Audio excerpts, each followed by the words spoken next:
All right, cool. We are launched up on the YouTube. Our plan for today, or maybe just like recapping what we did yesterday. We tried Gemma 4 26B and got way better results than the 31B, but it does kind of go off on weird loops and tangents, and I keep having to tell it that it's stalled. Someone suggested maybe using LM Studio and disabling the shared KV cache. We might try that. But we also started in on the endpoints for CSV export, and that's pretty fun for the Messijo stuff. And we got other vibe coding that we're doing. We should be reset on our Gemini usage and a bunch of that bullshit. So let's get to it. Let me pop out the YouTube chat real quick.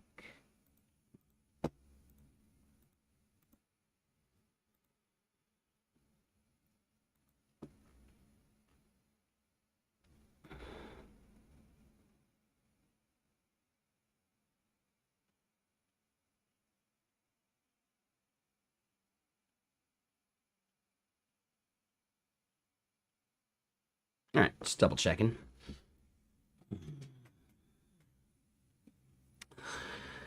Okay. So we get back to here.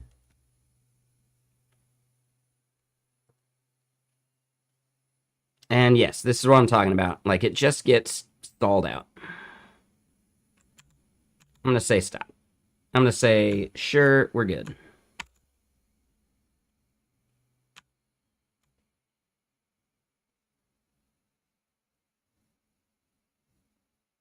Performance still seems really bad, though.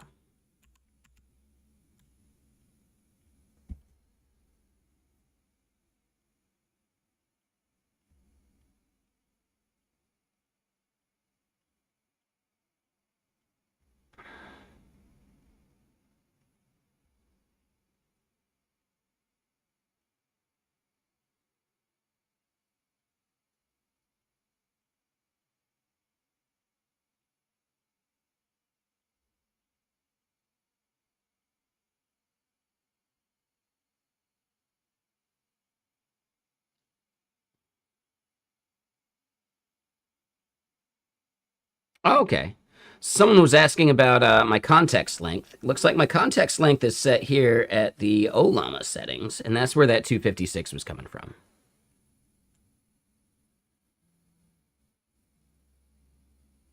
So I wonder... And dude, what is chewing up the CPU still?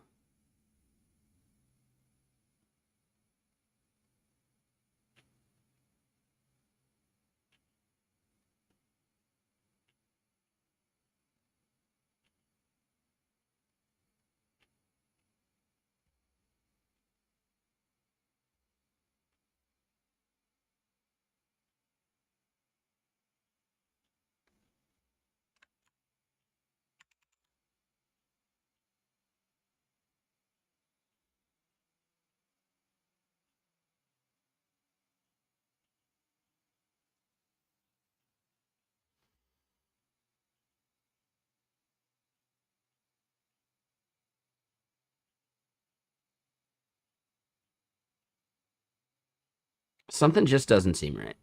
Like, these numbers are not being reported properly. The lagging background fits with the music. A little bit.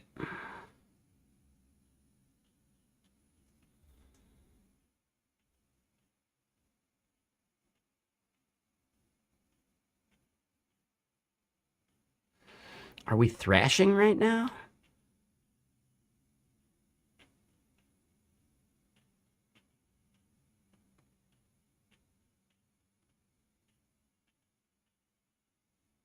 Firefox GPU helper seems like it's doing a little too much.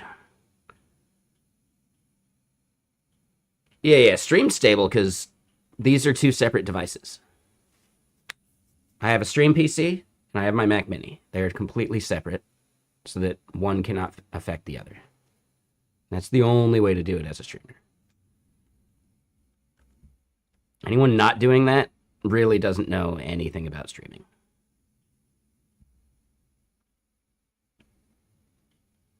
Right? Games are going to crash. Games are going to crash your PC. Right? So just like remember before Thor was like bad. Well, I mean, okay, never mind. Before everyone knew about Thor, he had his brand new PC and it was like crashing and his stream was restarting like, just playing PoE 2, you know. But yeah, like it just showed how clearly he doesn't understand things technically because he thought one badass PC was the way to go. No, dude, never. Never. That should have been a very clear hint.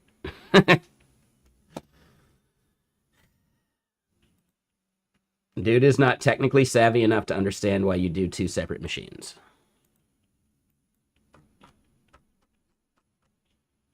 That should have been everyone's hint.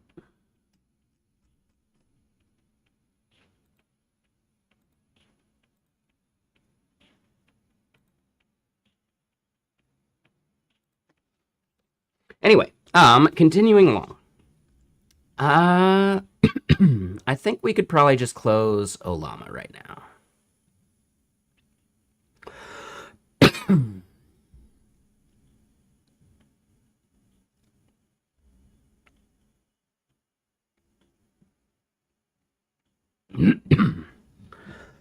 I do need some water though. So yeah, who all's here? How you doing today?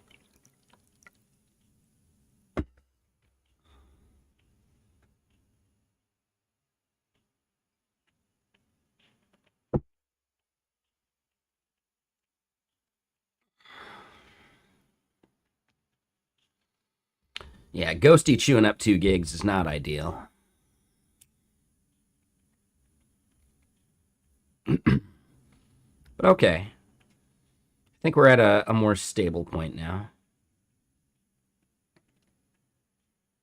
We do see the beam chewing up a heavy chunk of CPU. What is this Chrome helper trying to do, though?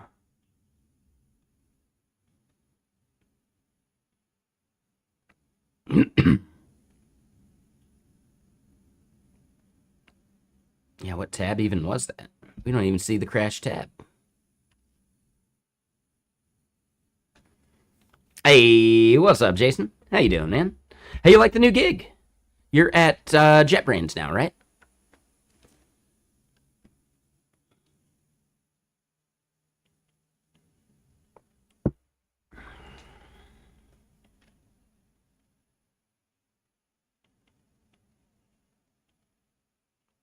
Oh, there is a browser level task manager. I forget about that. That's a good call.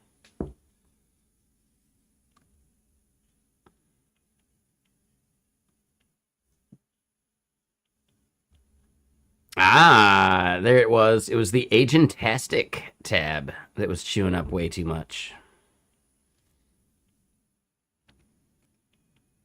Emu VR?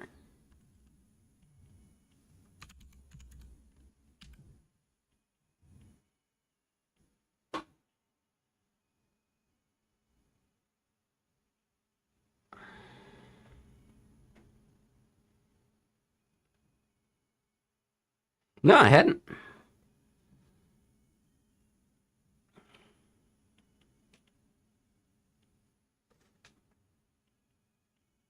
Okay.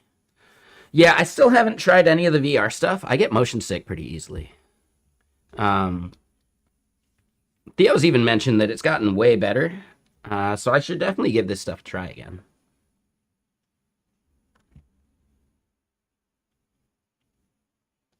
You hate VR, but you want this? There you go. Yeah, no, I've heard, I think the Meta glasses, right? Or whatever, like the bullshit is, right? The goggles. I have heard people say that they're the best so far, but that still doesn't say that much, does it? This makes you want it. Yeah, there's some other games that would be kind of fun for VR too. There's like God, what was the name of it? It was it's like a dungeon crawler turn-based game, but you roll dice. Starts with a Demio. I think it's Demio. Nope. Uh, is there a different Demio?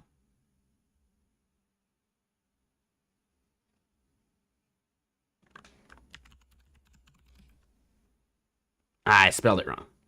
Yeah, this one has like a VR where like you see the like in the VR mode, you're looking down on like the board as if you were playing like D&D or whatever. It's kind of cool. And you actually like roll the dice. Like I don't know. It's kind of cool. It's not a bad game.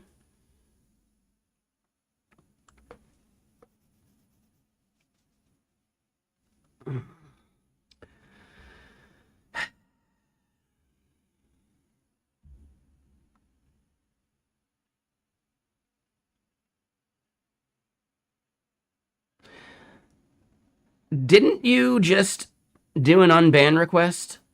And that's going to be your first message? Yeah, I'm good on it, chubby koalas. Fuck off. Do you like I understand like sometimes a joke is fine, but your very first message after an unban request? Fuck off. Dude. Jesus Christ, man. Some people can't help themselves from being a shitty human being. Not even a hello, a hi, welcome. Like, how's it going? Right? No, just straight up, just one more tab, bro. Just sarcastic and assholey? Yeah, no thanks. Yeah, no thank you. Now it's pretty obvious why they were banned. And their unban request said, I will behave with respect or some bullshit. Like, bullshit. You fucking liar. I wish we had their, like, unban requests, like, history. That would be very useful. And I'm going to start copying that to the mod notes. That way we can see it.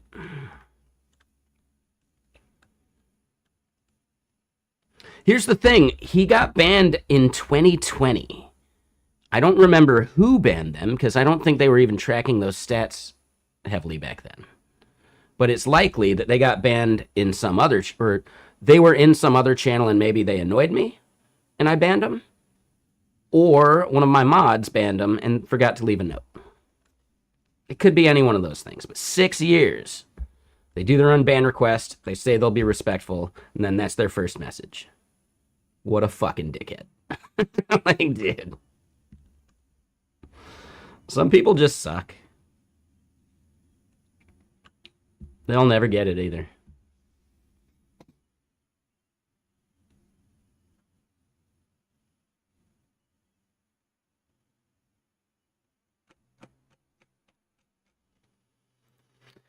Yeah, theoretically. I don't know.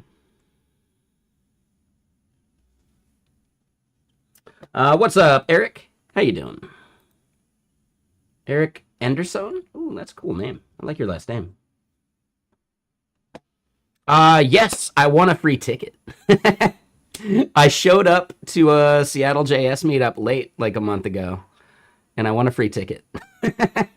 Which is hilarious, right? So yeah, because I didn't actually submit a talk because they weren't doing the lightning talk thing, and I didn't have any like longer talks ready to pitch.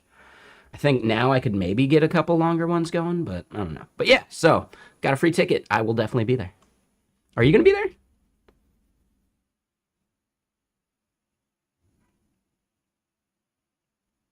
Because they're doing this whole like AI week thing. You're speaking. Oh, sick, dude. Nice. But yeah, there's a whole like AI week thing going that Carter's trying to put on, and he's even willing to like help people find venues and stuff, which is cool.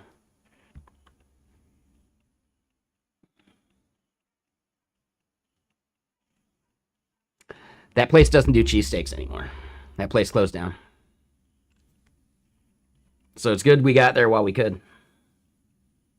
Yeah, that the hereafter or whatever, that like basement bar, kaput, done, cut. I'm not sure if the other place sells cheesesteaks still, like the upstairs or anything. I know Tats, like the sandwich place way down, does, but they close at like 6 o'clock. You know.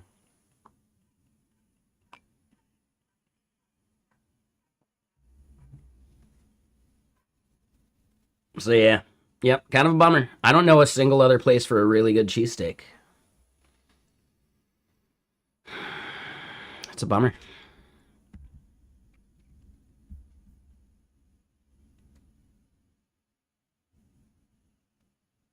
Yeah, for sure. Yeah. No, there's plenty of food.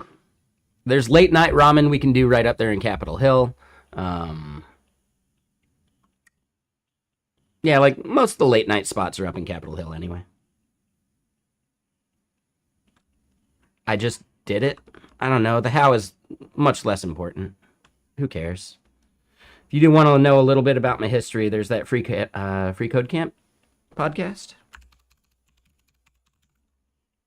I don't know if that shit matters. I don't think you should care that much, personally.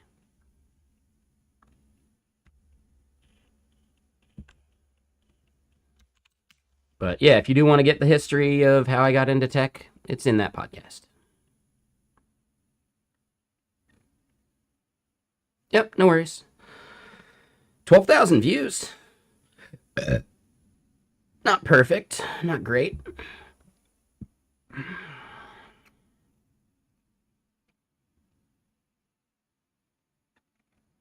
It does seem to be like kind of on par for like the podcast episodes, which is interesting. So I'm okay with that.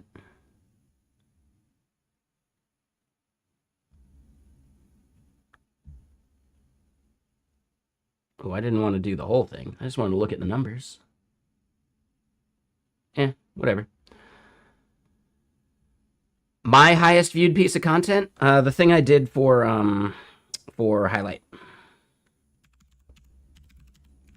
What is open telemetry?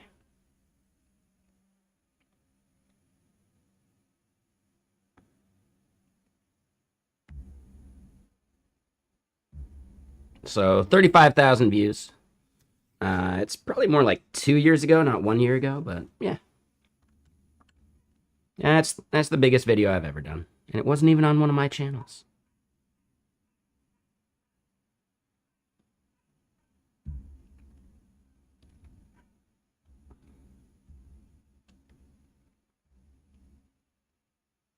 All right, so yeah, let's clean up the tabs that we don't necessarily need at the moment. Okay. So, what we want to do then, I should delete the model from Olama.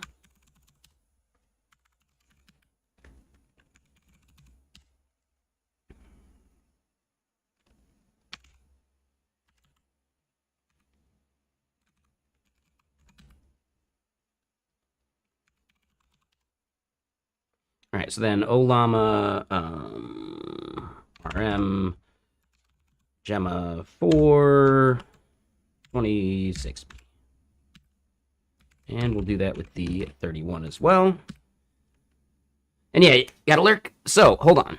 Gotta go to bed, borrow check. Hold on, I missed your comment though. Finally got a small part of your languages website done and most of the language done. Initial alpha and runtime. Hell yeah, dude. Good work. And yeah, no worries, Eric. But yeah. That's what we were just doing. Yeah, for sure. So we ran it. I guess we don't have the. Hold on, we can do this. Let me get Pi back open. We don't have the Olama model anymore, but yes, we used it to get. I don't know what's about a 5%. It's not 5% because technically. We left off at 11,442, which was also Olama. But the baseline was from 11,356 to 11,560. So that's probably closer to like, maybe like a 1%. Yeah, it's closer to like a 1%. Yeah. I have 64 gigs of RAM. So, yeah. We tried 31B and it was so damn slow. Meanwhile, like 26B was able to do all of this during the course of like yesterday's stream. It was getting like stuck in loops though, which is weird. Like this loop. Yeah. I mean, this is my 10-year Mac Mini, right? So I had a Mac Mini I bought in 2015. It went until 2025. I upgraded, and this is my Mac Mini for the next 10 years. So yes, I did not pull any punches when it came to the RAM.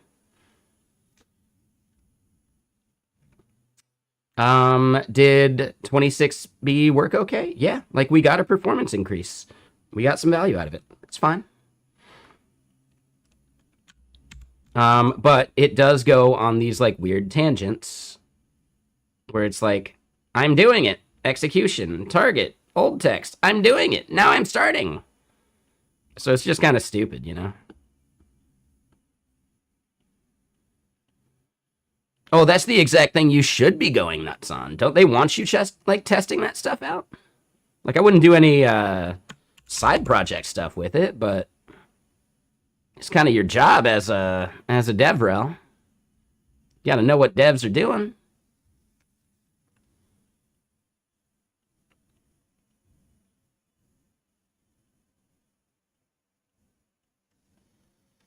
Meanwhile, my work MacBook Air only has 24 gigs of RAM.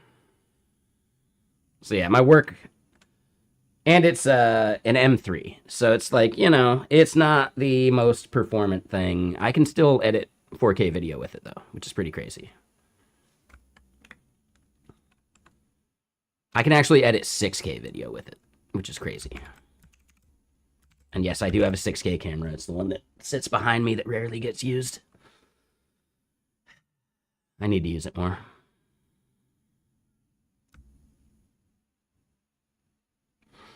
But okay, so LM Studio is what we're going to fire up and try the model on again. Because theoretically, there's a way to disable the KV cache, and that might improve performance in a way. I'm not sure, but we'll find out.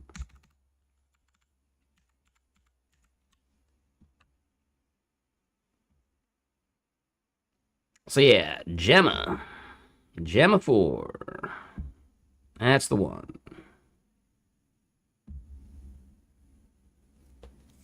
One thing I do notice is that they are in like GGUF format. It would be nice to see if there's like an MLX one, but I don't think anyone's had a chance to train an MLX version.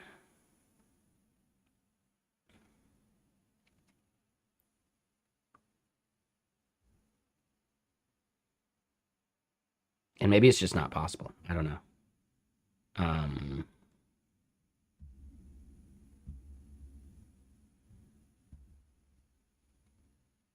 Yeah, so far we're only seeing Gemma 3. Uh, I don't know about these ones. They seem named weird. Why the word crack?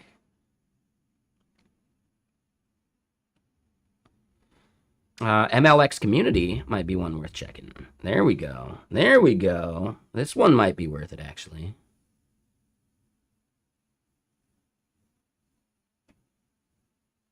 It is a 4-bit. I don't know if we need to go 4-bit.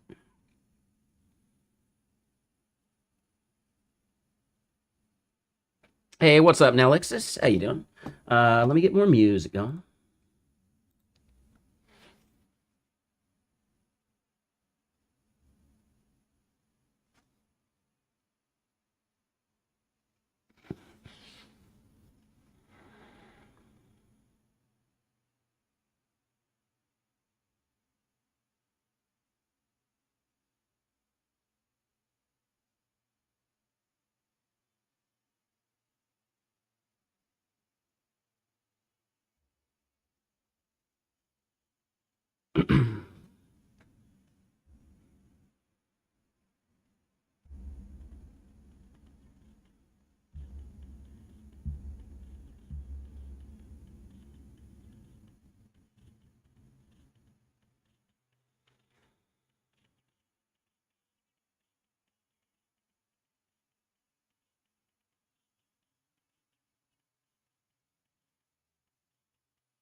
Interesting.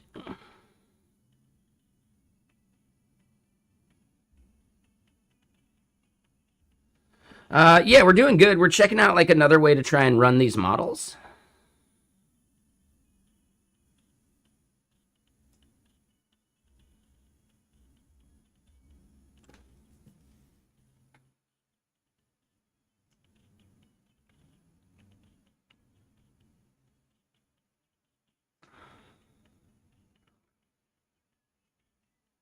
A bunch of stuff.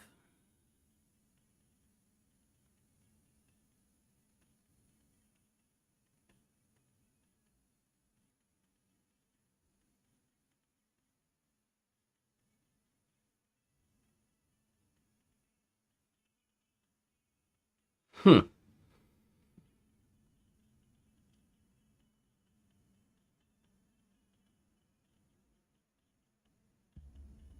Let's download this one too, just in case.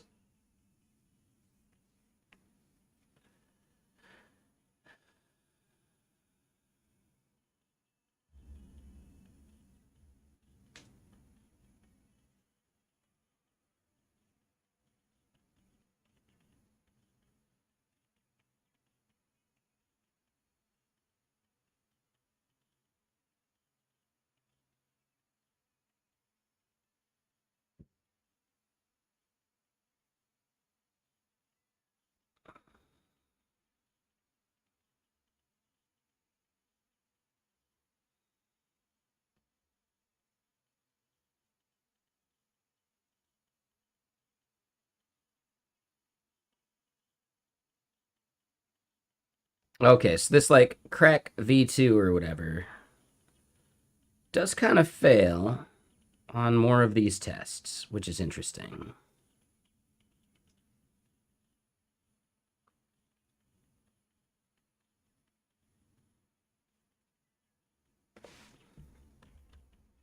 All right, so let's move that to its own thing.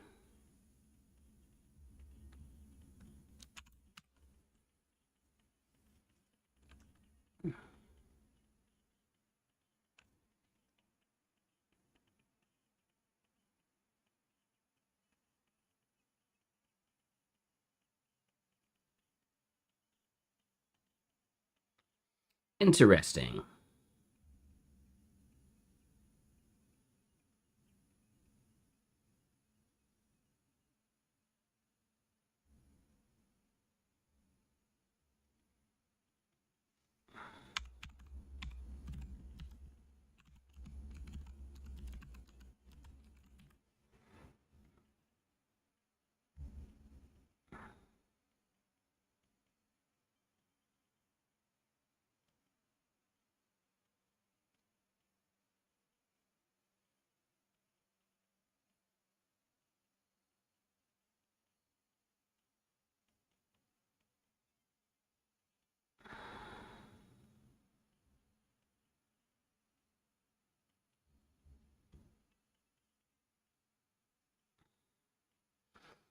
Oh, okay. So Jang is like a specific thing.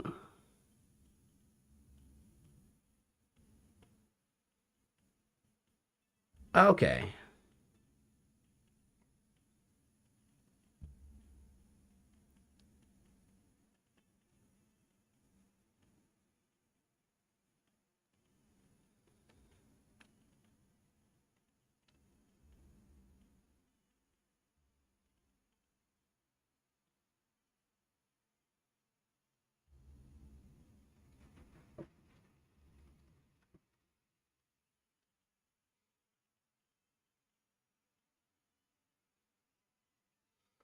So yeah, anyone tried VMLX lately or OMLX?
Okay, so what is going on here?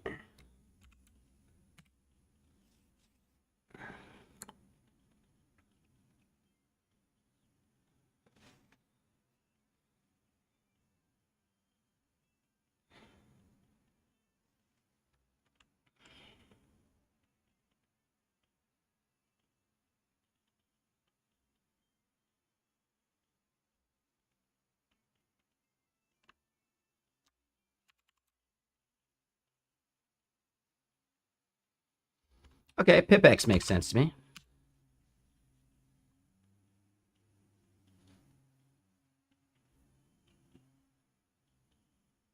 And yeah, there you go. Amin, if you do check out the today command, that's what we're doing today at least. And if you want like a historical record of like all the stuff we've been trying, you maybe might want to check the Discord. There's the announcements channel. I kind of announce what my plan is for the day, and you could just go read back through that history. It's up to you.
You fixed a bug in the LSP for Elixir? Nice.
Hmm.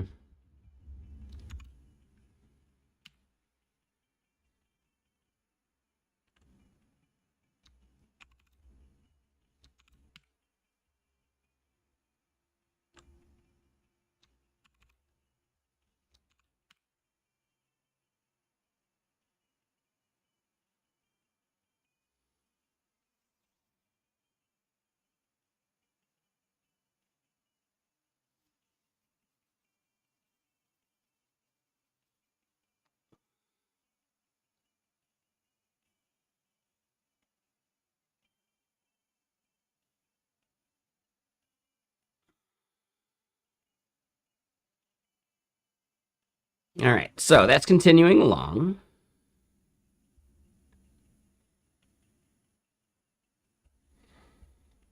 Let's continue on this. Keep trying, because we should have full access again.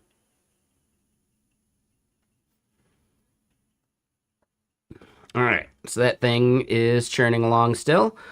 Number two, we're going to rerun code review for that. Cool, cool, cool, cool. And yes, here we're still trying to get this part going.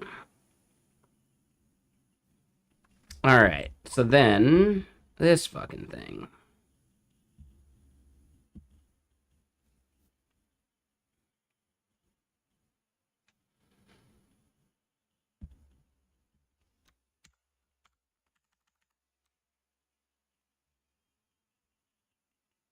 Hey, what's up, Cassidev? How you doing?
Okay, here we go.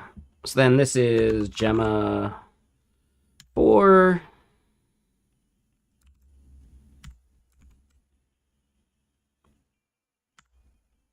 All right, so hold on. Yeah, let's get rid of these then.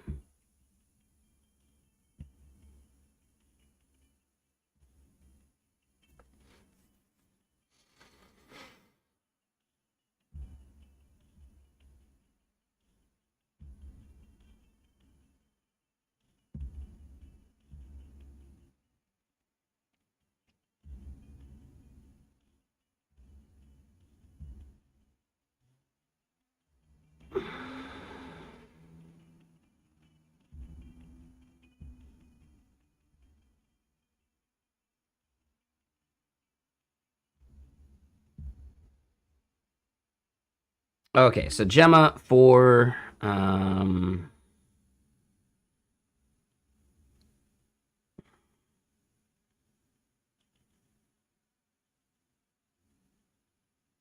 We want the 26B.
Okay, interesting. So yeah, the quantized versus non-quantized is interesting.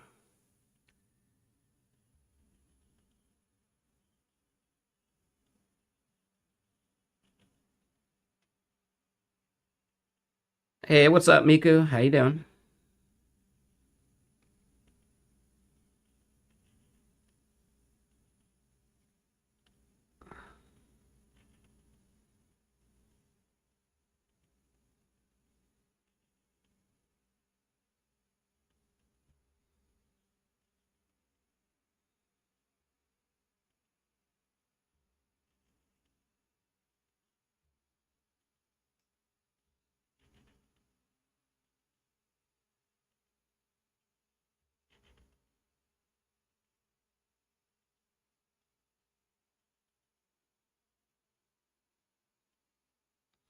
All right, so let's try this one at least. What is this? A UI for ants?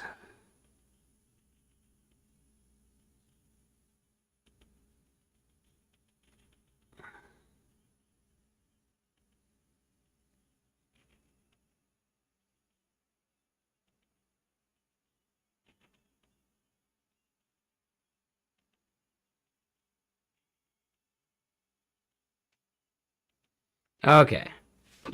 Yeah, that is weird.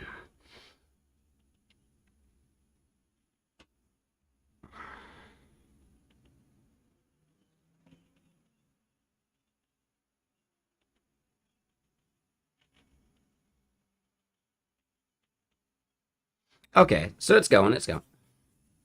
Um, Jay Free, did I find benchmarks about the quantization? No, but I did want to try something that is MLX based versus GGUF. I don't know if that matters.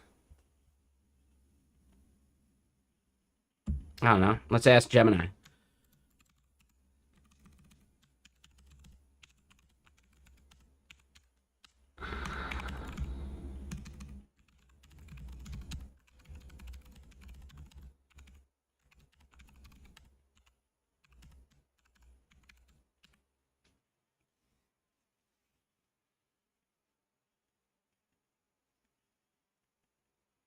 You have to fork. You don't have write permission to the repo, so how could you create a branch? You have to fork. That's how open source works. They're not going to give you write access, you know? Yep. Yeah, no worries.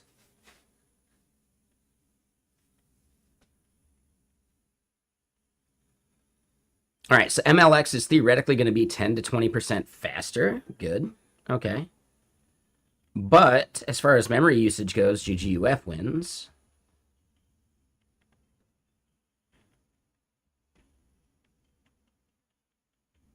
Ah, okay. I mean, LM Studio supports MLX as well.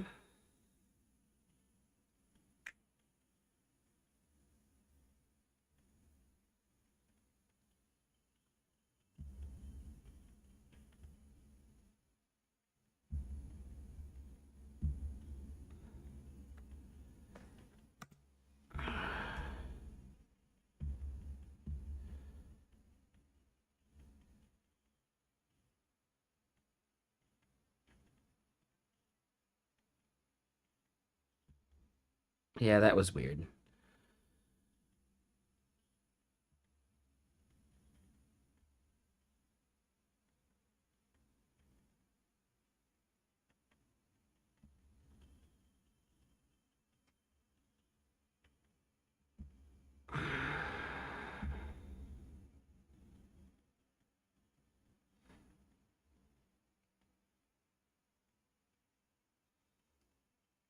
Okay, there's a lot more stuff that you can tune in here.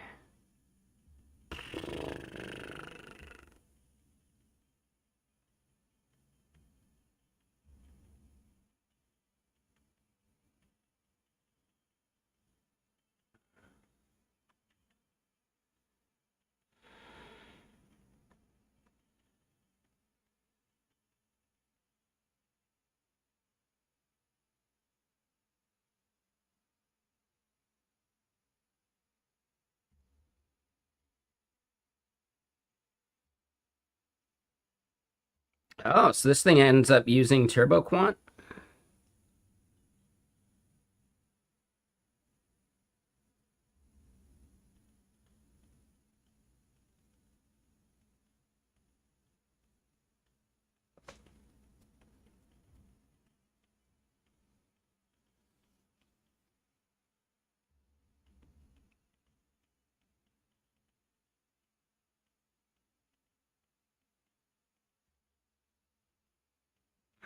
All right, temperature. We can leave that.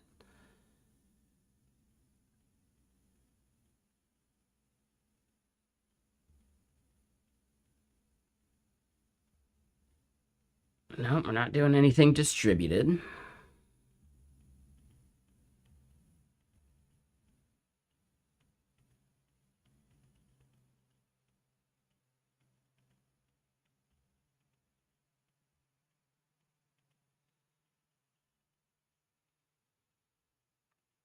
So wait, where are these values that they were trying to have me set in the model description?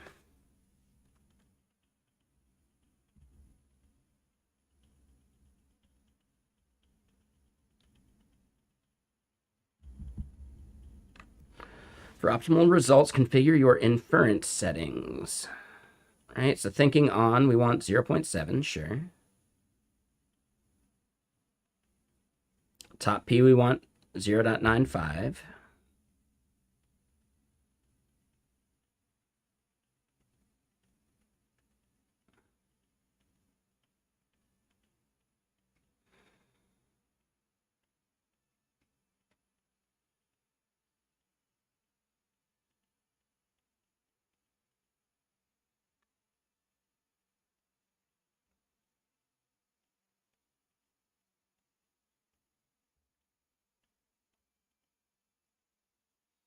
All right, so both those stay the same. Stream interval, max tokens, sure.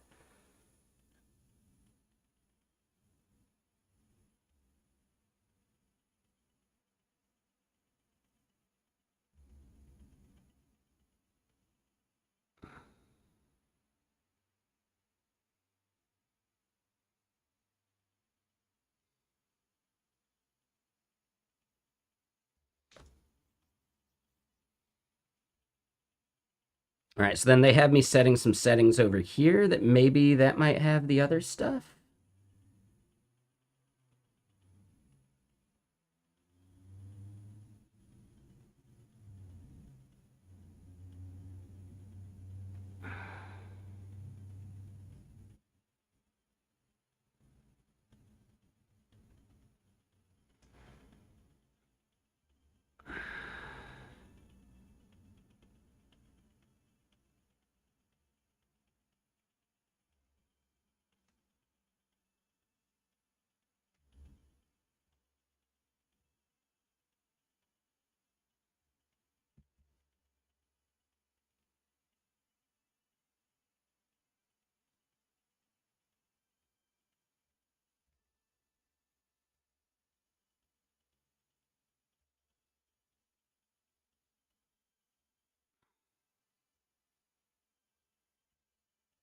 How do I resize this damn thing?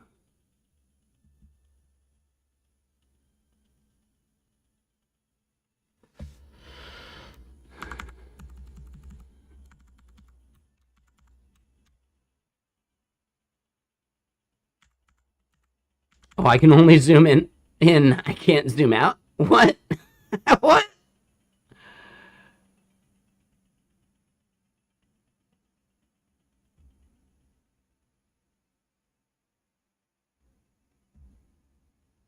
Oh god. Okay, so I can't resize it completely. And now I can't zoom out. What the fuck, dude? Uh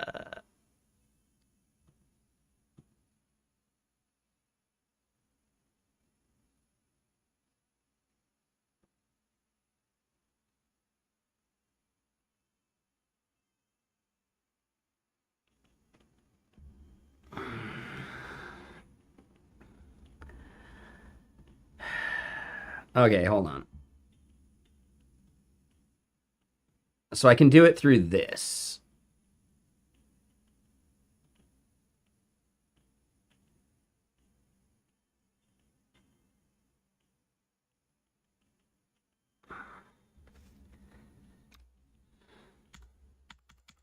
Yeah, it just doesn't recognize that key. That's annoying. So I can't use this. Let's go back to actual size again. There we go. That's a little better. And we don't need to see this stuff. We just care about the server. I thought there was something I'd be able to optimize about this. Yeah. All right. Well, the server's running. How do we use VMLX?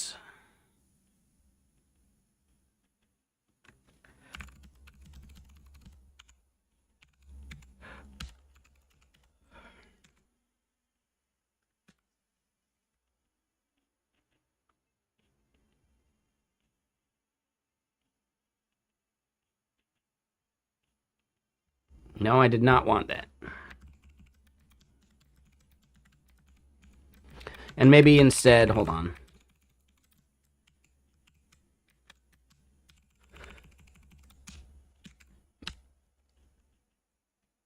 Pi AI local server. No, not Raspberry Pi. Um,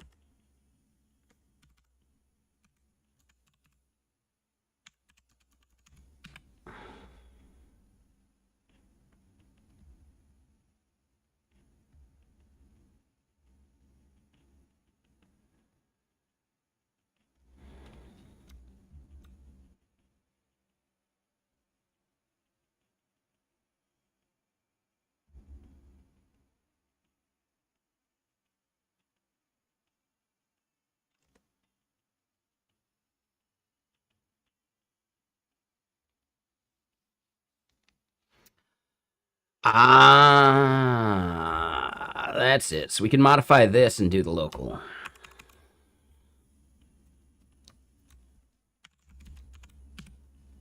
Got it. Got it. Okay, that makes sense.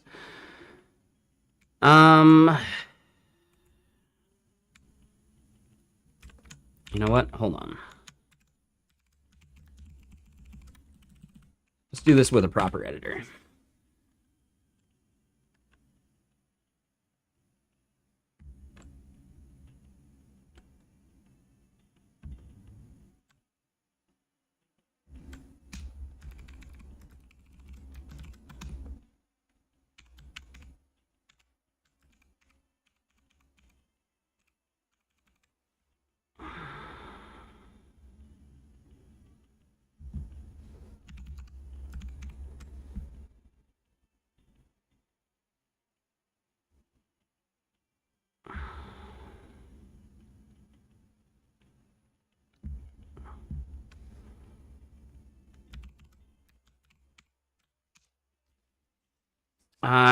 Ooh, yeah, this URL. All right, so now we go to here. This is that server on port 8000.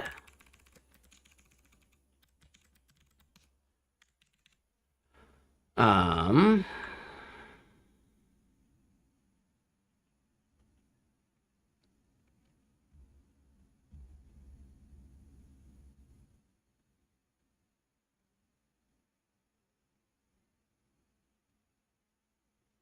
okay, so I think that is that.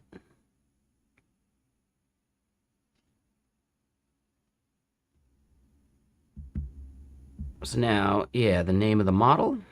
How do I get the name of the model?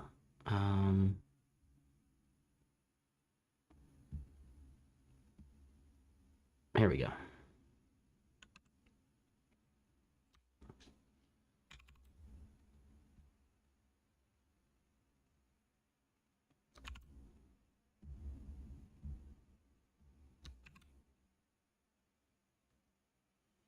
Okay, so let's try popping Pi open in here.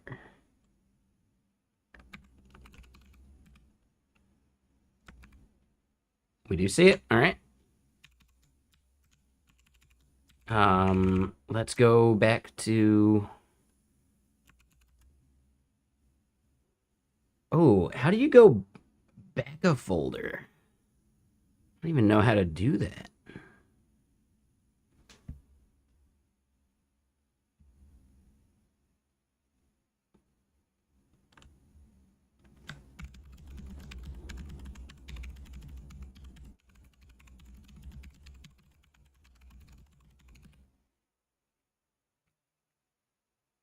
CD minus. Hey, all right. I just need to remember that. Okay, let's get more music going.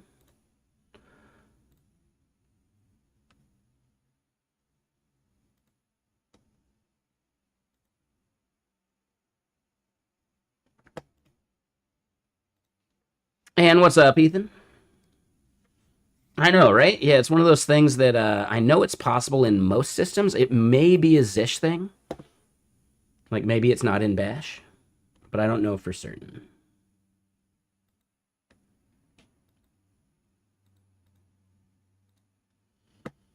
Let me fix one thing here.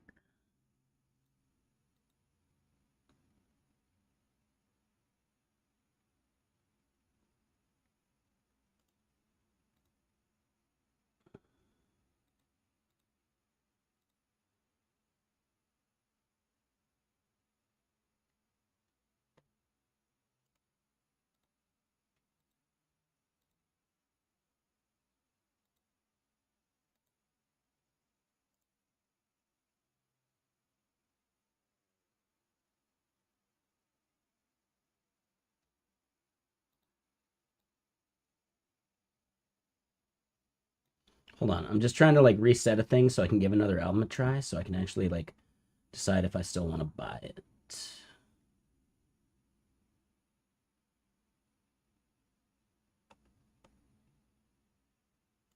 Oh.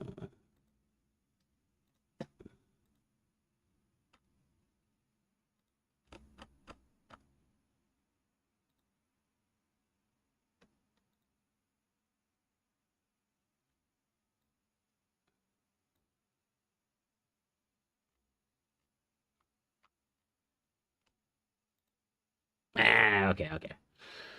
Yeah, I swear they used to do.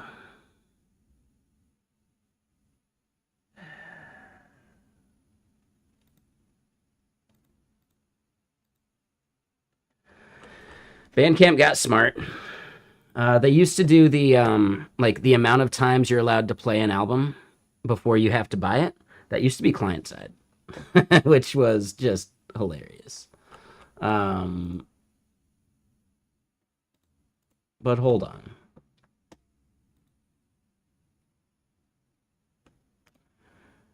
I think we can just log out and do the same thing.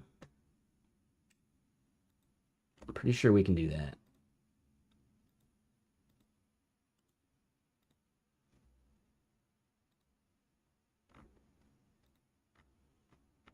Let me try this. Yep. All right. So it's while you're logged in that they do that. We're going to verify if I actually like this album.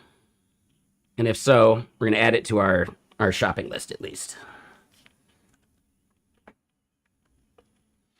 All right, so then, yes, here we are in this directory, pi.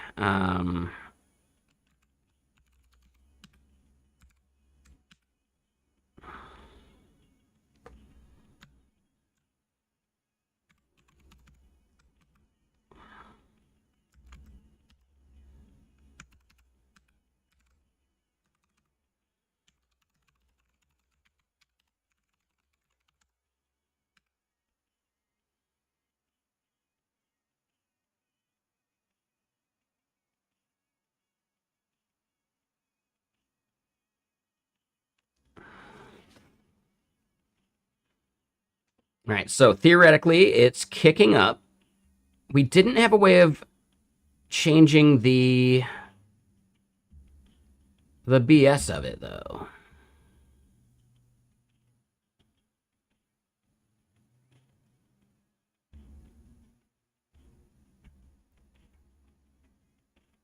But okay, so theoretically,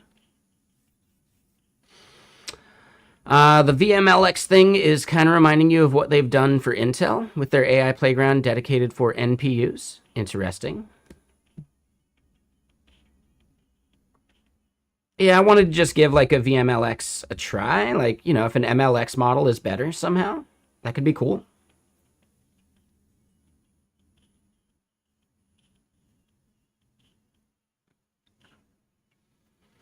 It does seem like this is running way slower than the Olama one we had installed, though.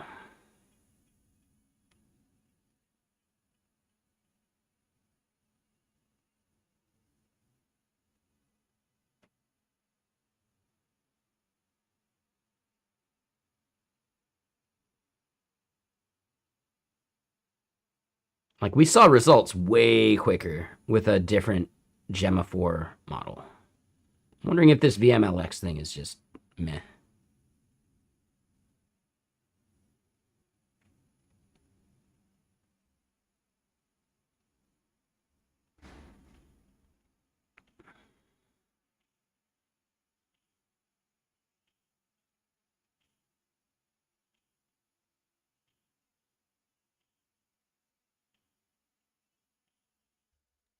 It is a 4-bit model, which is not great. I think I just wanted to try it. But okay, so then from here, right? Um,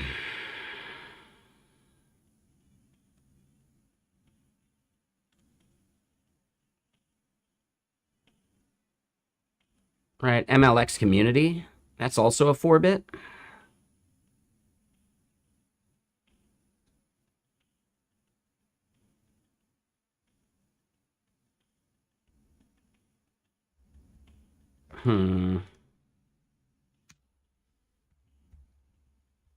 That's what we're using.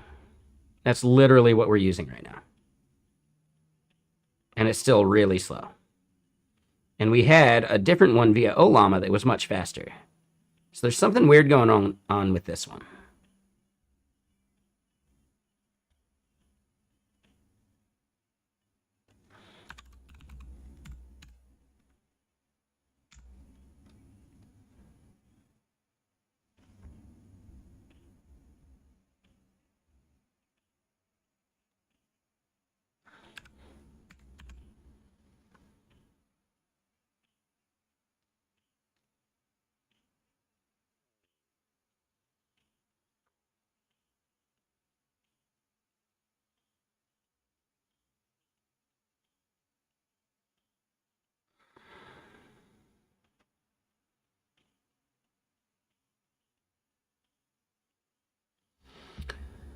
So I guess here's the next thing. What is the difference between an instruct model and a regular model?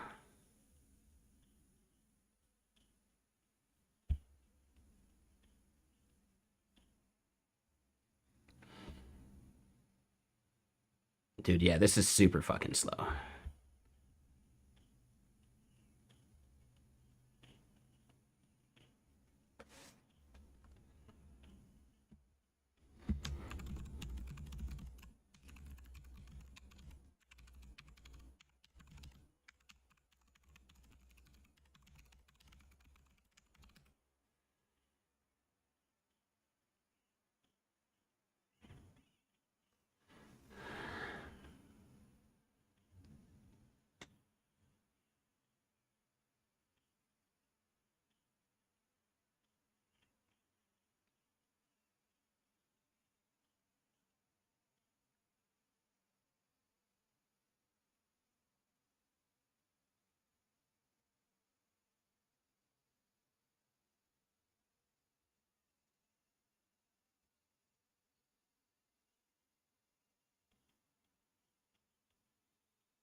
Okay, so the base model is better for fine tuning, whereas instruct is typically just better.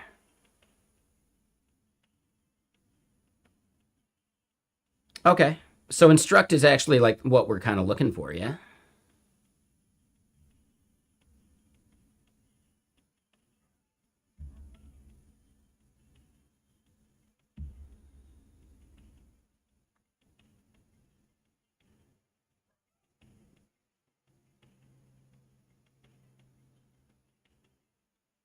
All right, and then, yeah, requiring MLX is maybe not ideal. So then we can go look at the actual, like, official one, which is, okay, so the official Google one is also an instruct model. Got it.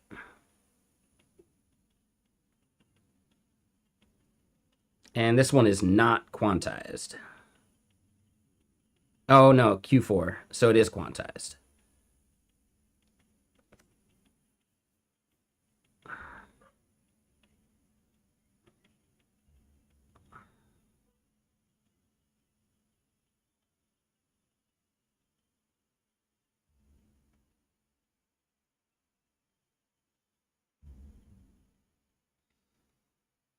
All right, that's what the Q4 in this context means, right?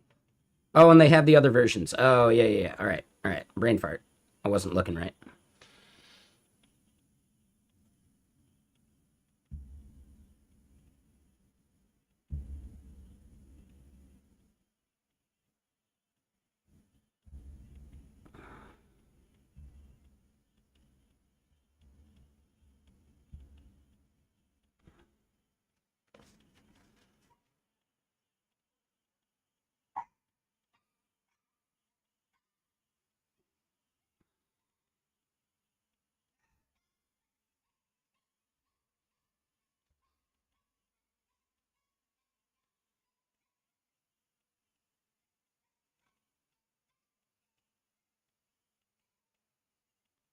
Yeah, so it's hitting the timeout.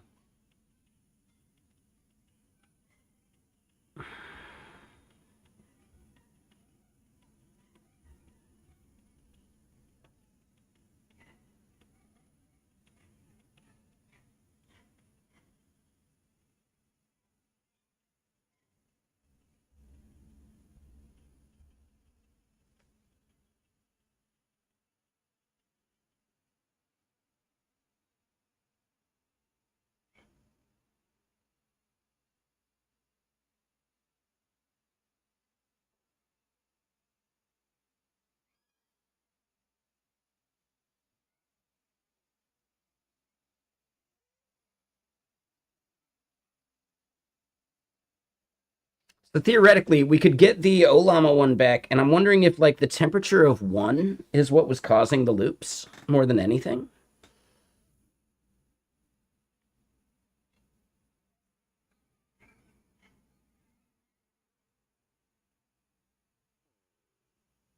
Because yeah, this just seems broken. Like it's not properly streaming or something.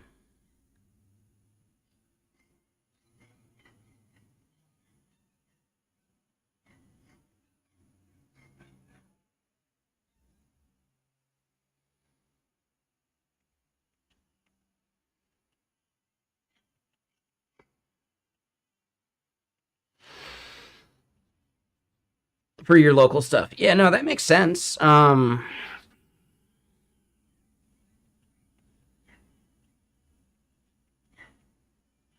this just seems totally broken.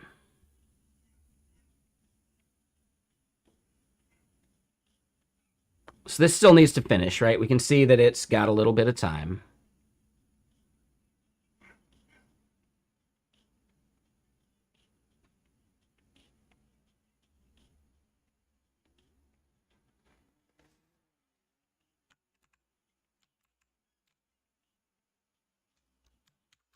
I do want to make sure I take a screenshot of this.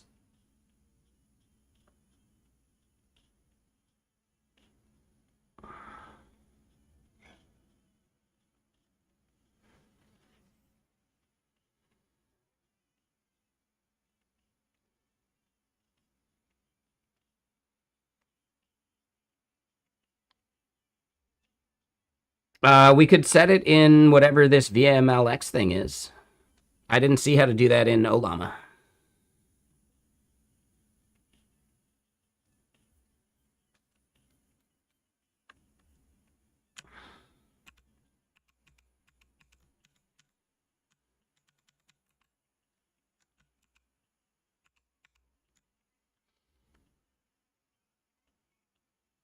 So you're saying it'll help with the loop that it gets into, or it'll help with the speed that we're getting out of this?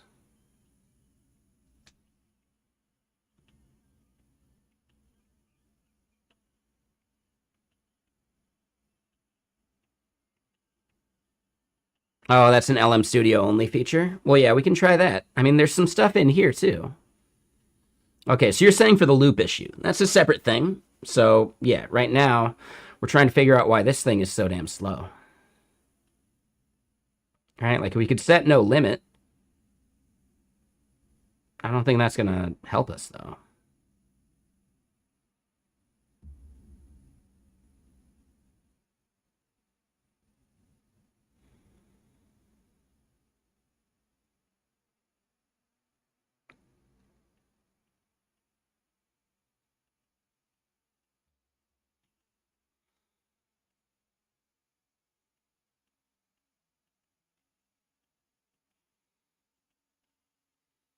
And this seems like a buggy mess.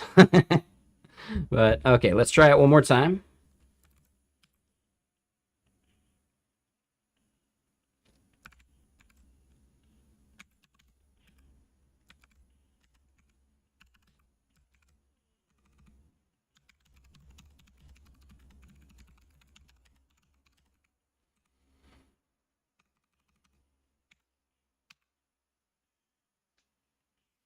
Right, so we'll let that run for a little bit. Now, and one of the things that I found interesting was actually in LM Studio. Like for the download here, if we go look at this 4M crack, they actually have a thing here about like the repetition penalty, but I couldn't find a way to increase this. Like I don't know where to set repetition penalty. But they're also saying that with thinking on, we should avoid being greedy and stick within like the 0.7. When I could have sworn we read Olama said the temperature should be at 1. So I'm wondering if that could be part of the issue too.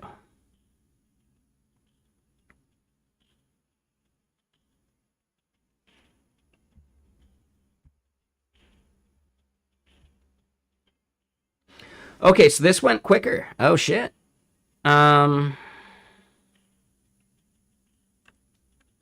Okay, yeah, do it.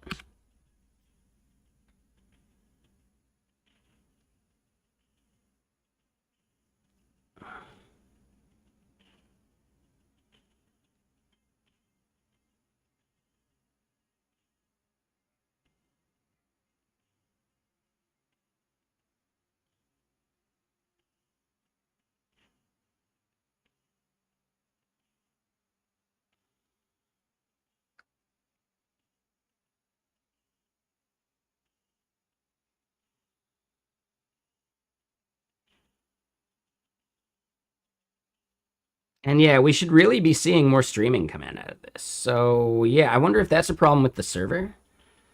Like, is there some like setting that I have wrong in the server here?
Yeah, so I'm gonna say VMLX is no good.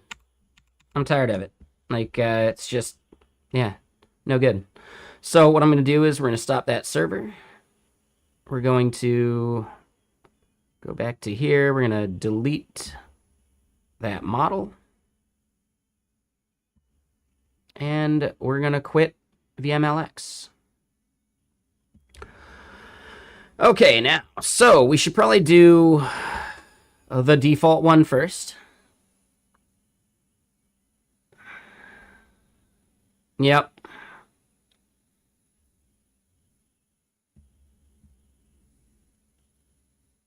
But really, does it matter, man? Who gives a shit? You have stuff on top of it all the time anyway.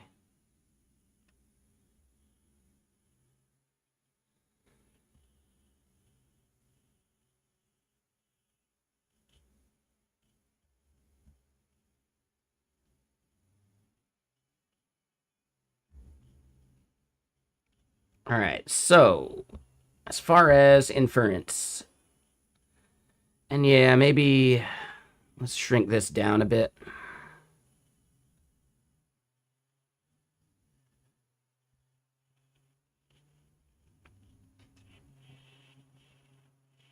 There we go. That way you guys can see it. Let's see, system prompt, custom field settings, though. Temperature.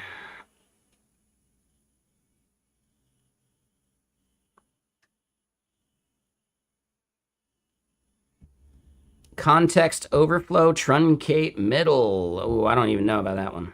Not sure.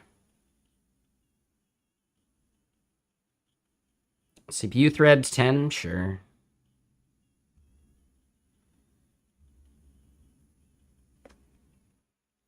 Okay, the repeat penalty. I'm going to put that to 1.25.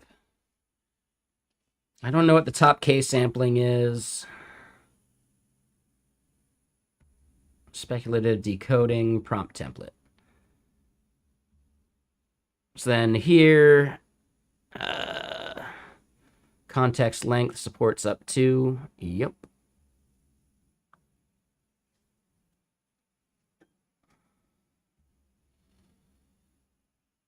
All right, so this is the KV that you're talking about. So you're saying turn off the unified KV cache?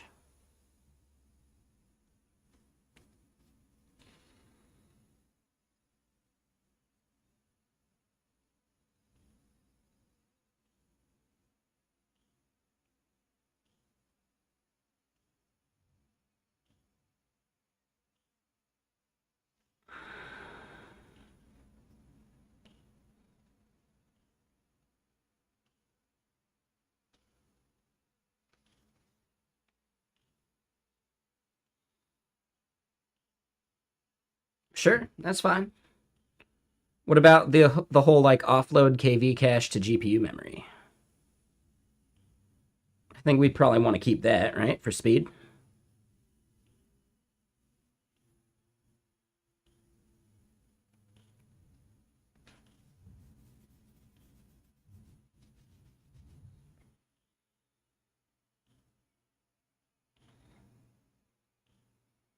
Okay.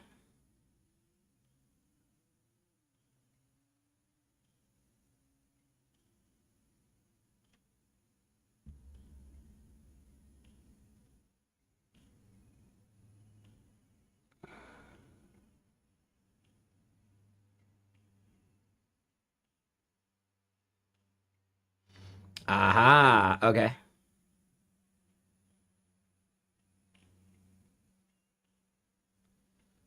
All right. What context size do you think we need?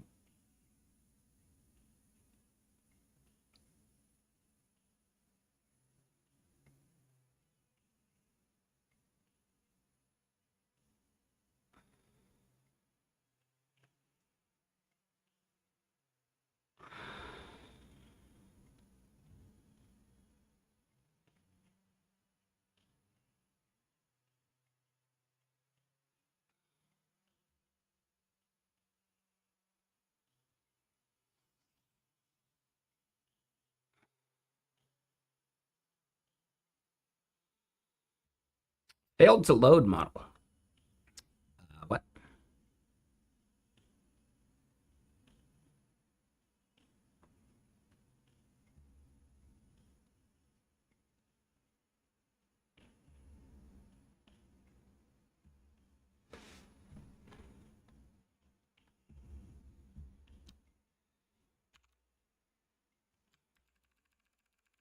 Failed to load the model. Failed to load the model. Failed to load the model. What?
try loading this one just to see.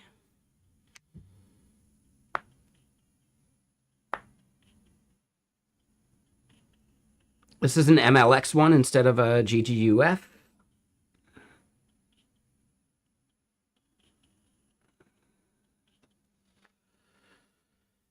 Error when loading model type Gemma 4 not supported. No module named. Okay.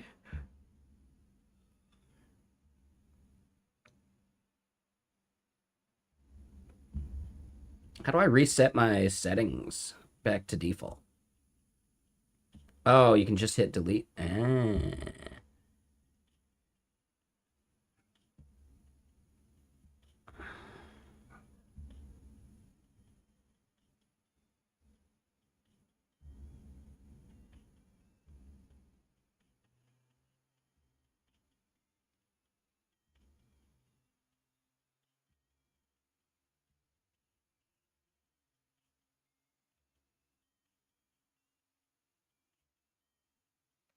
All right, so the MLX doesn't load.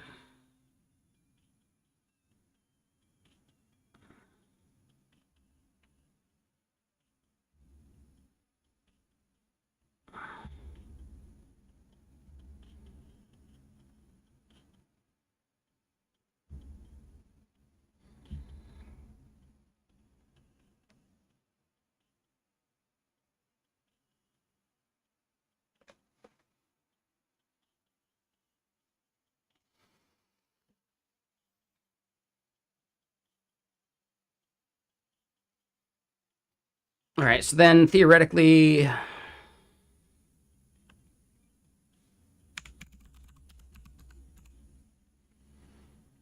Olama set repeat penalty.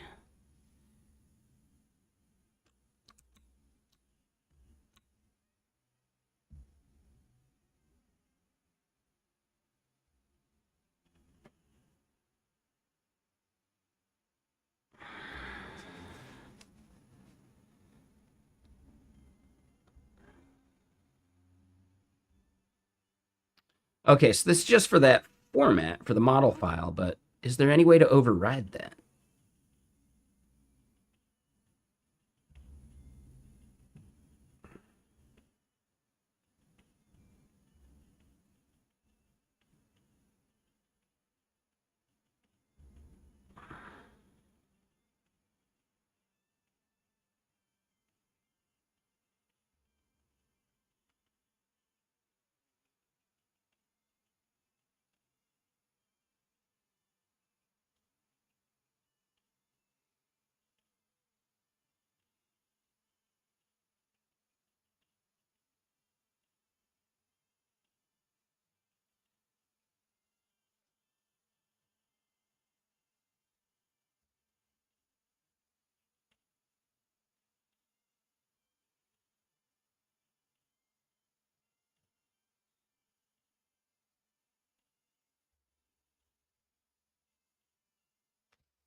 I can just modify the file, dude. Like, you don't need an LLM to do absolutely everything for you.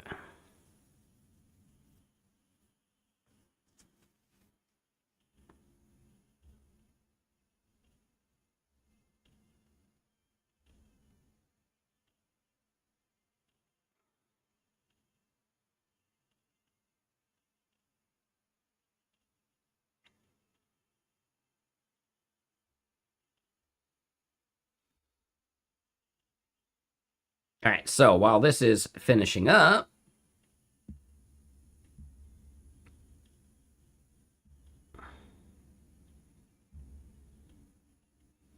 failed to load model. Yeah, I can't seem to load any models with LM Studio at this point, which is super weird.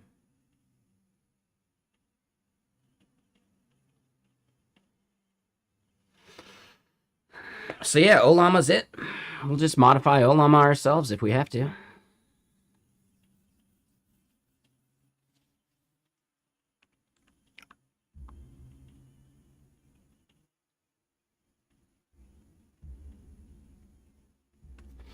I'll leave them downloaded for now, but yeah, I don't know, man. Something seems off.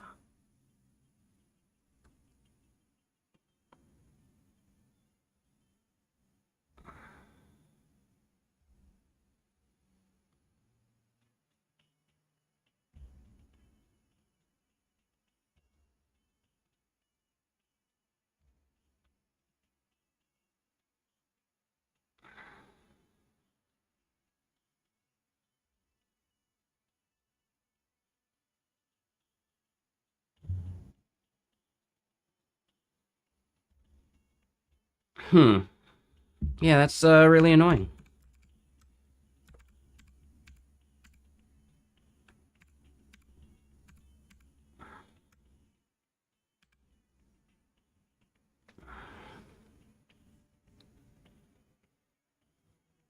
So at 17 gigs, I think we can tell that this is definitely a quantized model, right?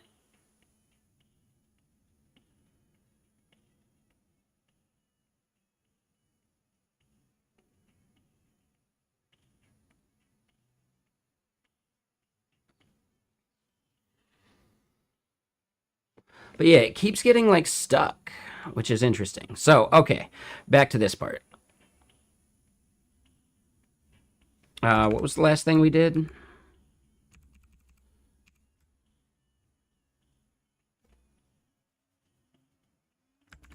The default's Q4. That makes sense.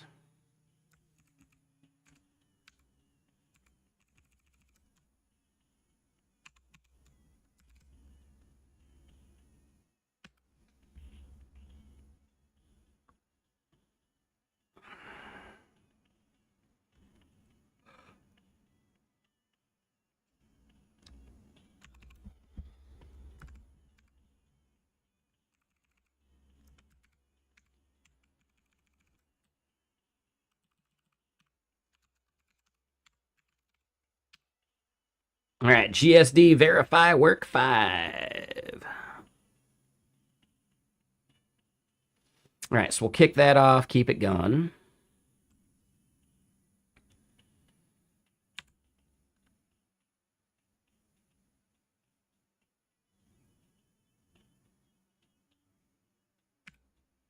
There we go. Damn, the review caught something there too.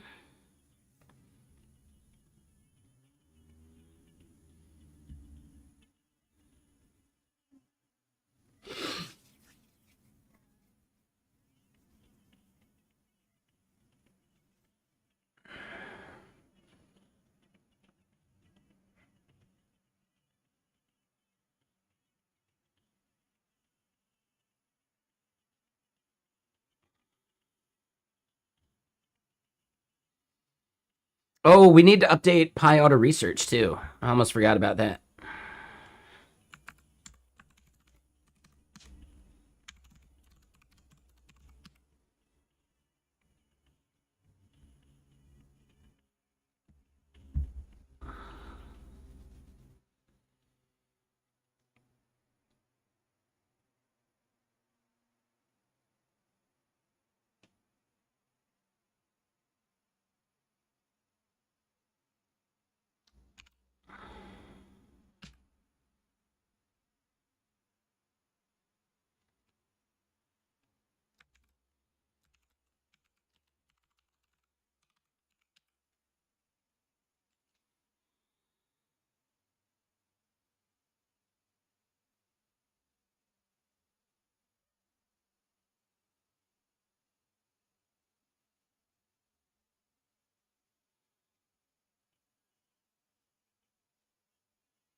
Okay, so then Olama launch pi.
Depends on what you're doing. I think it's questionable that you have to ask.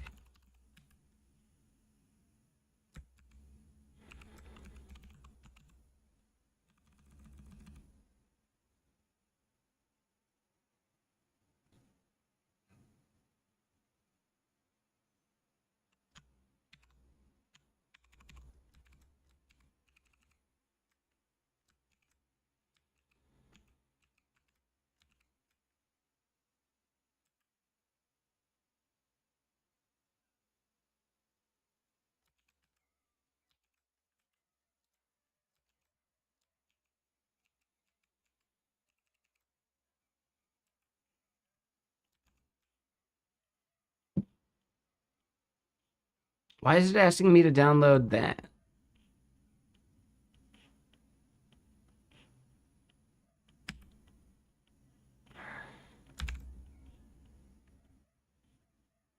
That's weird. Okay.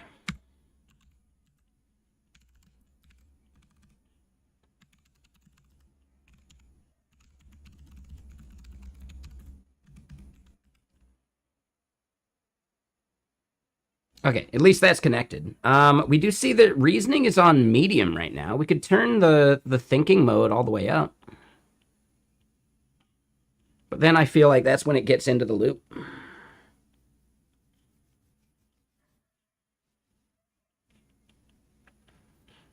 But that is still way faster than any of the other stuff we've been seeing. Like any of the other local versions of Gemma that we've tried to run. I find that strange.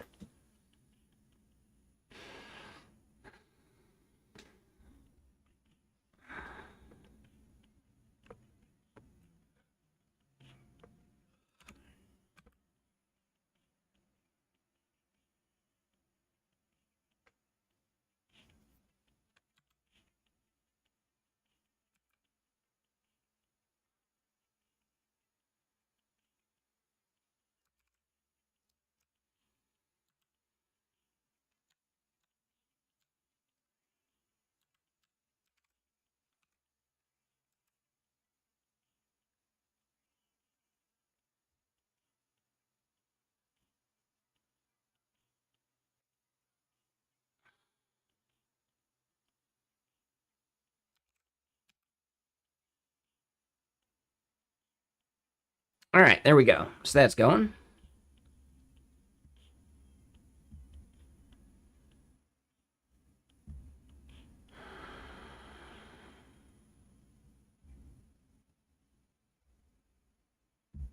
But yeah, Joker from the Bay, I don't know. Seems like you're trolling, right? Right?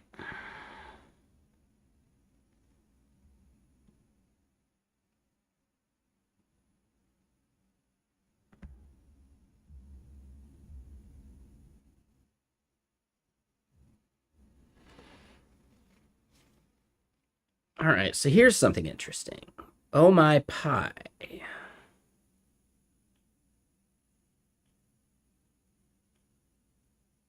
This is the coding agent. Okay, yeah.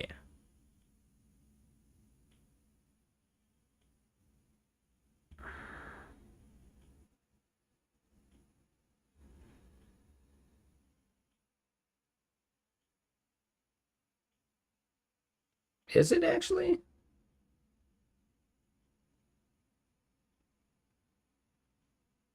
Pretty sure that's it. Yeah, I think that's fine. Anyway.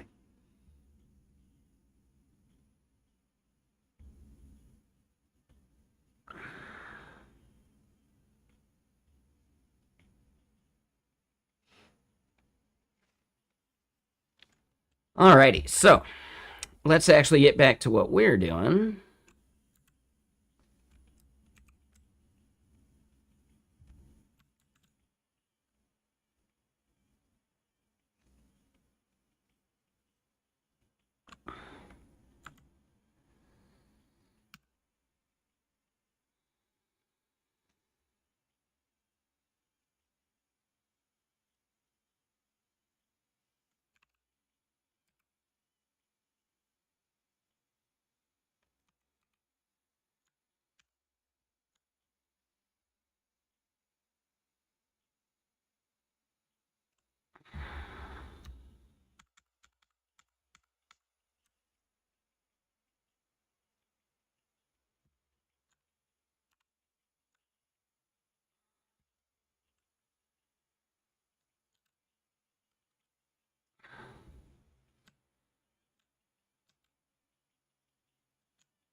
Okay, cool. So now it's figuring that out. Let's continue.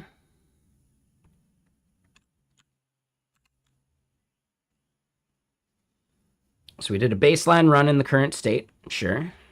So then it's going to continue noodling on some thoughts there. And then back to here. All right, so patch is done. We'll say done. So we can end the workflow.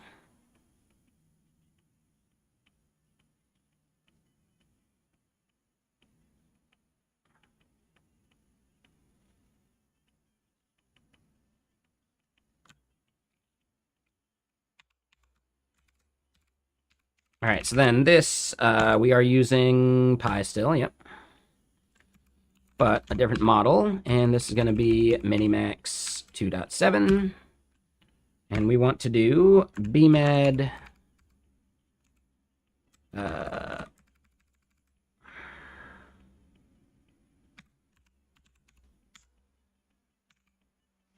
it's something. I always forget the BMAD one. Create story. That's it. And what's up, Trona?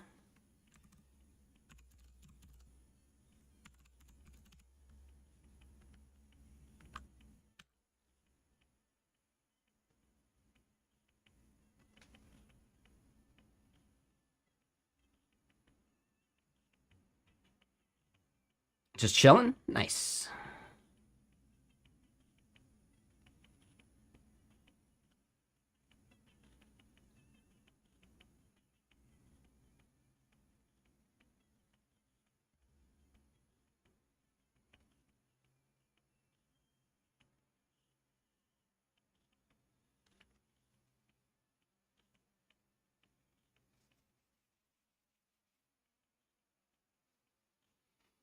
Hey.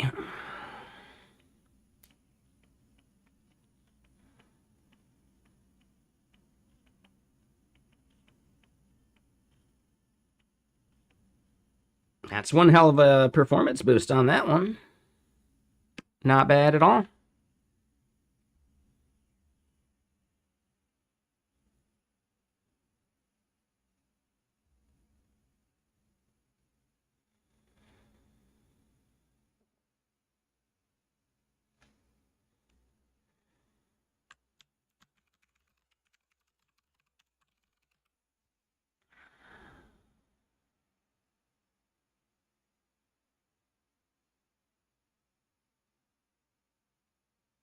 Aha, so it tried something that failed. So yeah, every once in a while it tries a thing, gets a response, gets like a benchmark result value, but then it tries to do something and somehow like interrupts itself because it's already trying to do something. So that I find actually kind of interesting.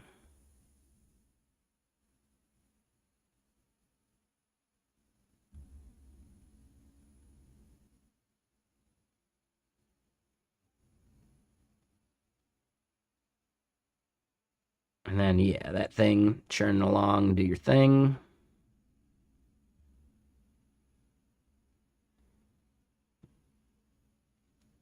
Okay, cool. Yeah, I will say that album was solid. That was like very good. So, God, $10 though is pretty tough.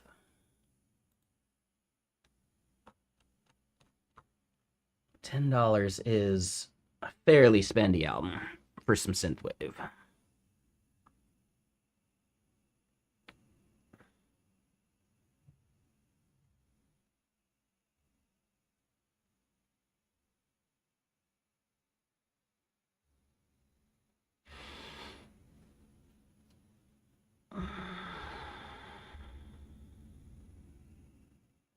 That last album we heard.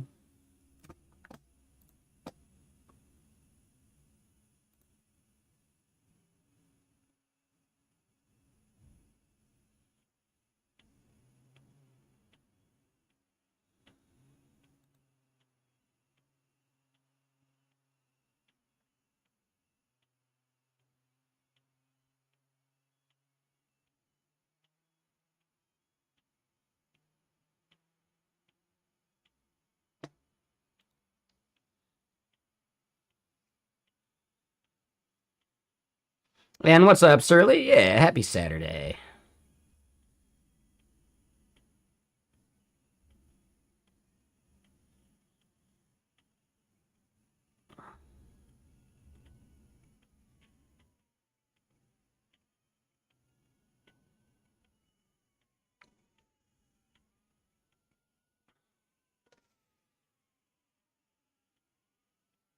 All right, so we've got that done. Now we need to do the dev story.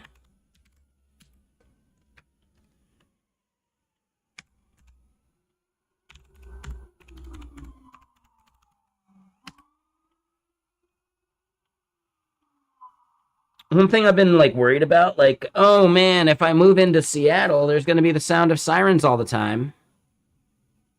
Could you guys hear him just now? I hear him all the fucking time because I'm right next to this, like, I'm right next to like one road that kind of like takes you to like all of the other neighboring cities. Not cities, but like towns, you know? So it's just bullshit. Like, no matter what, I'm gonna be dealing with a bunch of noise. So might as well just move into Seattle anyway.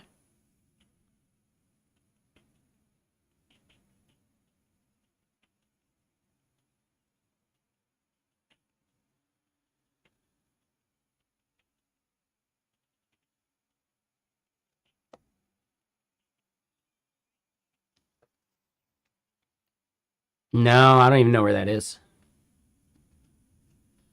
I do feel like I've been by the overpass he used to sleep under though. Yeah. I want to move somewhere like I want to be in like downtown Seattle in some place. Walking distance to all these events, you know? Not having to drive into Seattle for these events. Like there's no events happening over here. Like there would be no reason for me driving to Redmond on a regular basis, you know. Yeah.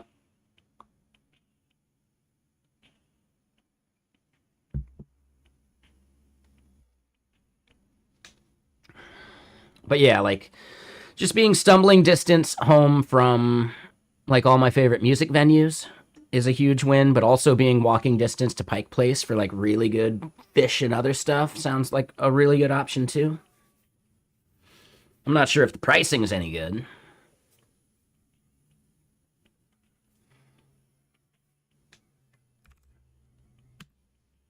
Actually, let's try this. Hold on.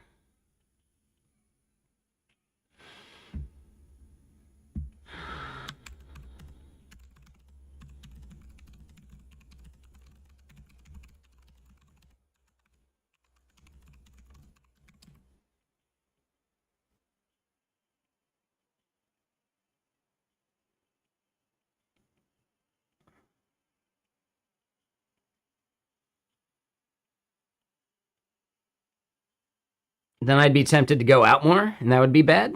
No, it wouldn't.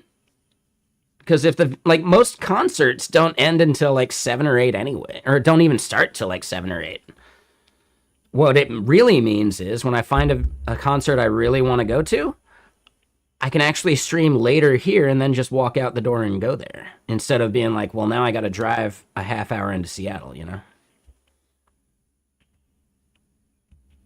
It's maybe about the same. It'd probably be like a 20-minute walk anyway.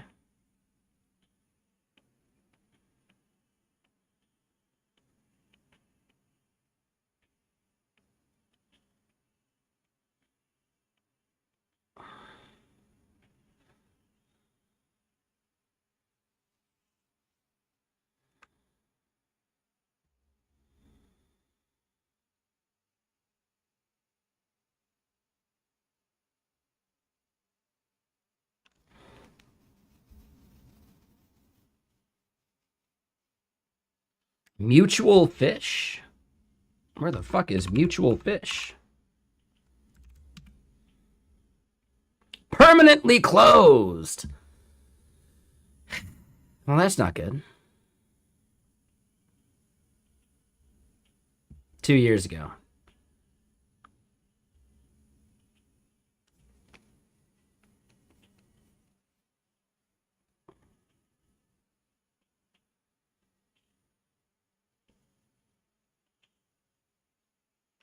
Yeah, this actually throws a big chunk in my plans because I don't know if Pike Place is worth it actually.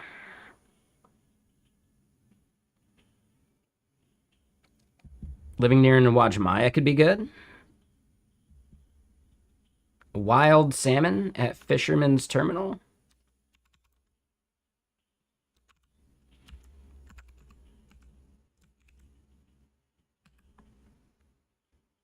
So where in Seattle is this?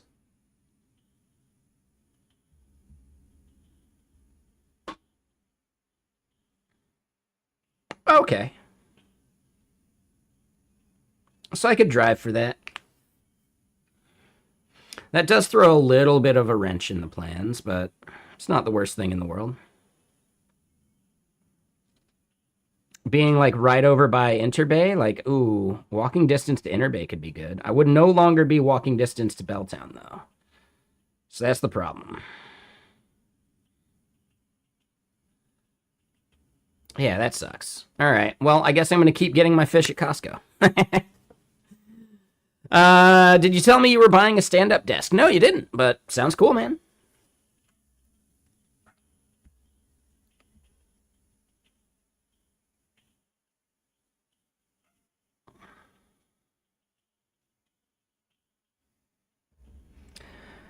Probably not TV Twitch, but grunge was 40 years ago.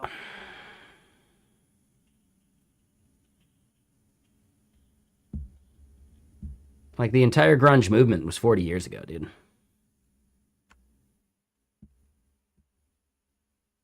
That'd be like thinking Washington, D.C. is a really great place for punk. No, dude, it hasn't been that way for 60 years. Like, nah. Nah.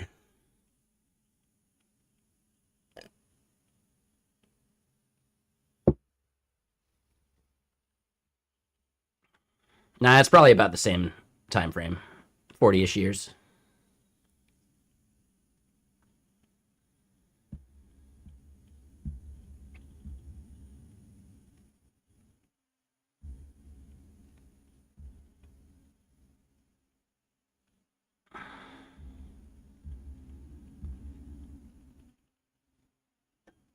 Hold on, what's another one? Oh, Liverpool is where all the best bands come from in the UK, right? No, not even close anymore. Not even close anymore.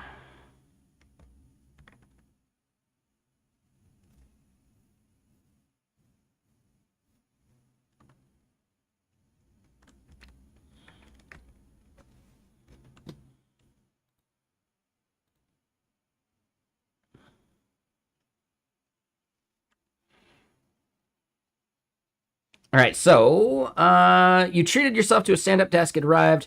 You didn't open it until a few days later, and the top piece was completely broken. They sent you a new one. Got it. Now you love it. That's awesome, man. I'm stoked for you. Yeah, that's great. Have you considered getting one of those like walking, like like an under-desk treadmill yet? Because that could be especially good when you're like discussing plans with an LLM and you can just do like the voice stuff. You've got one of those? Yeah, that's something I want. I don't have a proper standing desk. So instead I would want just like wherever I end up moving. Now it's more up in the air because Belltown isn't quite as nice as I was hoping for what I was thinking.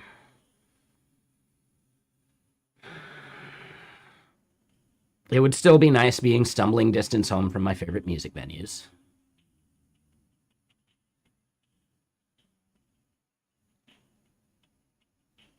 But yeah, when you're in meetings, for sure, that's a perfect reason and a perfect time to do some of that stuff. Yep. So yeah, I don't know. I'll have to think about that. Basically, the way I'm gonna do it in the next place I move to, it's not worth changing up until I just move. But instead of like the stream room being like the bedroom of the place, I'm gonna have the bedroom be a proper bedroom. The stream room will be like out in the living room. I just think it'll be better.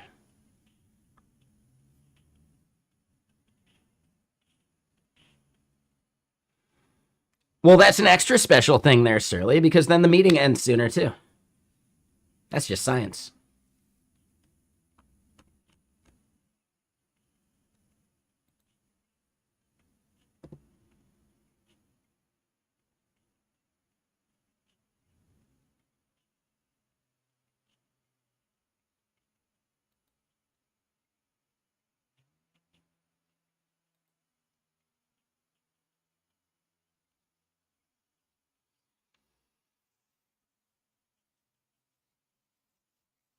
Yep, exactly.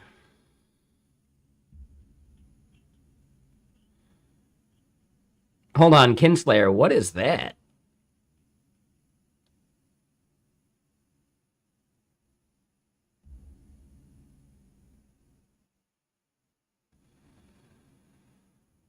Falling asleep listening to stream?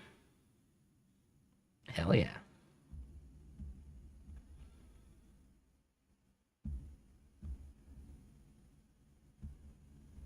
But yeah, just like having more room for just like stream stuff, I could then have like a treadmill that I could hop on. I would have more room to just like do like an exercise bit or something.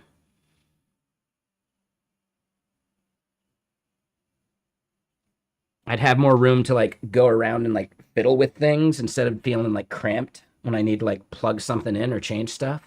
I don't know. There's a lot of reasons why I think it would have value. But now, yeah.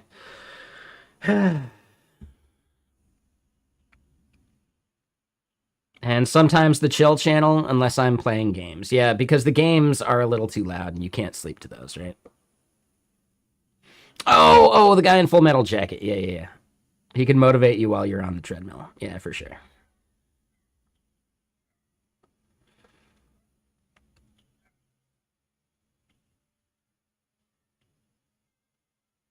Okay, so this is looking pretty good so far.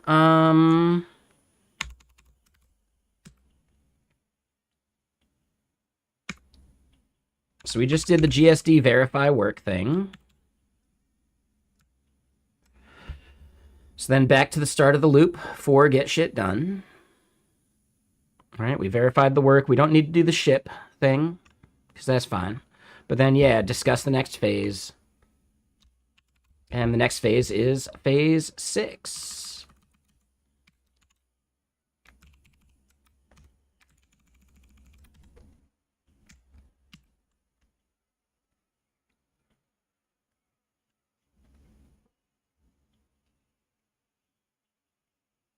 See, I don't know about this album. This album's a little too slow. That last one was good. This one's just a little. I don't know. Like, it's really good for, like, chilling, but.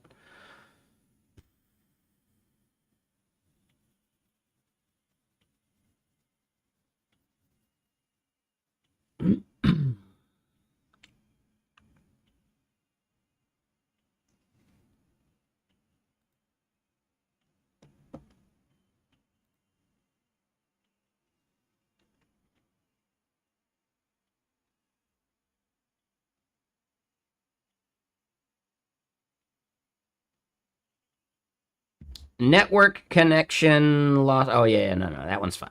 That one we're leaving for the moment. It is to the point, though, where, yes, I think we could start turning Gemma loose on the turbo stream, too. And also, let's check on the turbo stream. How we doing there? Okay. Okay. Okay. All right, so yeah, that's not bad either.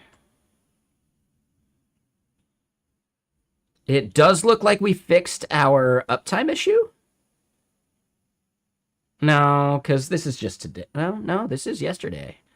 What did... Well, we didn't push anything yesterday, though. So that shouldn't be the issue there either.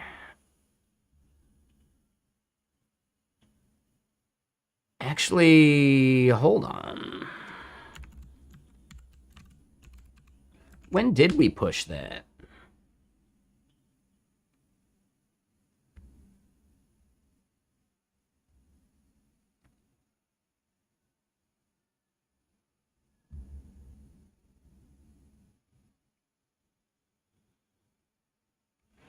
So optimizing that mixed workload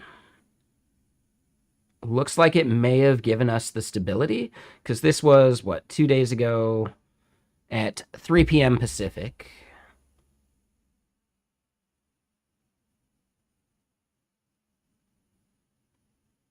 So we did still have some downtime. We definitely had downtime when we were doing our push and some of these other pushes. So yeah, this one bit of downtime actually looks pretty good now. We still have had more downtime than the other server, but somehow we're keeping up on events better.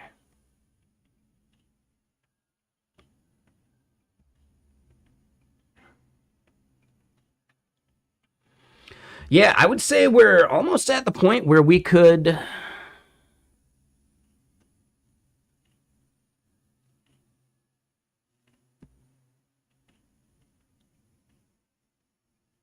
We could consider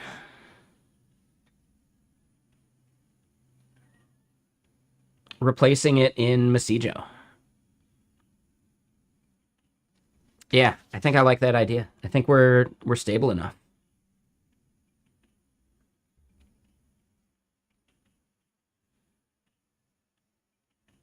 All right, like even our little bit of downtime isn't the end of the world. But we have had 22 disconnects. So yeah, like over the period of 7 days that we're tracking, which isn't even the full 7 days, it looks like it's 4, maybe 5, 4.5.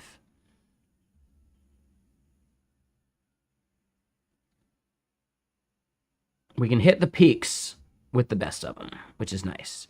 It does seem to me like maybe they take a while to ramp up.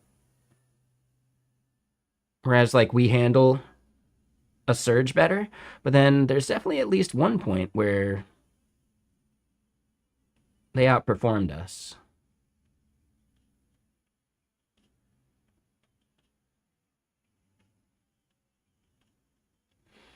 And interestingly, yeah, today's like a slow news day, huh?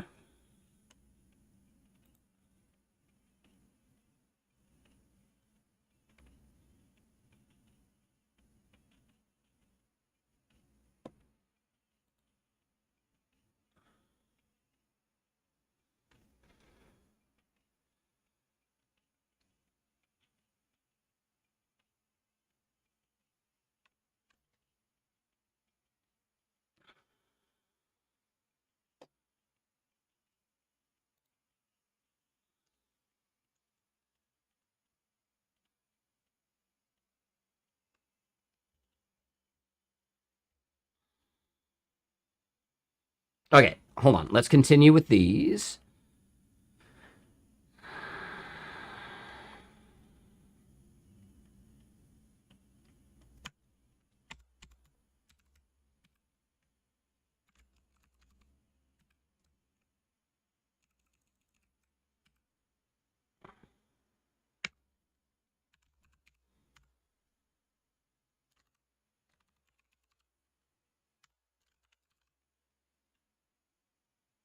What's up, Unbuffed? How you doing?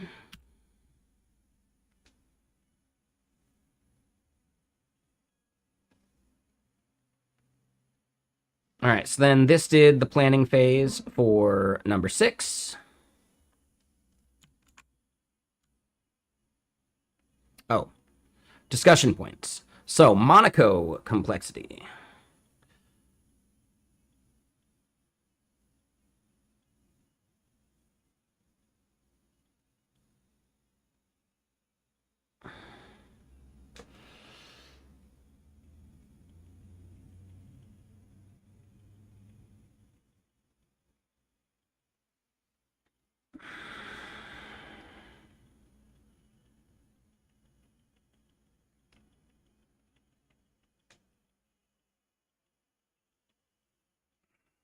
All right, so advanced rendering, right? We do want to support Mermaid.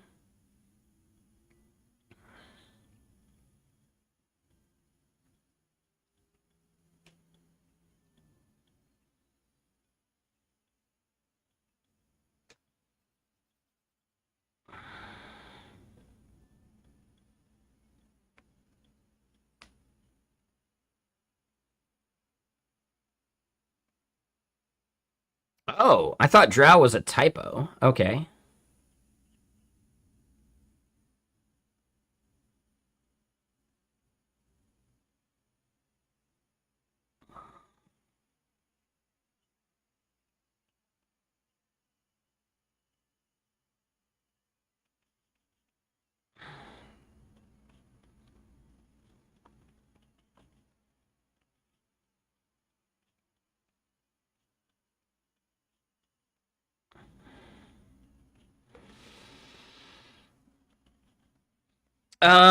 Full type safety.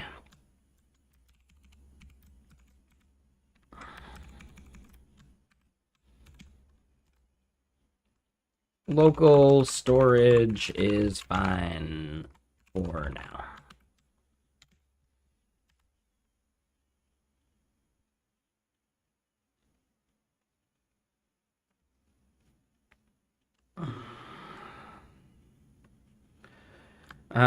Staying as close. We should stay as close to slide dev functionality as possible.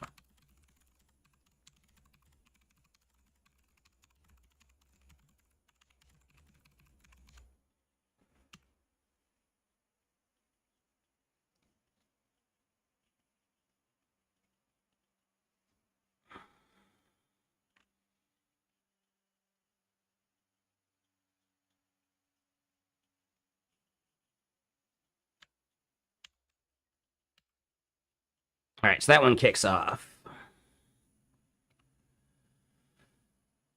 1 second, 1 second.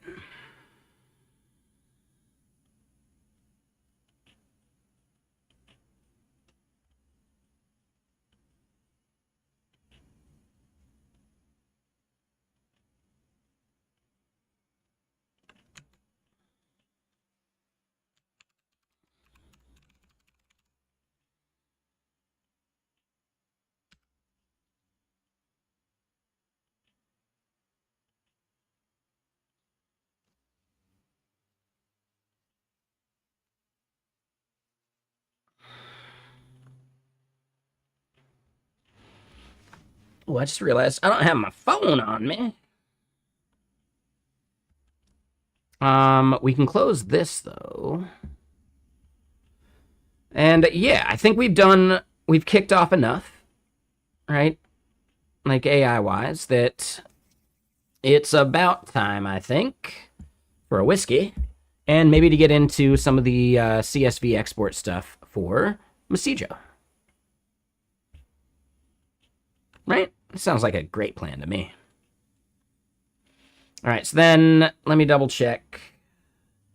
Found out something weird. When you make prompts in TypeScript, you get 80 to 100% compliance.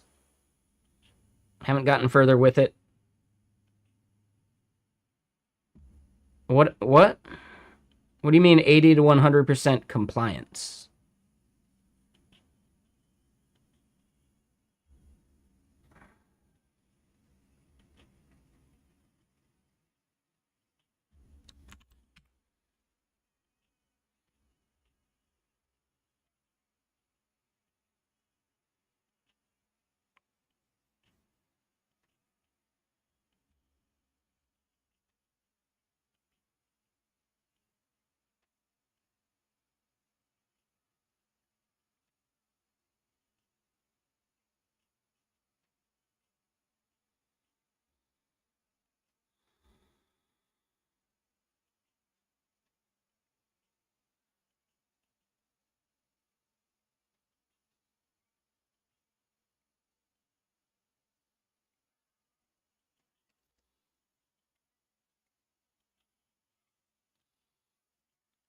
Okay.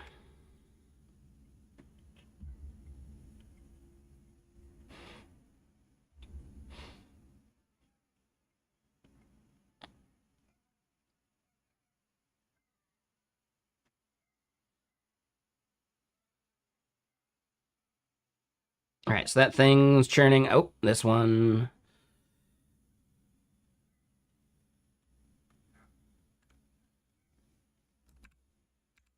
So yeah, we discussed.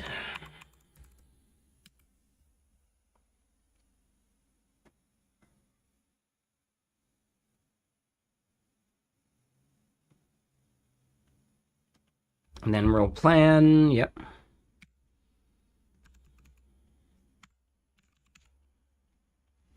It's GSD plan phase. Yep.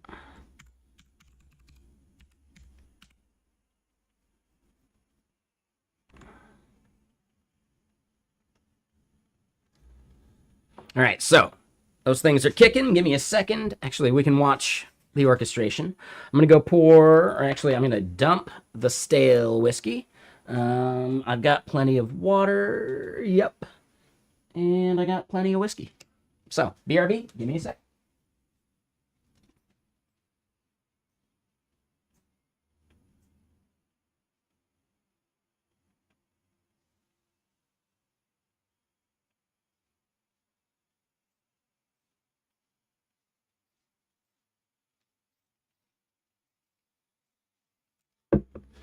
Ooh-wee. Alrighty. Oh, man. Do I have any kind of like snack food?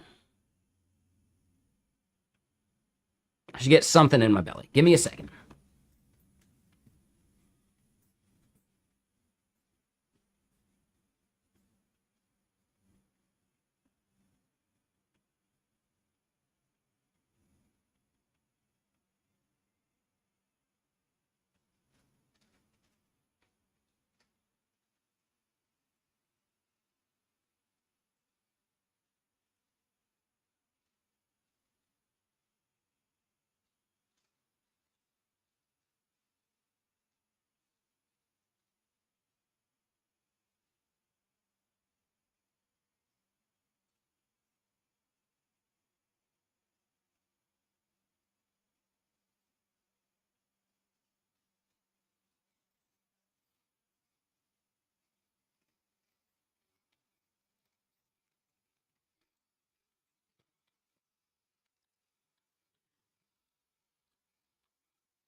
Sorry, 1 second.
All right, so this thing's still churning. This one looks stalled still.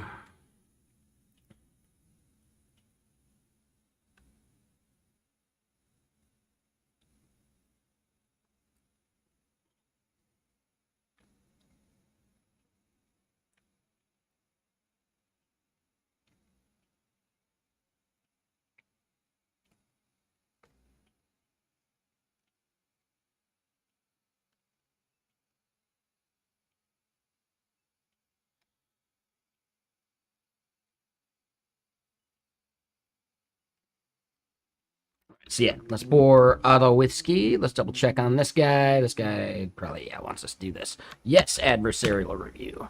That was the whole point of spinning this damn thing up.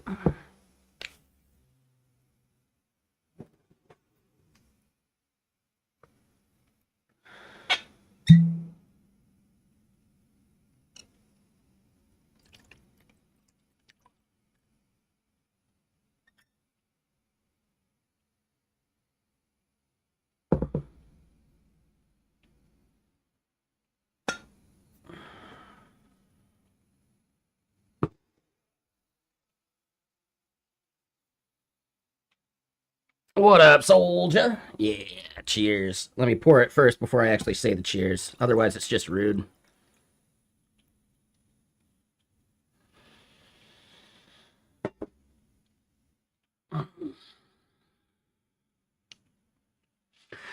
Cheers.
Okay. Oh God, what is going on there?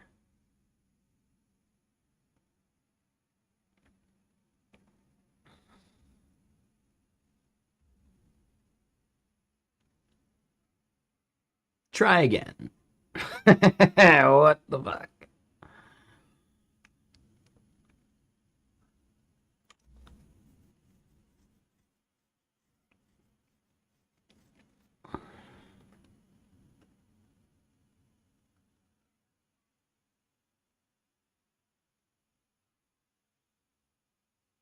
Mm.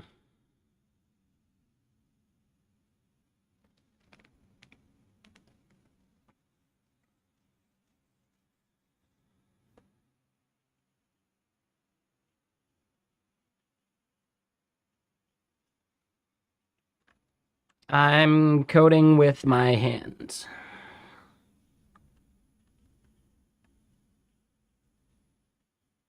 And my eyes.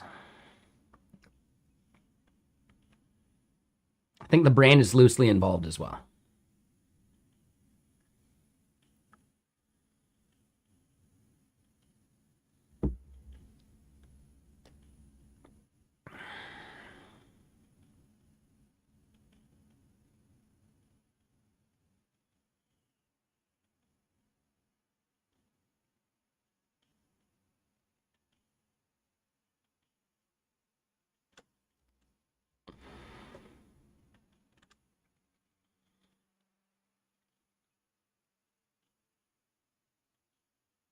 That's the earphones. Yeah, exactly. Yeah, I'm fixing the brain part with the whiskey. Don't worry.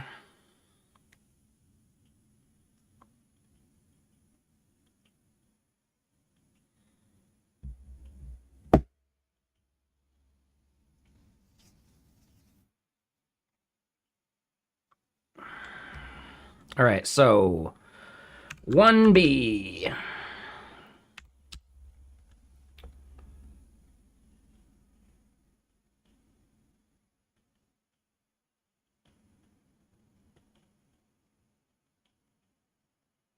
I think 2B as well.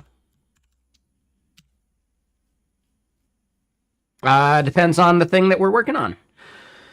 The thing we are vibing up right here is TypeScript. The thing we are massively optimizing performance for over here is Rust. This is also like a TypeScript Astro project. And then the thing that we're kind of caveman coding on is an Elixir and TypeScript project. In general, the front end has to be TypeScript. But for back end stuff, I tend to pick the thing that I think is the best choice for the job.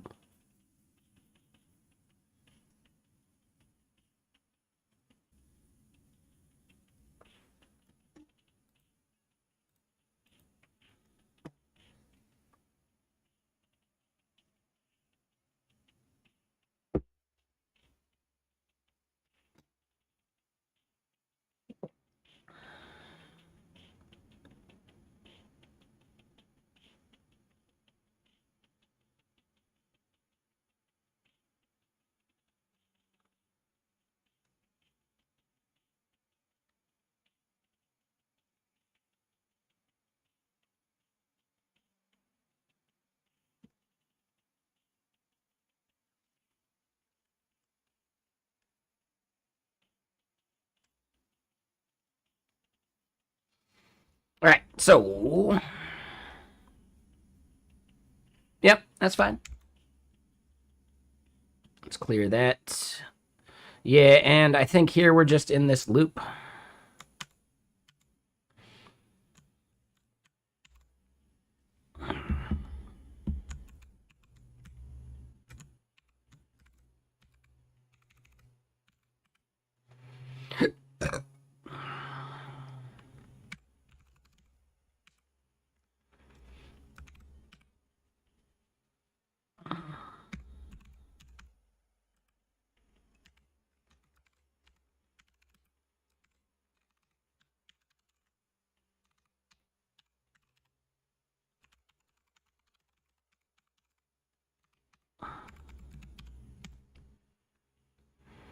All right, so let's continue to optimize. Yeah, that should be good.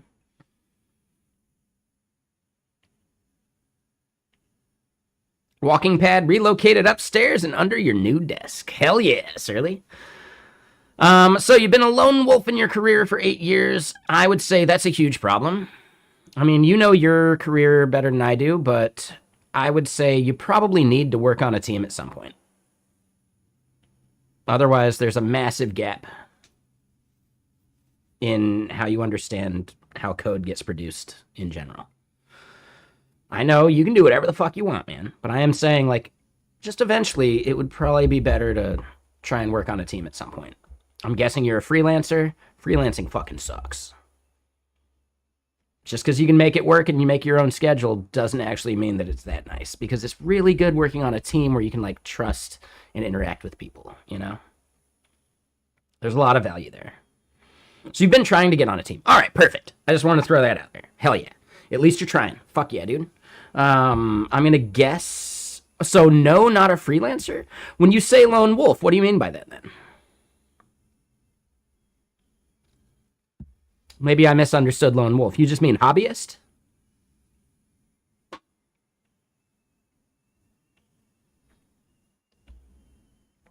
And there's nothing wrong with being a hobbyist.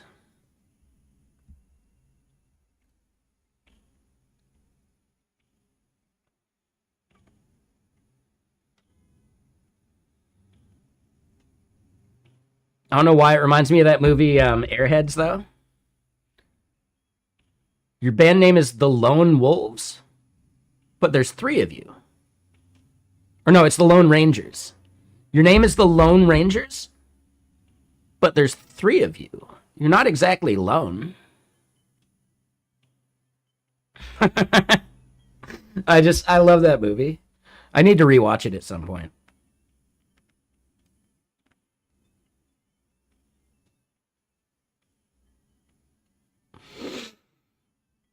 Played D&D too. I was editor of the school magazine. Like, you got Lemmy in the audience doing that shit. It's pretty good. Like, that shit's fucking awesome.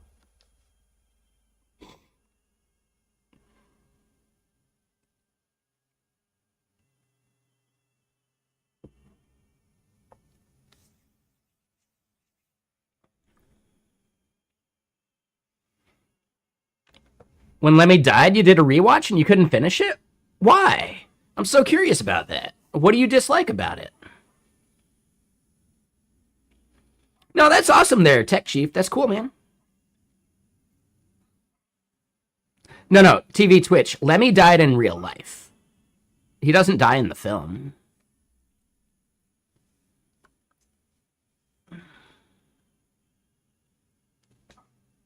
He has a single line in the film.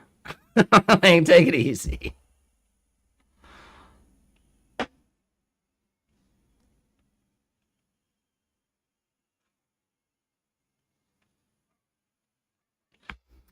Lord Roast Beef, I will say the movie Airheads does have, and who's Lemmy? Lemmy is the singer-guitarist from the band Motorhead.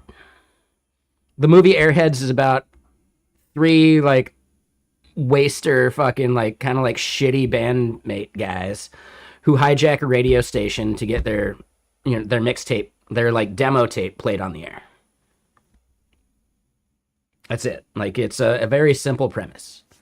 It does have a little bit of, like a Ben Stiller movie kind of vibe to it, like Heartbreak Kid or something about Mary or whatever, where, like, it can be a little infuriating because, like, some of the mistakes that happen in the film are so preventable, and it's just like, dude, that mistake only happened to move the plot along, right?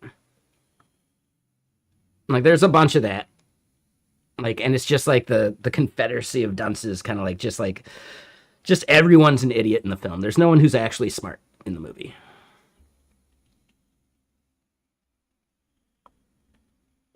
I still think Biodome holds up too, but again, it's very similar, you know? Even the smart people in the movie are fucking idiots, you know?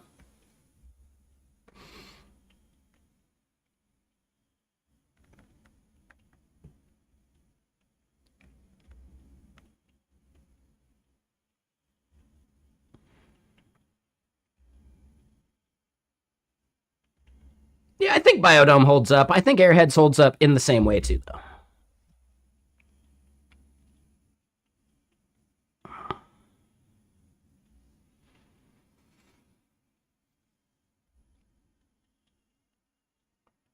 But that's actually funny about Airheads, because I never really put that together.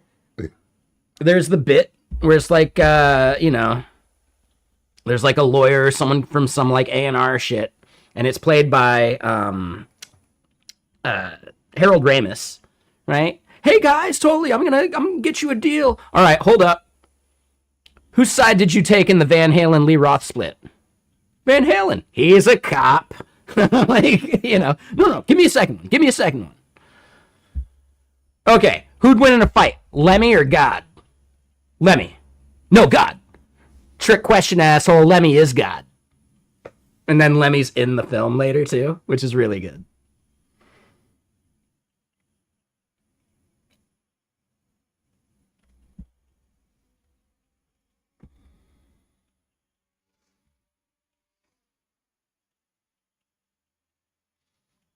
Same. But I remember movies. I can't stop. I can't prevent this. My absolute favorite scene, favorite like moment in the entire film is what you gonna do about it, pig boy? When Chris Farley is in like the metal shop, like the metal concert venue. I think White Zombie's playing at that time too. Right? Dude's just like all burly, whatever, but he's got nipple rings. And Chris Farley goes, yank! Improvise. Like, dude, that's my favorite scene in the whole film. What you gonna do about it, big boy? Yank! Like, improvise. Like, it's just, I love that scene.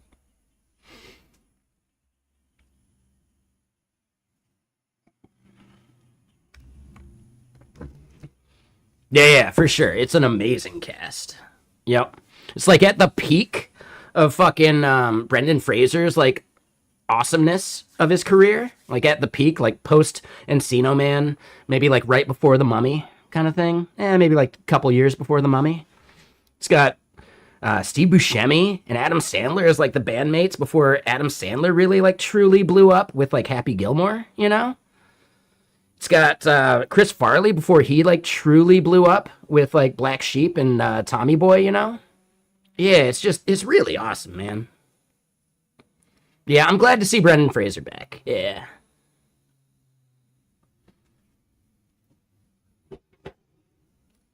But yeah, Joe Mantegna, like, oh man.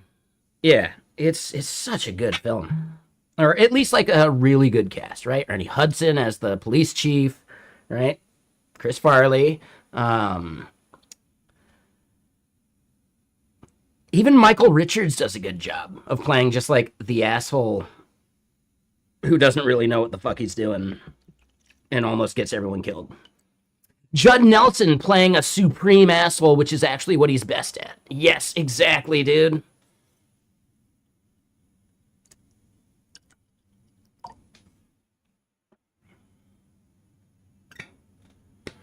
He didn't even listen to the tape. For all he knows, our demo could be Pip farting on a snare drum. I ain't farting on no snare drum. I love that shit. I love that shit. I ain't farting on no snare drum. It's too good, man.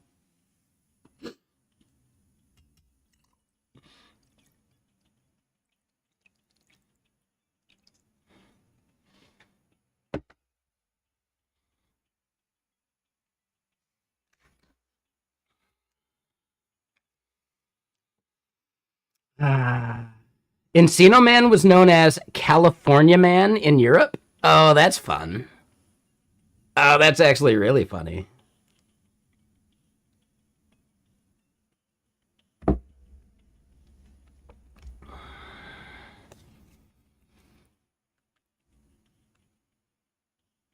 I'd say early 2000s comedy was pretty amazing too, right? Dodgeball, Anchorman, other guys. Like there is such like a period of comedies in like the aughts that like, dude,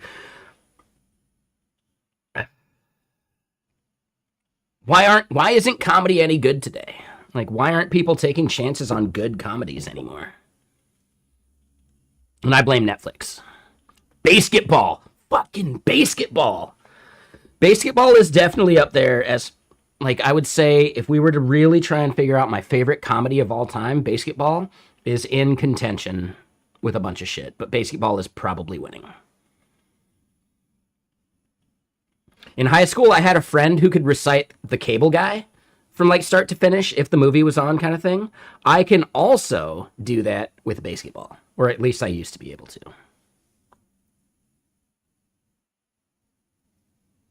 Yeah, exactly, Manlin. There wasn't even an awning in that direction. Doesn't make any sense.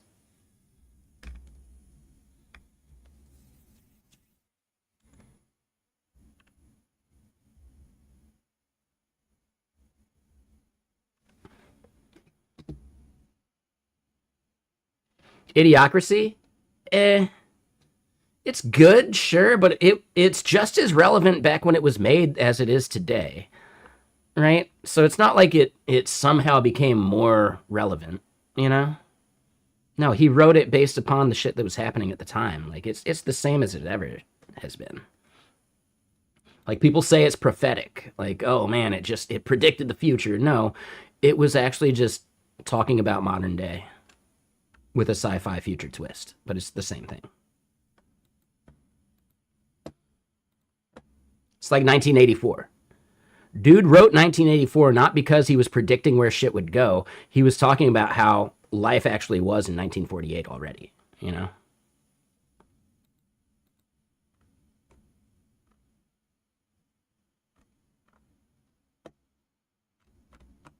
So that's where I push back on like Idiocracy being this like seminal thing. Like, oh my God.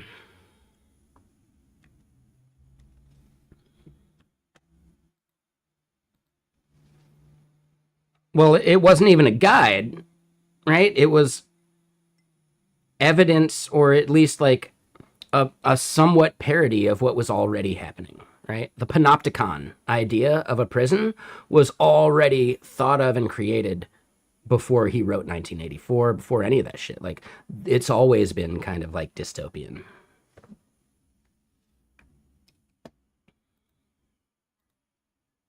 It's always been, you know, politicians lying to our faces.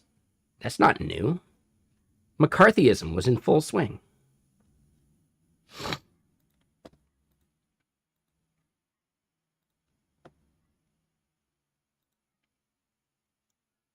Yep. All right, anyway, let me get more music going. It's like he smokes weed or something. I don't get it.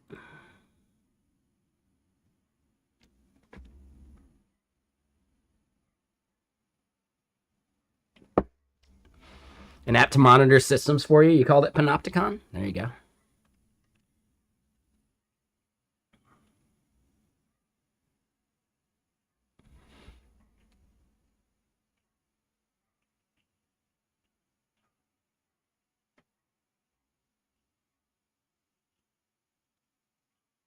Glenfiddich? What about some Glengooly?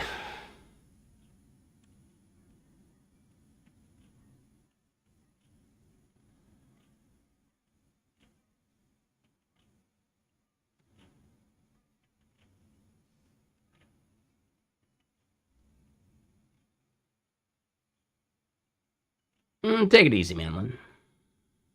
Yeah, the Archer reference. Damn right. Damn right.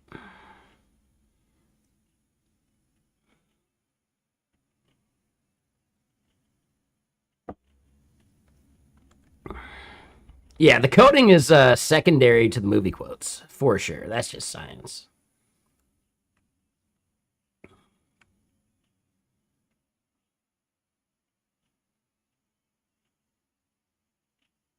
Yeah, no worries, no worries.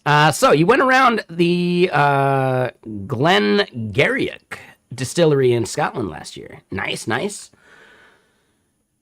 I forget who it was. Someone was mentioning yesterday that they used to really like drinking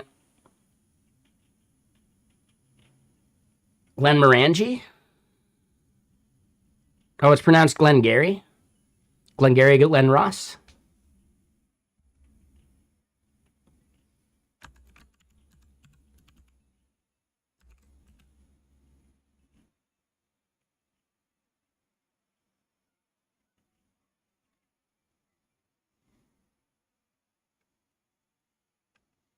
All right, I'm gonna create a parody film, and it's gonna be called Glengarry the way you spelled it, and then Glenfiddich. Glengarry Glenfiddich.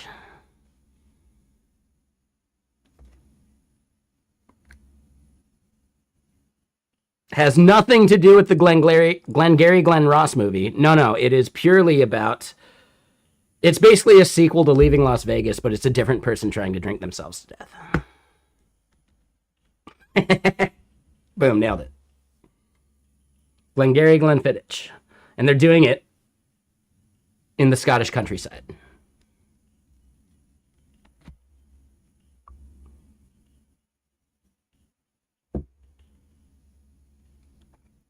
All right, patent pending. No one can steal this idea from me. That's a spec script I need to write here.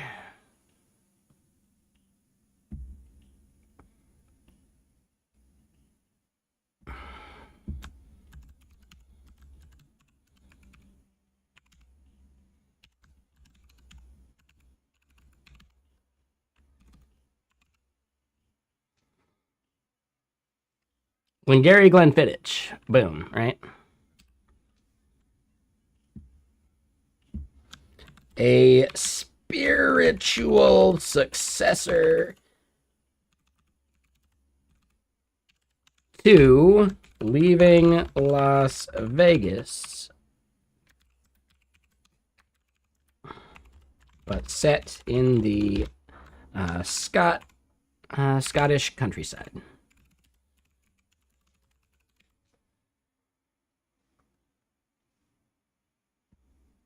Right? That's all the prompt I need because I want to like noodle on it myself later. Glengarry Glenfiddich.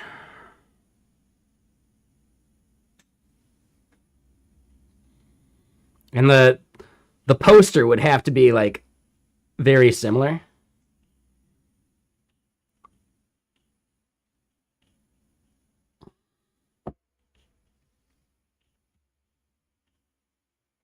I think I'm onto something there. I like it.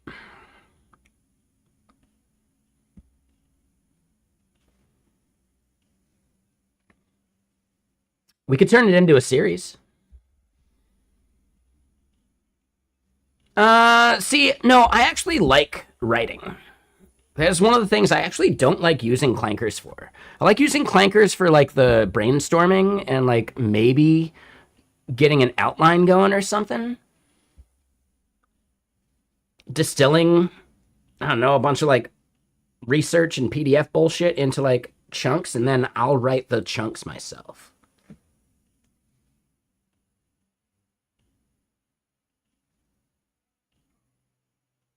I like writing. You know, why would I want something to take that away from me? I like making music. I'm not a big fan of AI made music. Or at least like AI making music that I would rather make, you know? Do I actively contribute in GitHub to others' code? It's pretty rare, but it does happen. In general, you find bugs and issues with all the things you use. If you're not at least creating an issue on that repo for it, you're kind of fucking up. It's actually really easy. It costs basically nothing to do that and surface it, and maybe they end up fixing it. Or you could even do a PR for it. So yeah, in general, if we run into an issue with a thing, I'll make an issue for it. And if we think we can fix it nice and easy, I'll make a PR too. Whether it gets merged or not, you shouldn't like let that hurt your feelings. But yes, people were like, oh man, how do I figure out like open source to contribute to? You use things and you find out where their bugs are. Or you find out what features you want to add. Yeah, I would have said that would probably be a better thing there, Brainless. But sometimes it's okay to skip the issue step. I just think the issue is the easiest thing, right? You don't even have to do the work. You just need to like describe the issue, right? The stuff you tried, the things you get, the result you got, the inputs, right? So it's reproducible. That is already like a huge like benefit to maintainers of open source stuff. Create a reproduction of whatever issue you got, give them the steps to do so, make sure it's independently reproducible yourself on another machine or in a VM or whatever, And then there you go. Boom. You've done a lot of work helping them triage and figure out what the problem might be. You can do this. Anyone can do this. The people that have to ask are the people that just aren't doing anything anyway. In my opinion.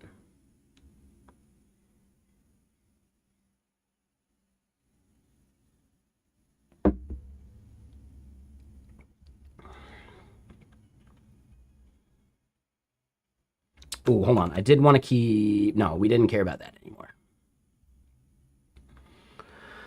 We do have this. Hold on. So yeah, let's keep nudging this stuff along. So we got our plans. Yep.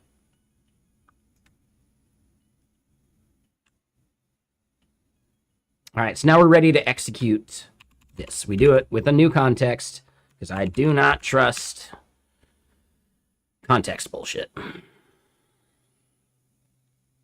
All right, so then this is a GSD thing again, and we want to do GSD execute phase 6.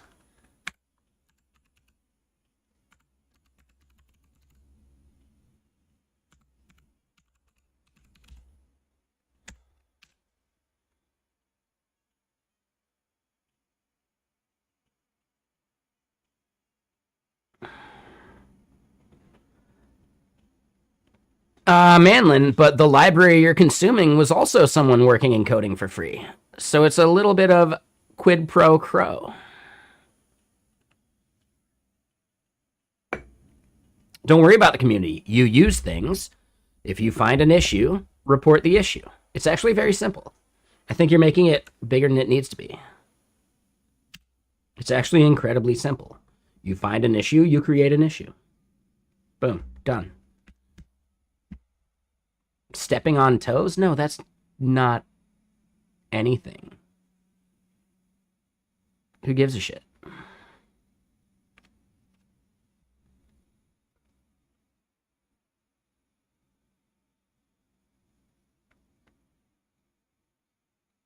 right, so we're patching that. This is working. This looks massively fucking stalled.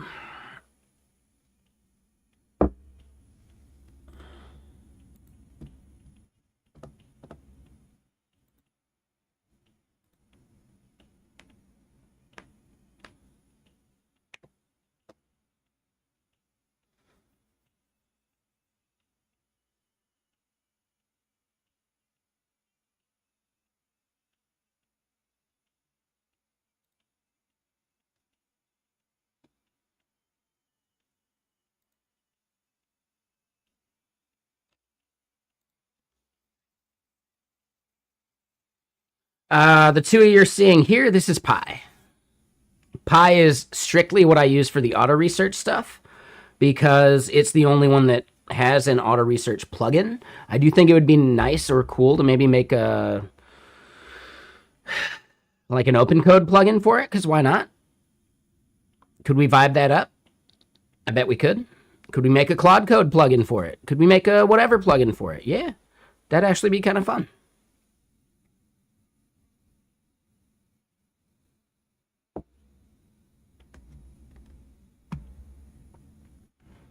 So Pi is just like an open harness for these things, right? And if you really care about these things, there is the terminal bench,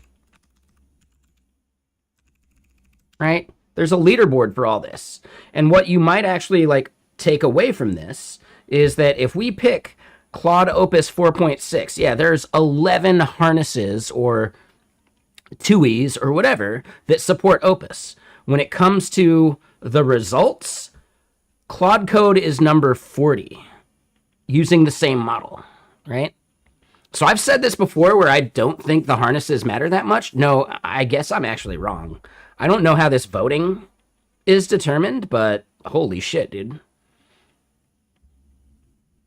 Claude Code fucking sucks.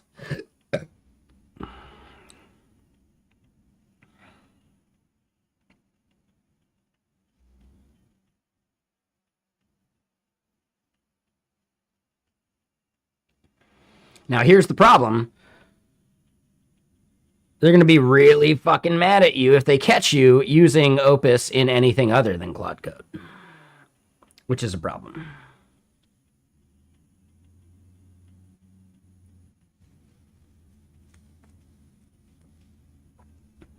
Pi has a 50 kilobyte size limit by default. Can't process files more than 50 KB. Why do you have a single coding file that has more than 50K of shit in it?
All right, so yeah, the .beam stuff, those are compiled things, so those don't matter nearly as much. We can skip the deps folder. Outside of the deps folder, we have one file larger than 50K. But we could probably update it. I think that's still probably a good idea. But I do, yeah, I did want to double check that. Like, yes, sure, our deps are going to have a bunch of shit, right? And honestly, 50K, I don't know. I was thinking 50K was bigger. Surly, is T3 worth the money? I mean, it's absolutely worth the money because I'm on the free tier.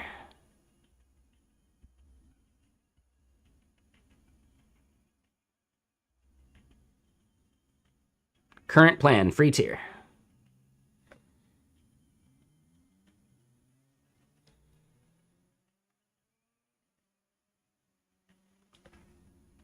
Now, sure, they got usage limits. I guess I'm not like chatting that much with a glorified search bot that often. So yeah, I might be hitting my limit for the day, but I just don't use that much. So yeah, give it a shot. It's totally free for, you know, the models you got. Fuck it, yeah, Gemini 3 Flash. Why not? Fuck it, dude. Who cares? All right, or you could use Kimmy. Meh. Meh.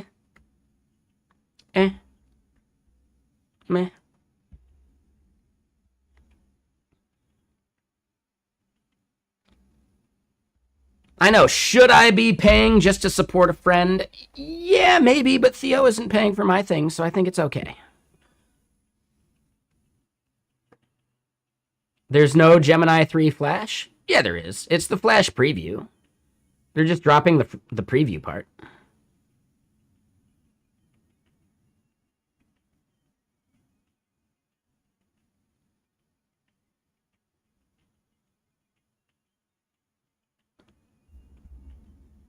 I think you're just wrong, because we're using Gemini 3 Flash preview right now. The 3.1 is Pro. As far as I know.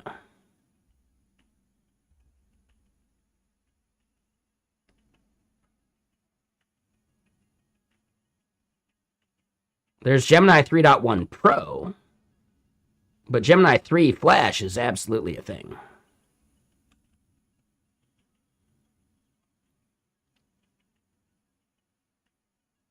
It may be in preview. Like, that doesn't fucking matter for the context of what we're talking about.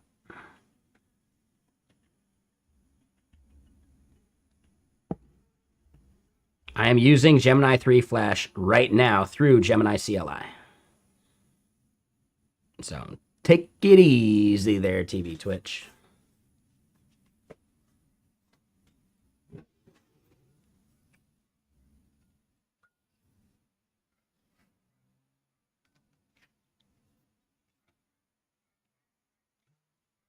You're saying in the context of them doing any of that? Well, can you just recognize that they're using OpenRouter?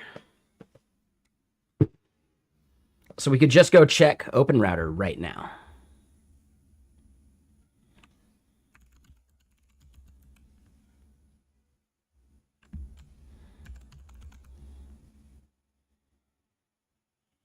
Gemini 3 Flash Preview right there. Voila. Both via Google AI Studio and Google Vertex, right? So Google native APIs. So I don't know what you're talking about there. Sorry. But yes, it's obvious that T3 Chat would probably be using OpenRouter for that selectability, right?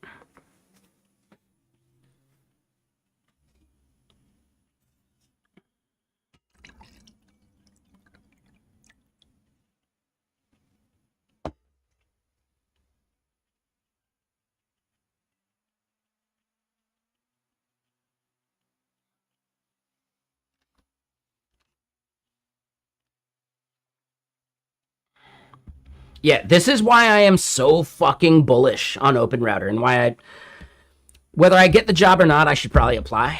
Just cause. Like I gotta get my shit out there. Even though I'm happy at Get Kraken, I've gotta honestly, my salary is solid. It's technically the highest salary I've held. Because I've never worked at Fang.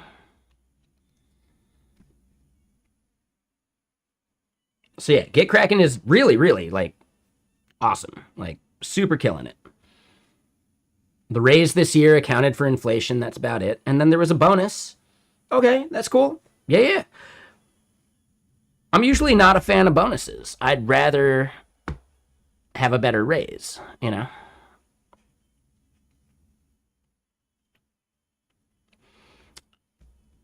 I mean, D-Tech, beggars can't be choosers. You should still apply to Fang. Nah, come on, man. Come on. You're fucking up. Whether you're gonna get the job or not, who cares? But, like, come on. You should still be trying.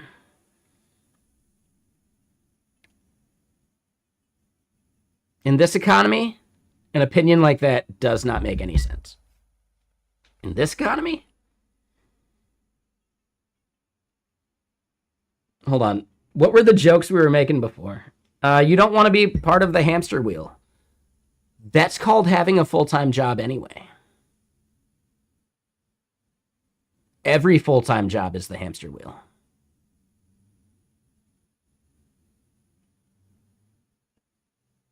Every full-time job is a hamster wheel.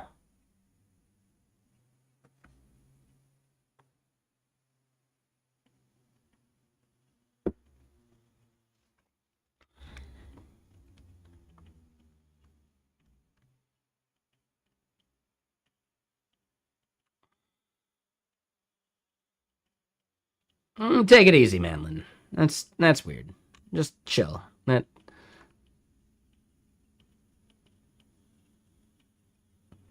I get what you're saying, I think.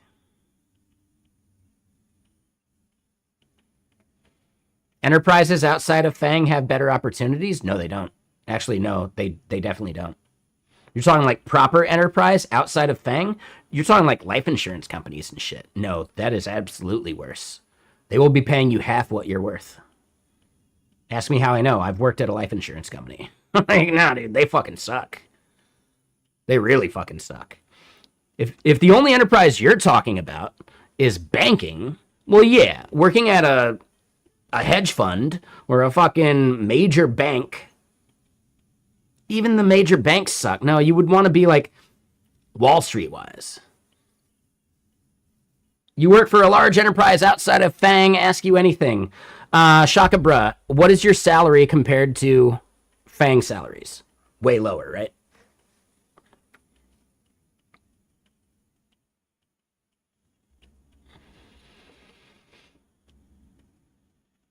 Oh, dude, that's pretty solid. I mean, I would guess that's maybe like a staff or a principal role. Oh, that's total comp too, so that's like stock. Okay, that's a separate thing.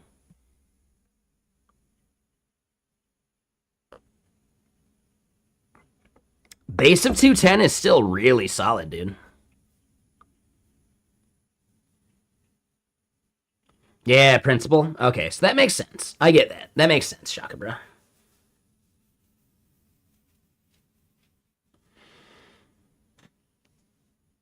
All right, so asking chat, how do I get one of those sweet staff or principal roles?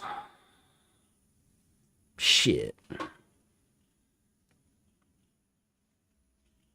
I've been getting rejected for senior roles.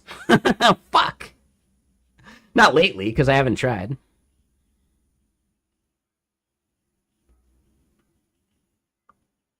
Develop a taste for shit sandwiches. Didn't you hear me? I said I've already worked in life insurance. Did you not hear that? I think I'm already qualified.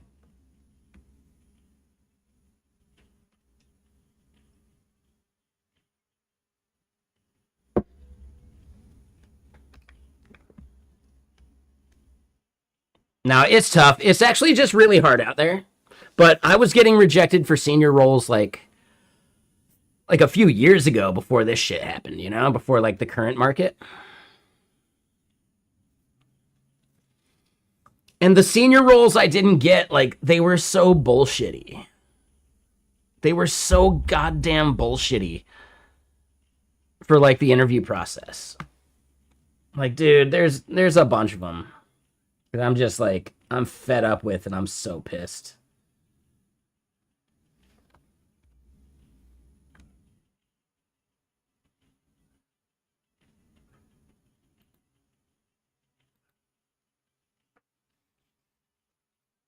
You've been Microsoft Stack for 8 years, so work at Microsoft, dude. Do that, man. Dude, Microsoft is where people go to retire. Yeah, just collect that sweet, sweet forever pension, and you're good to go, man.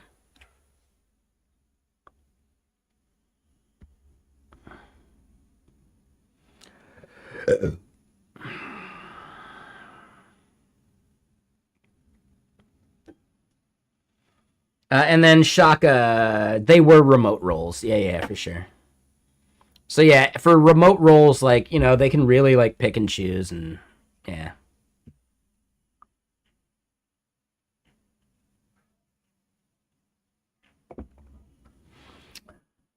Oh shit! Roast beef.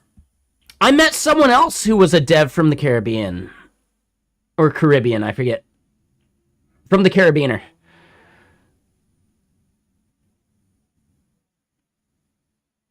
Microsoft has been laying off 10K a quarter. Yeah, that's fine. They're still hiring. They are still hiring. I don't remember. I think he might have said Barbados. I don't know what country Barbados is in. Or is Barbados its own country?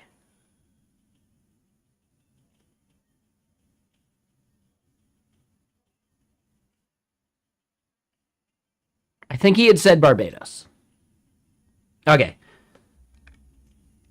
Is Barbados its own country, or is it just a city in some country, and I just know nothing about the world because I live here in the U.S.? Like, you know. Barbados is its own country? Oh. Okay. All right. It is a country. All right. Yeah. See, I don't know. I've never, like, never even looked into it. Never even thought about it.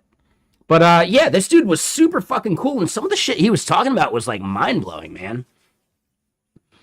I tried to convince him he needs to, like, submit talks for conferences and shit. No, I don't have a passport yet. God damn it, you're fucking right. I need to do that so much. Fuck. All right.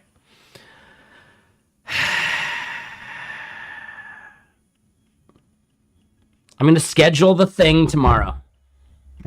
I'm scheduling the fucking passport meeting tomorrow. I'm also going to have to figure out how to schedule getting my reckless driving expunged from my criminal record as well. Does that affect getting a passport? Having a 20-year-old, 25-year-old reckless driving misdemeanor?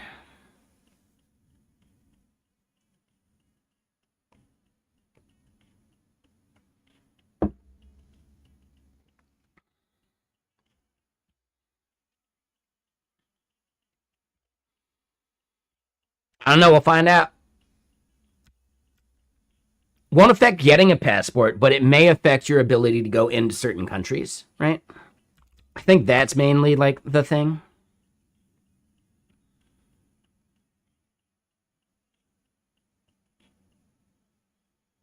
Yeah, I think Canada is just more strict about it. I just need to get it off my record. I'm sure there's some way that I could, like, honestly, I would be willing to bet that it's just like a form I gotta fill out or something, right? I doubt I even need to go, like, to actual court. But I gotta find a lawyer, I think, to do that shit. Like, set that in motion. Well, no, it's not a traffic offense. It's actually like a criminal misdemeanor. It's technically a gross misdemeanor. If I had fought it from reckless driving down to negligent driving is a traffic ticket. But I was stupid and I pleaded guilty. Or I pled guilty. Never plead guilty to a goddamn thing, because you will get that shit reduced. Just statistically, if you've never had any other offenses or anything, never plead guilty. Just don't do it. I was 18. I didn't know any better.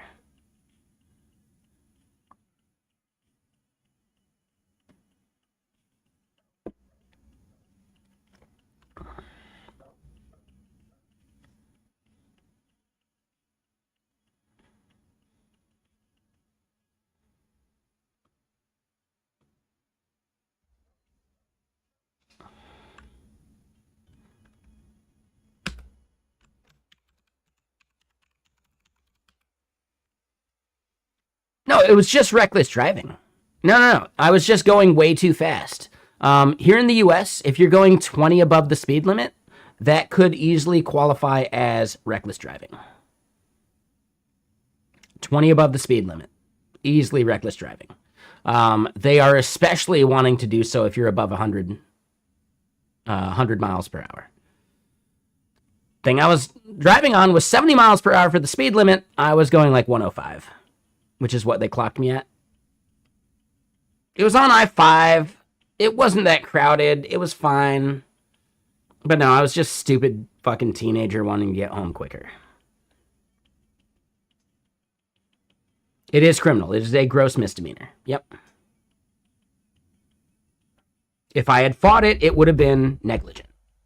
Yeah, I live in Redmond, D-Tech.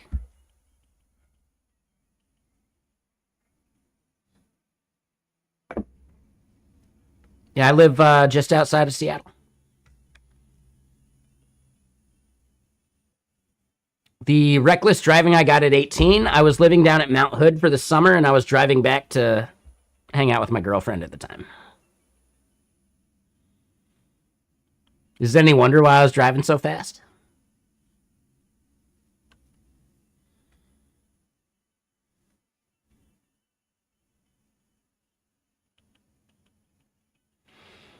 Caleb, same thing. Yes, you can actually get a reckless driving or even a DUI in Canada on a surfboard. It's fucking crazy. So that's why I can't get into Canada. They see a reckless driving and they assume that you got it reduced from a DUI. Now, I didn't need that Home Alone text because she would come over to my place because my place was very permissive. Didn't matter if anyone was home. Who gives a shit? Like, yeah. Right? My parents raised two boys. They didn't give a shit. They were very laissez-faire. If there had been a girl in the house, maybe it would have been different.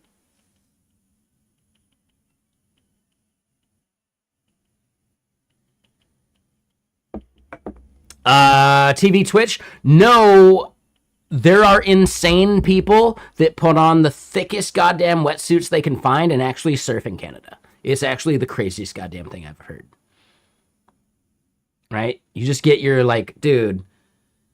People talk about like the 0.5 centimeter or whatever, like the 5 millimeter like wetsuits. No, you need a way thicker wetsuit for like the Washington, Canada coast. You need easily like a centimeter wetsuit. Like not little. Hold on. How about this? Let me double check this. I don't know. I don't surf. What thickness wetsuit is needed for PNW surfing?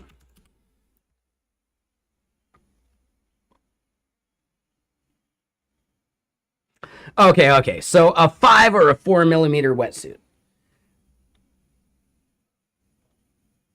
Okay, so yeah, arms and legs might be a little thinner for flexibility, sure.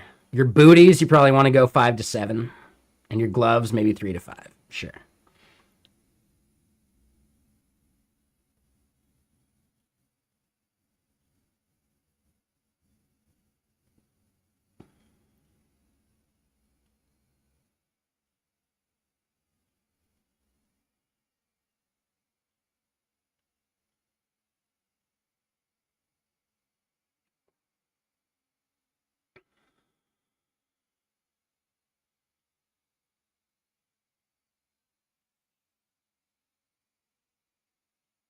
It's not that much warmer. Makes sense, Caleb. When you said people used to come to Jersey, you mean the island, not New Jersey.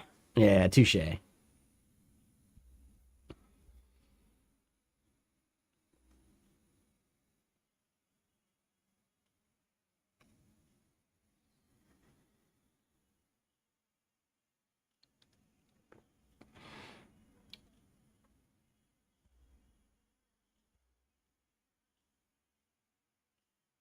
Yep. Yeah, so this is the crazy part about surfing. Like, you can do it, but your wetsuit's gonna be so goddamn thick. Like, fuck that, dude. Yeah, fuck that. I have friends that surf. I'll never be able to do it because of my shoulder. So I don't know. I live vicariously through what I hear about surfing from other people. But I've had snowboard friends move to Hawaii just for like, for that fucking endless like summer type bullshit. Or not endless summer, but just like endless like surfy vibes because they're snowboarding during the winter and surfing during the summer.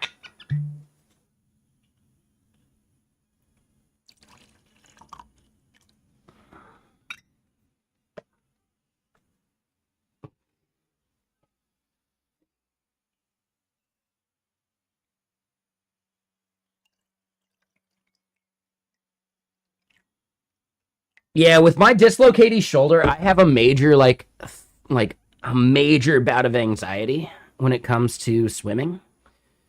If my shoulder goes out and I'm in deep water, I've got my left arm still and I'd just be like spinning in a circle. Like it would suck. I can maybe do like the kick thing, but like I wouldn't be able to maintain buoyancy that way, right? I don't know. Yeah, big bodies of water terrify the fuck out of me.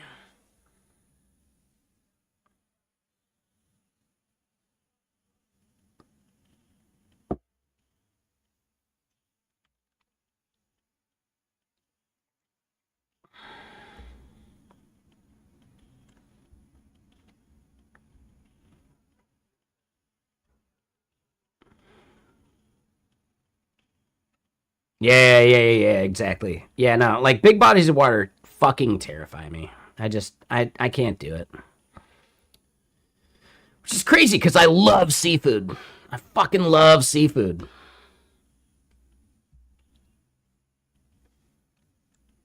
But yeah, I've known too many people like die from like ocean bullshit too. There used to be this dude in the snowboard scene named Donkey, who was from like the Baker area. They were out doing some shit out on like Puget Sound, and it was like a little stormy, and dude's dog jumped off the boat, and dude jumped after his dog, and no one ever saw him again.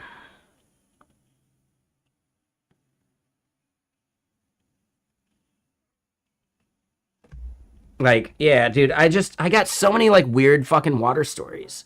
I got a friend, like someone I considered somewhat a close friend, but like not that close because I never get people that close. Who they went to like some like river, like Yellowstone or some shit, and they went, swimming in the river, and they thought he was like joking when he was all of a sudden like not okay out in the water, and then they never saw him again. They thought he was fucking with them, and then he drowned. And I don't know if they recovered the body or not. Like, that shit's gnarly. Yeah, dude. Water is no fucking joke. And, really, like, lifeguards, you could be the best swimmer in the world. You could be the best swimmer in the world, and then all of a sudden, you get that fucking, like, thing where your brain just doesn't think properly anymore. And you're fucking, like, floundering without actually, like, hitting, like, doing anything with your arms. Like, you could do better, but you like, your body goes into this, like, fight or flight mode. And that's when you die. And actually, like, lifeguards are trained to recognize that. Like, lifeguards are massively trained to recognize, like, you could be the best swimmer in the world and still have that shit happen because your brain just goes weird.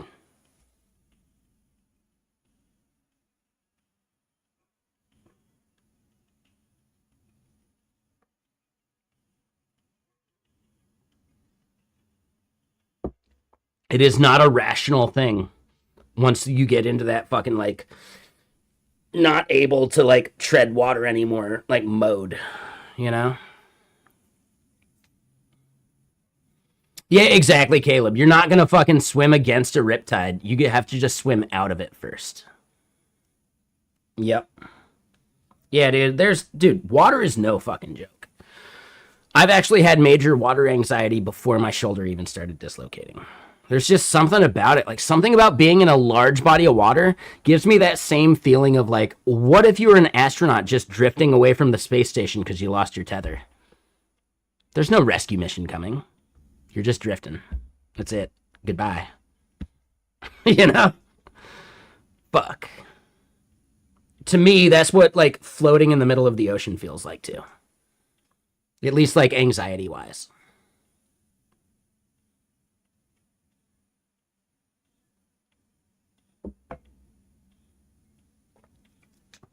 I don't think anyone has died in space like that yet, because we would have heard about it, we would know about it. But it's one of those things that could eventually happen, right? And it's just more about just that thought of, like, dude, you know you're a dead man, but you're not dead yet, and all you have is time to think about this shit. And actually, time slows down when your adrenaline is kicking that strong. So you have extra time to think about how you fucked up and how it's not going to get any better. You know, like, dude, that sounds so goddamn terrifying. And to me, floating out in the middle of the ocean would be the exact same thing.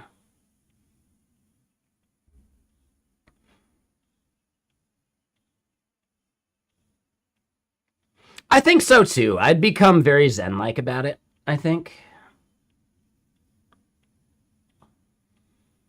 I'm actually pretty good at like accepting my fate, kind of. Like, that's almost what you got to do as a snowboarder. You go off a jump and you huck it and you get your grab and you just accept your fate for the thing that you've done and the momentum that you've kicked off until it comes time to, like, figure out how to get your feet back under you. It's actually kind of crazy. Like, almost every new trick I've ever learned, I got myself into a state that I didn't know what to do, and I was like, well, how do I get my feet back under me?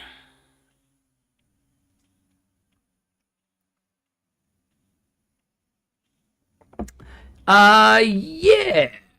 Sponsor me? Is that the video? Yeah, that's the video. Yeah, we could watch it together real quick. Sure, why not? This is my sponsor me video from 2006.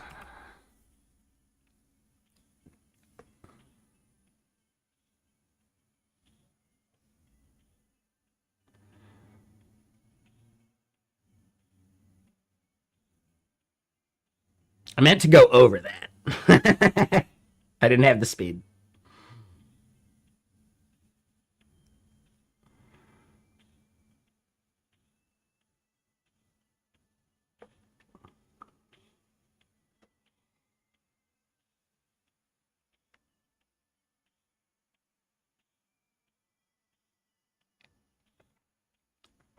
I'm still the only person I know that does a fucking frontside off the toes truck driver, which is that double hand grab.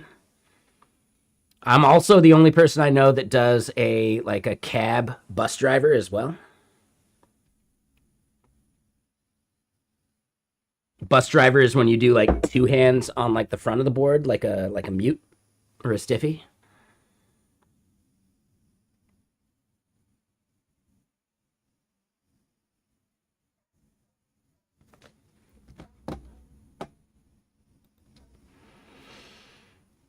And yeah, so I can do. I think the highest spin I ever really like truly did.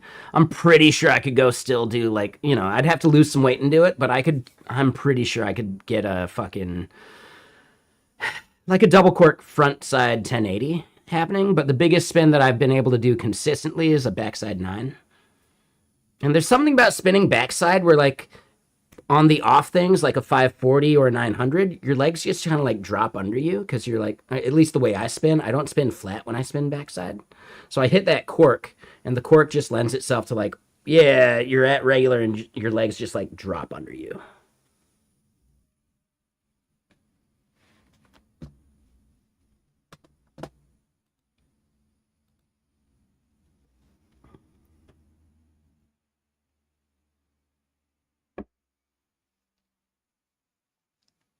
But yeah, that's all my shit from 2006. That was my 2006 sponsor me video, and I actually got way better compared to that. Like, I got to a point where, like, a frontside 7 is my safety trick. Oh, and if I under rotate it, well, it's just a front 5, and that's easy. I can adapt midair.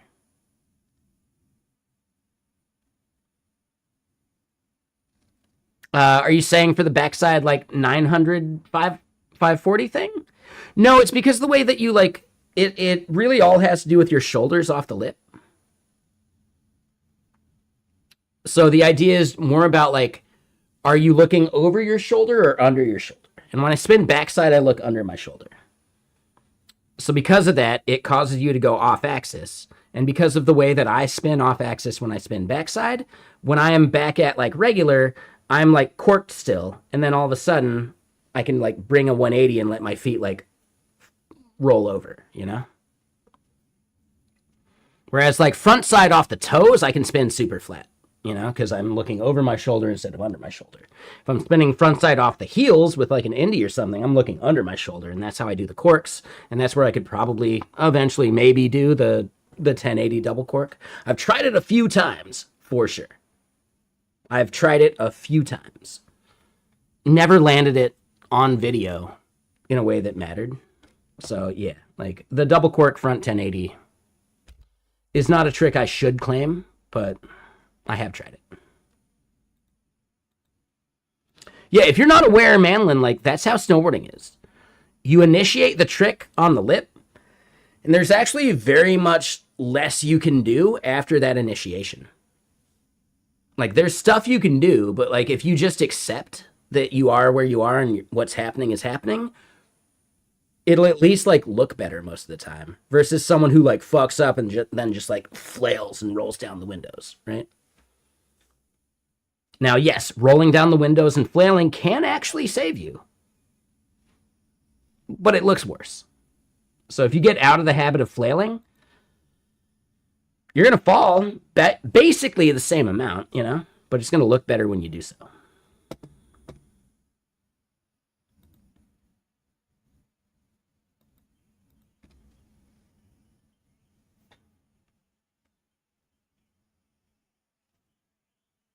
Exactly. Yeah. That's actually a thing that separates like the best snowboarders from the worst snowboarders. Like the ones that can just like accept their fate and work with it and then try and figure it out after.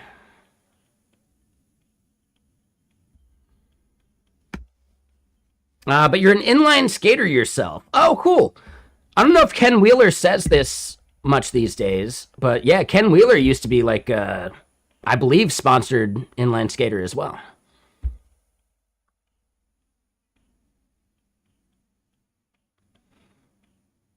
It depends, Plan Boo. For things I care about, I still write code. For things I don't care about, where I only care about like the inputs and the outputs, they're vibe coded.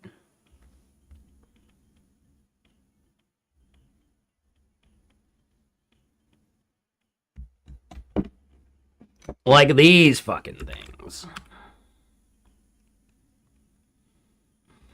Right? We got stuff where I only care about the inputs and the outputs, so I don't fucking care about the code itself. It's technically called caveman coding. Yeah, coding by hand is now called caveman coding. But let me put it this way. I'd trust a caveman to catch a fucking antelope more so than I would trust any modern human.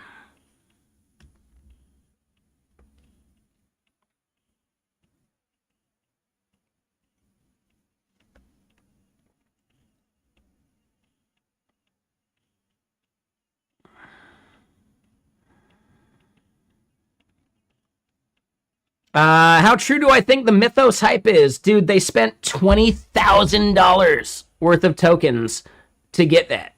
You could actually spend... You could use a stupid model and spend less and do the same shit, I bet. Especially with knowledge of the code base. What do I think about the Mythos hype? I think it is exactly that. It is fucking hype. It's a thing that they're doing because they couldn't possibly run that model with retail because they're already hitting like throughput problems, right? Claude Code and Opus already have throughput problems and reliability issues. There's no fucking way they could turn retail loose on Mythos because Mythos actually costs way more effort, way more time, and way more CPU usage, right? Because the model is that much bigger. The only customer you could ever sell that to is enterprise. That's it. I think that's it. I think it's absolute bullshit that it's the only thing that could have found that vulnerability. No, dude. Other people just didn't want to spend $20,000 worth of tokens to do so.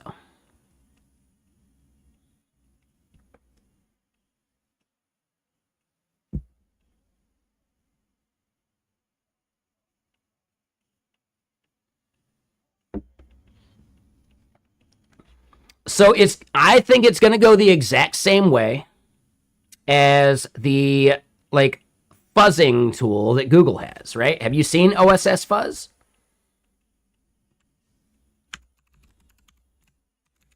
Right? Back when fuzzing tools were being like debated and chatted about, people were like, oh my God, hackers going to use fuzzing tools to find some of these things in our applications. Well, yeah, sure, but also we can just run fuzzing tools defensively too. And Google does that for a bunch of open source shit. Right? So at the end of the day, yeah, Google will end up having their own like Gemini find shit in open source using AI instead of just fuzzing. Because who gives a shit? Fuck it. Why not?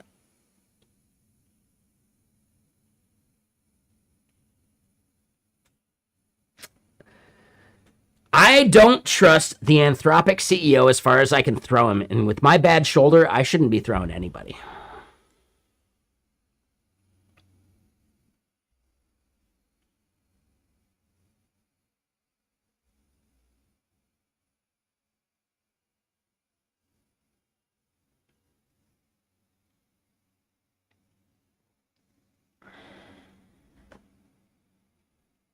But yes, if you've been a dev long enough, yeah, this like fuzzing thing was actually like, oh my God, it's going to break the entire internet because now the hackers can do the fuzzing.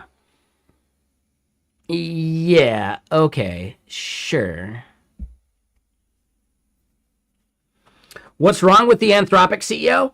Well, maybe the fact that he said no company is going to need developers 6 months from now, multiple iterations of 6 months ago. He's been saying the same shit every 6 months, and he's been wrong every 6 months, and they're still hiring. See what I'm getting at? Like, there's just something that is incongruent with what he says and what the company does. He's been saying we will not need software developers in 6 months for many iterations of 6 months. So here's the thing. I don't want to get sued. They're not lies. They're puffery. They're like, you would have to like really, really, really form like a solid goddamn lawsuit with evidence to prove that he doesn't believe what he's saying. So it's not technically a lie if he actually believes what he's saying. He's just using puffery to think and say what he thinks will be possible in 6 months. You know, there's no court that would actually convict him of lying to investors. He is simply just giving his best estimate, right? There's no one that would actually accuse him of lying to investors for that. That's the CEO's goddamn job, you know? Yeah, the CEO is legally obligated to be as naive as possible about this shit to sell investors on it so they can get more money so they can continue, like, operating, you know? It's why we should stop fucking listening to CEOs. Like, when did people actually start thinking that CEOs are telling us the truth? They've always lied to us. Tobacco CEOs, fucking, like, it's always been the case. Sugar company CEOs, they've always been lying to us. Why are we just now starting to trust them again? That's a bad fucking idea. That's a really bad fucking idea. CEOs have always lied to us.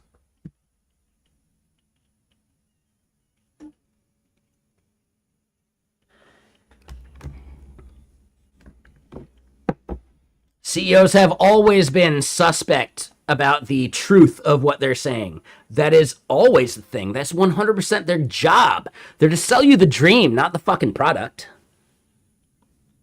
And it's okay once you recognize that. It doesn't mean all CEOs are bad, but that's their fucking job, dude. They're just there to convince investors to give us more money.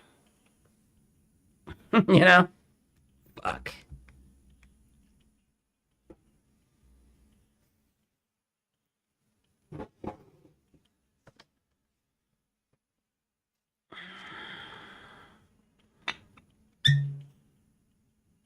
And I say this actually openly saying, like, I like our CEO at Get Kraken. He seems like a dude. I would go out and have a drink with him any day of the week. I would love to just hang out and chill. But also, well, it makes sense why, yeah, the CEO probably shouldn't be drinking with random employees. I have had a drink with him, but only one.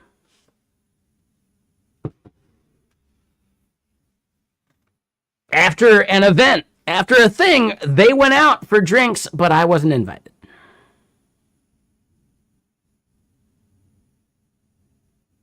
So I went drinking on my own. Fuck it.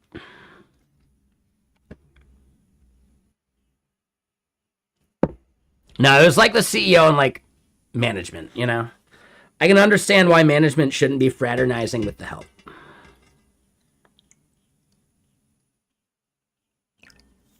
I get it.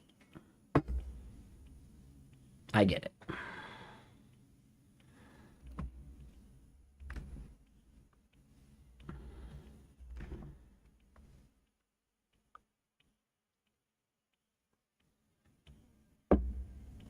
I still like our CEO. He's a fucking dude. Like, he still exhibits CEO traits, you know? For sure. Like, he is able to talk well beyond the limits of the conversation, you know? Like, his skill is being able to talk. It's amazing, actually. It's kind of breathtaking to see in action. He can take a 5-minute conversation, make it a half hour if he really wants to.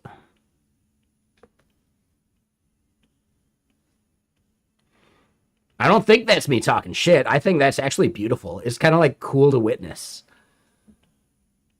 you know? I think he's such a dude. Like, even if I don't stay with Get Kraken that much longer, I would still really like to keep in touch with basically everyone I work with at this point, because they're all fucking awesome.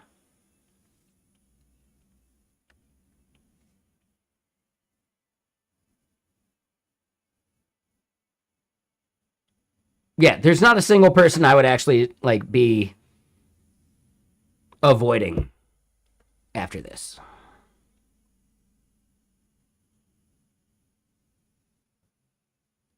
The CEO from your previous employer took people out to lunch just to talk. Yeah, absolutely, dude. Also, they get to have a really fucking awesome lunch with someone versus without someone. That sounds way better, dude. And some people let their guard down while they're eating, you know? There's actually something really powerful about that. People will give you their absolute honest opinions in a way that they wouldn't without food in front of them. I think you can actually, like, you can find studies about that.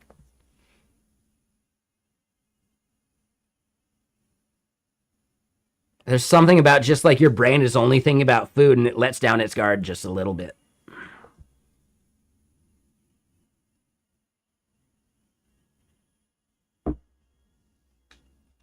Plan Boo and D-Tech. Sorry, D-Tech, I already, like, dude, it was like an hour ago. Thank you for the follow. I appreciate that. And Plan Boo, thank you for the follow as well.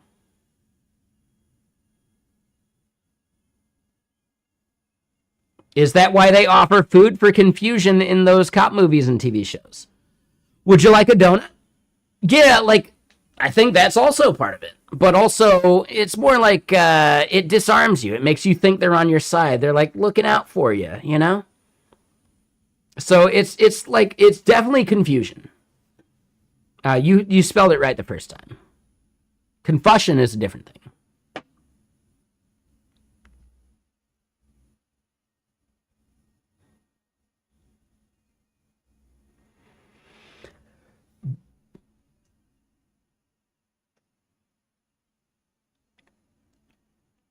All right, so you wonder if that's why people take people out to dates surrounding food? No, I don't think that's it.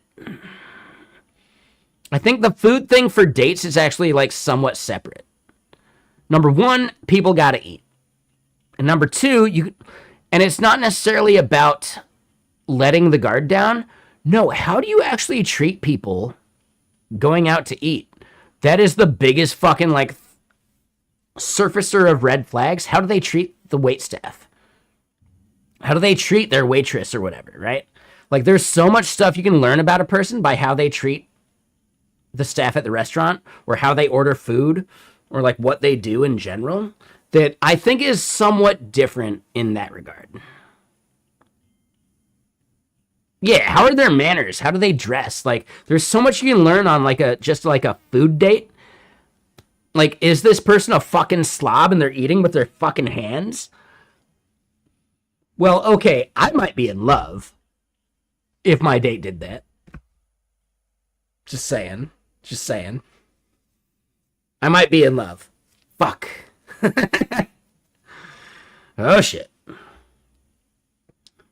I took a girl out for dinner and she ate with her hands and just funneled the food into her mouth. I think I'm in love. You know, like, holy shit, dude. I got more food. Oh, are you hungry?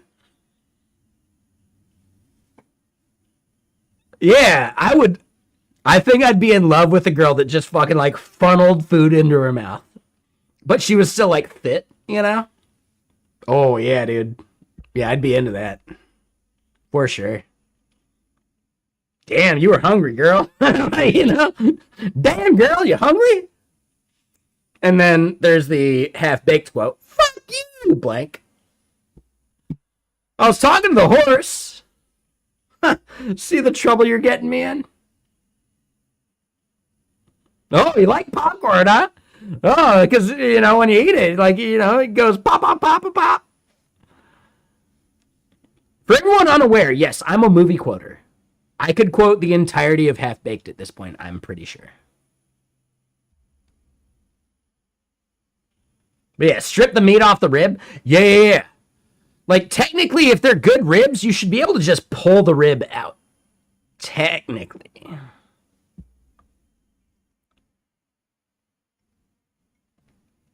Good ribs? Yeah, no, you don't even need the bone. You just pull the bone out. And that's how you know you've got some really good fucking ribs. Just pull it out. And then either caveman eat that shit or use a fork.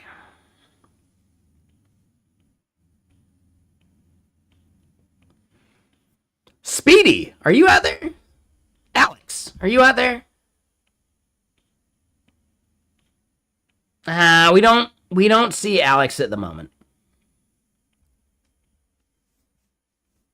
When I was at Commit Your Code conference, me, Alex, and another person went out for some barbecue.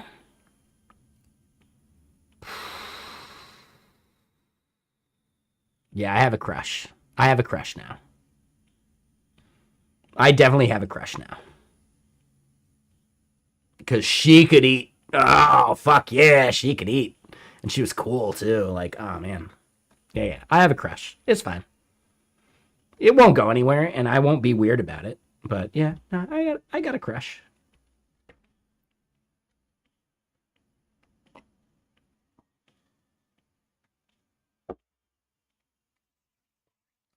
I collect crushes like I collect sports cards. And I have enough sports cards that if I were to stack them up, they are taller than me. Right? And like the boxes they're in. Yeah. The sports cards I have are taller than me. I'm a collector. I'm a collector of sports cards, comic books, and crushes. I got way too many crushes.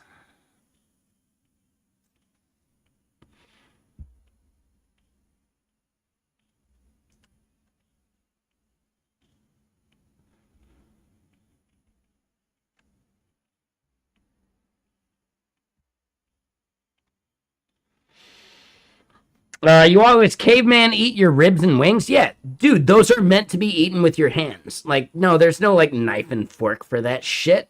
I would judge someone for eating that stuff with a knife and fork, actually.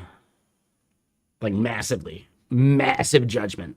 If they're not having to wipe down their entire face with multiple wet naps after like eating barbecue, oh, dude, hold on. No. I don't think they eat barbecue right. I don't think it's going to go to a second date.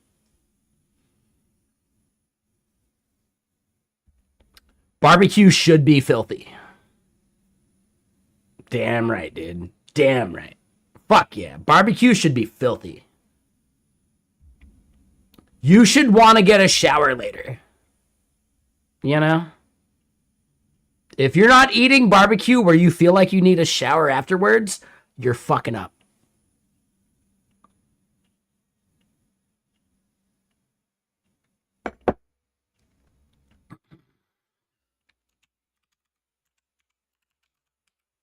No, that's a tweet right there.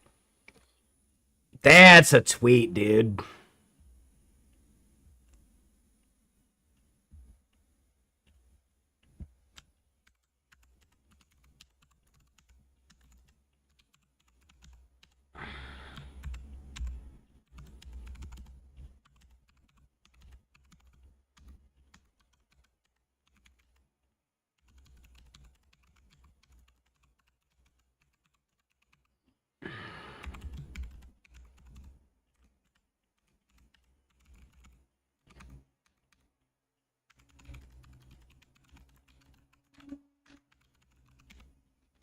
How do we feel about that? Is that a solid tweet? If you aren't eating barbecue in a way where you need a shower afterwards, I don't think we can be friends.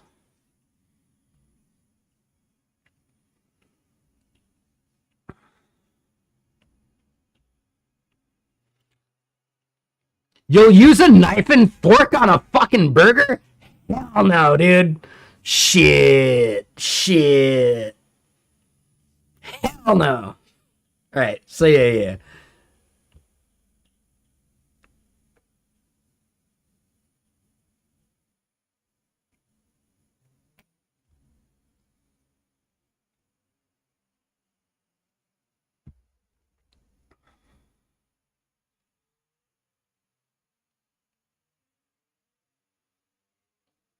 Your ex-wife used a fork for potato chips. Hence, ex-wife. Yeah, totally, dude. Totally, hay bales. Damn right. Shit. This is a bit of a degen stream, but we do try and keep it like a little better than some of the other degen streams, right? If you were to think about like the bottom end of like degen streams and like the upper end of degen streams, we're somewhere like in the middle, right?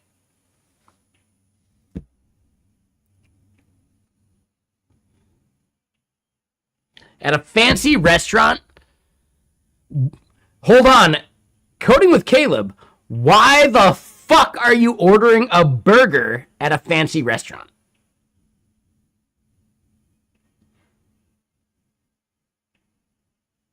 That's the biggest red flag there. Why are you ordering a burger at a fancy restaurant?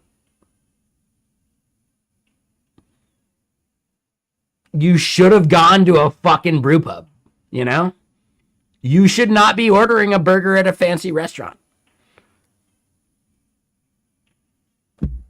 Why would you do that? Ugh. It doesn't even sound like a good burger at this point. Ugh. Gross.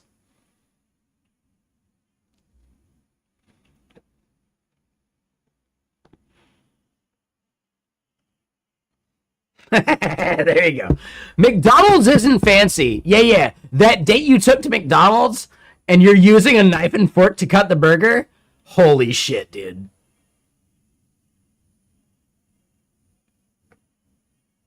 Holy shit, dude.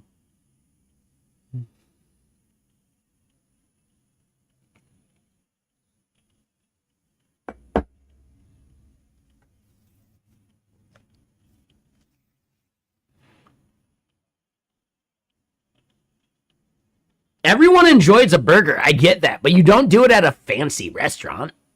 That's a bad idea. Like, come on, man. Come on, man. I would say you're not wrong, though. You should be getting, like, a burger or some, like, messy food with a date and see how they deal with messy food and how much they're willing to put up with it.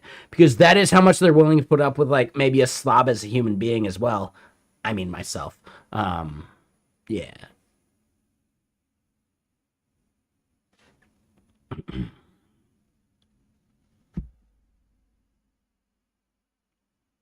So, M. Huggins, your 13-year-old has some friends over tonight, and they convinced her to watch her first scary movie, debating when you jump scare them. Ooh. What is the movie, by the way, though? What is the scary movie? We can help you brainstorm the right way to jump scare all of them, for sure.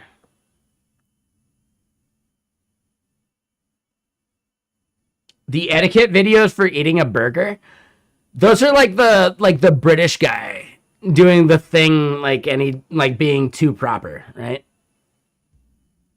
Okay, so Scream 7 scary might be a stretch. Touche. Do you have a Scream mask?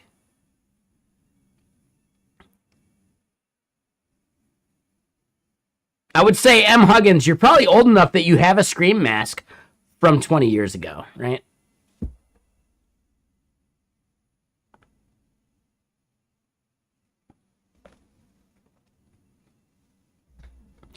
Can you run out to a store?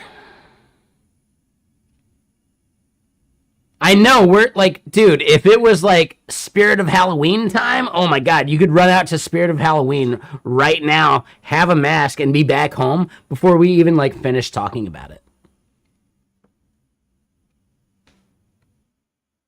You definitely should have one. Come on, M. Huggins. Now you know, but God, it doesn't help right now, so that sucks. But next year, or a couple weeks from now, there you go.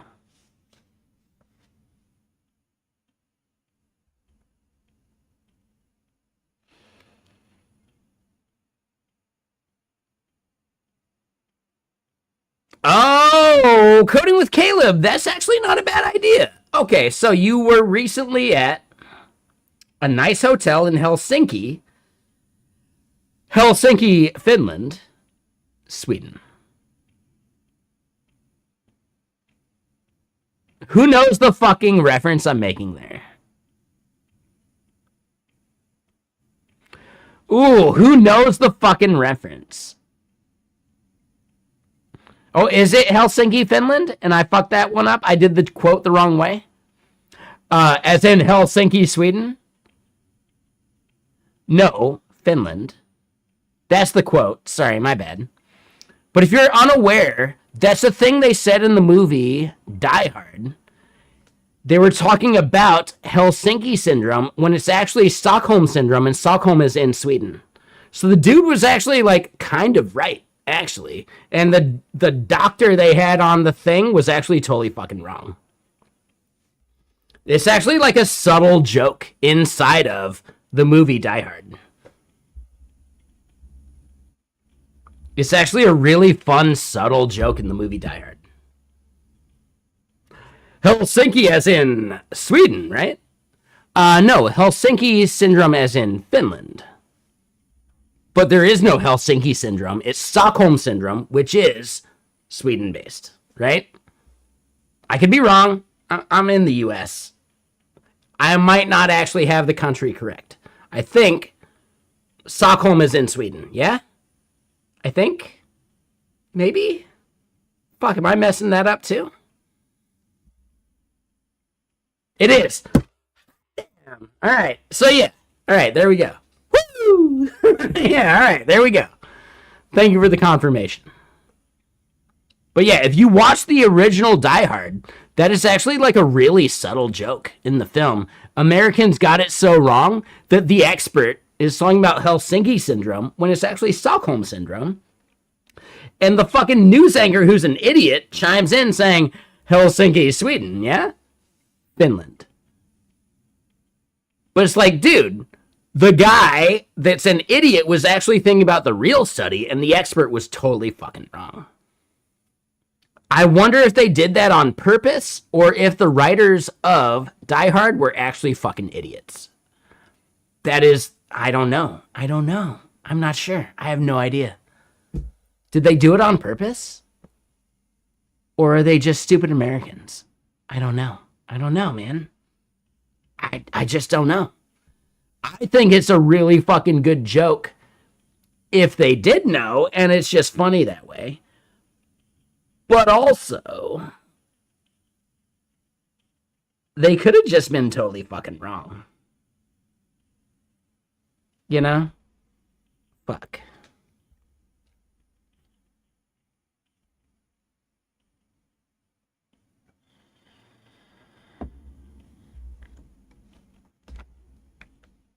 Like, seriously, you will never see the movie Die Hard in the same light ever again after recognizing this. Did you even think about it when you were watching the film the last time you saw it? You didn't even realize how wrong they were. Because you just went with it, because it was just the vibe, you know? I think that's fucking beautiful, actually. I think that's really fucking powerful. It actually doesn't matter in many cases, you know?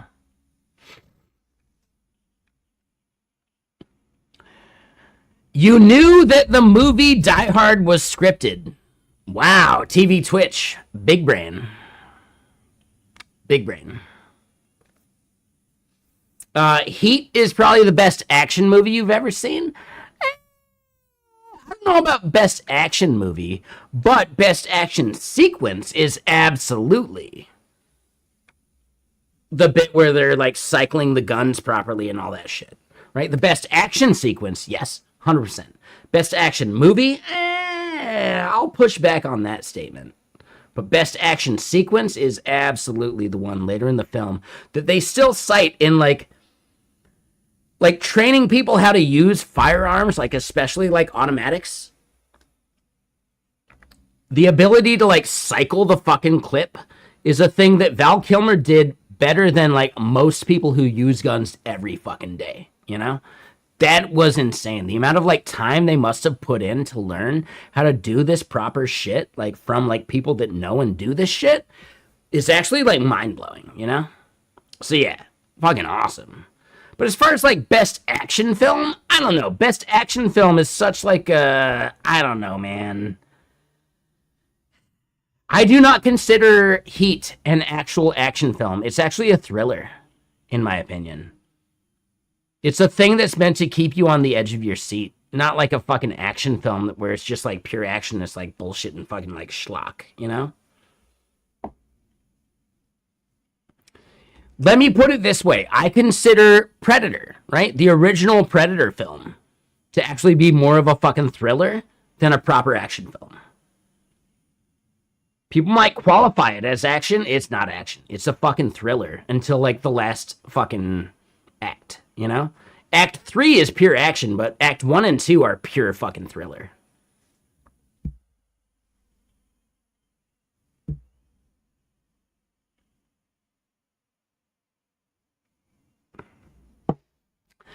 People were still picking things up with their hands. Okay, come on, hoity-toity guy. Who gives a shit?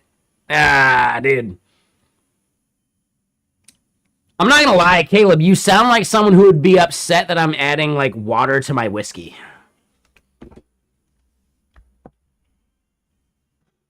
How dare you water down a really good whiskey? I drink what I want to drink, dude. Fuck you. I don't mean that, like, literally, fuck you. I'm just saying, like, come on, man. Let's not get hoity-toity about this shit.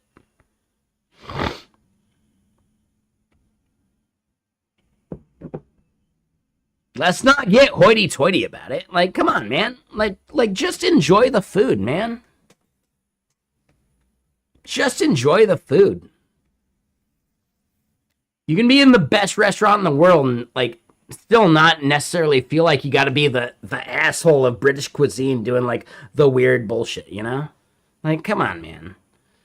We watched the weird asshole saying, like, how food should be, like, done and eaten with his, like, knife and fork and never using his hands, and we all laugh at him, right? Why are you thinking that's not a joke in what you're describing? Dude, just eat the food. Right? Just eat the fucking food. It's delicious, isn't it? Yeah. How you ate the food doesn't fucking matter. Did you shovel it in your mouth with your hand? I don't care. Was it delicious? Yeah. Shit. Shit.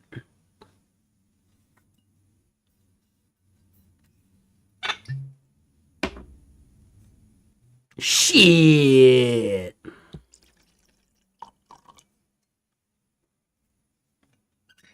But yeah, I guess, I don't know. I have no idea. I've never eaten in like a Michelin star restaurant.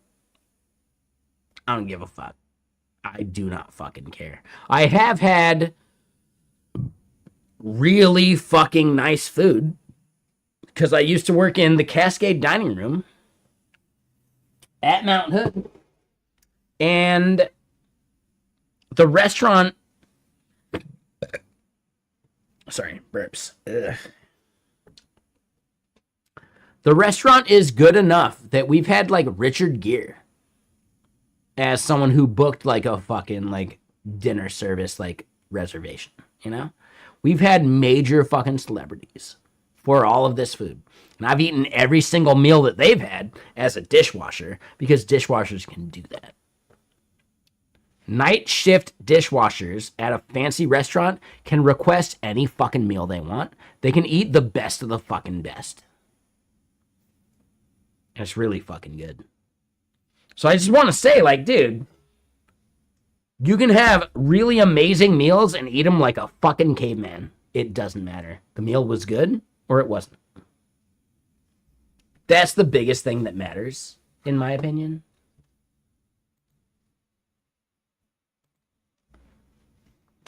But okay. And also, dress to the nines. No, I don't do that. So, whatever. Let me go pour some more water. We'll pour some more whiskey. We actually did the whiskey. Let me pour some more water and I'll be right back.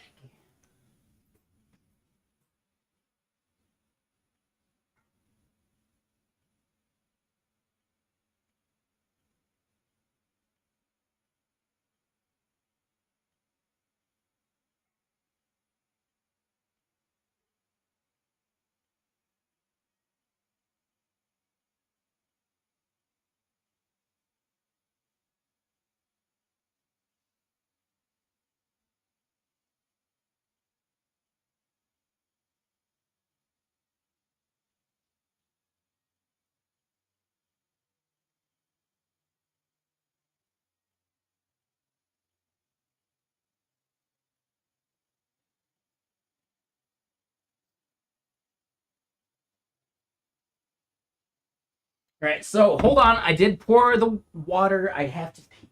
Give me a second.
Alrighty, so here I am.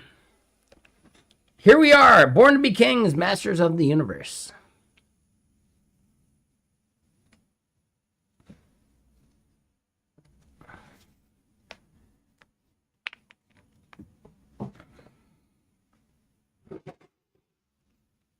Oh, wait.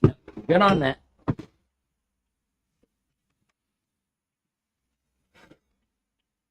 Who actually caught that reference I just made? Here we are, born to be kings, masters of the universe. And yes, I can't sing, but whatever. You know the movie. You know the show, actually.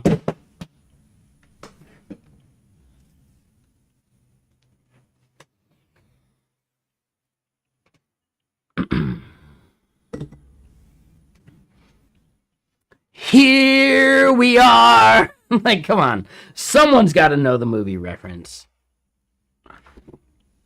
Or the show reference. I forget which.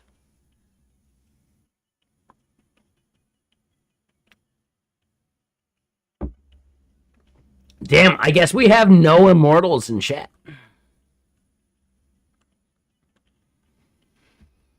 It's going to be a really easy quickening here at some point.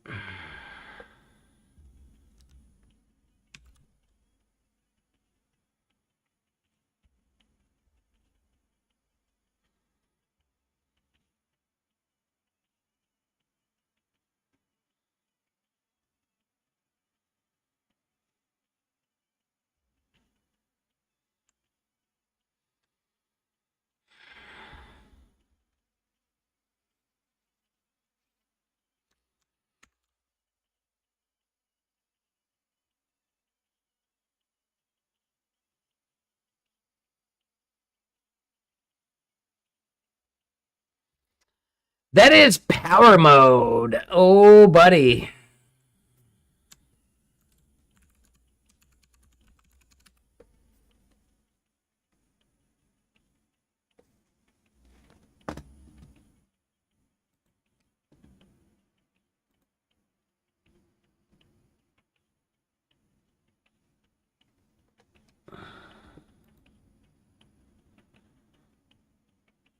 Right, so at least a couple people liked the fucking barbecue tweet. I'll take it. I think it's fine.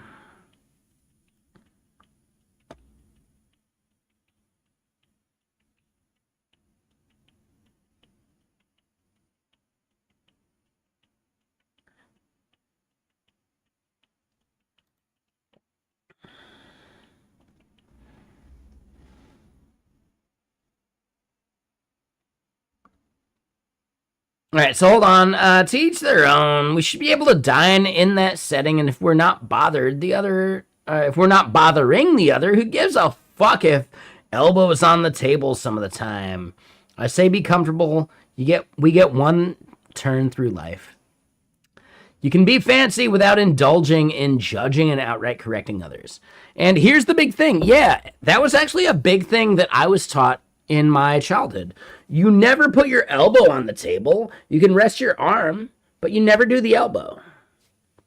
Sure, I get it. And that was actually something my mom hammered home, to the fact that I still don't do an elbow on the table anymore. So thank you, Mom. I appreciate that. I'm at least more fancy than some people. But at the end of the day, does it actually fucking matter? I don't think it does. You know? Why be a dick about it?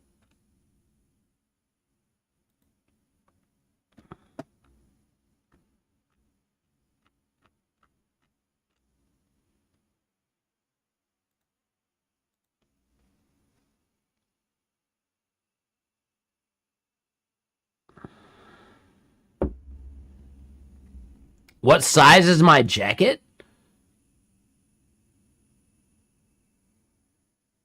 I don't know. Is it LL Bean? And I'm sorry. I believe it's a large. I have no idea. I don't know where and when I got this. I think I bought it at a fucking Value Village or something, dude. This is one of the best Value Village finds I've ever had. This is the nicest hoodie I own from Value Village, for sure. As soon as I sell it? No, I think it's a large. I'm pretty sure it's a large. But it's like basically like a soft shell. Like it's like one of those like fleece, like soft shell things. That this is technically something you could wear as outerwear in Colorado, you know? You wouldn't wear it as outerwear here in the Northwest if it's snowing, but if it's like sunny out, who cares?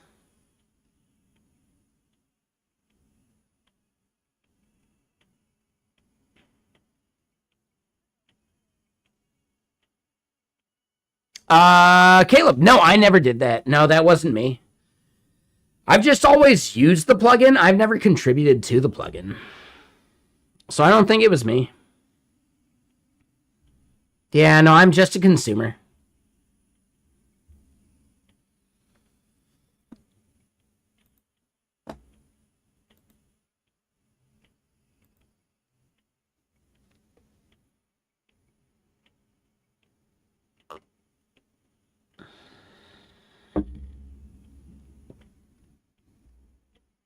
Damn, even Zayu.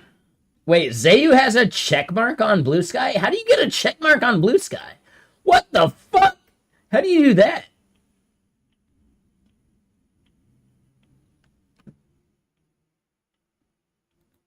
How did you get a Blue Sky check mark? What?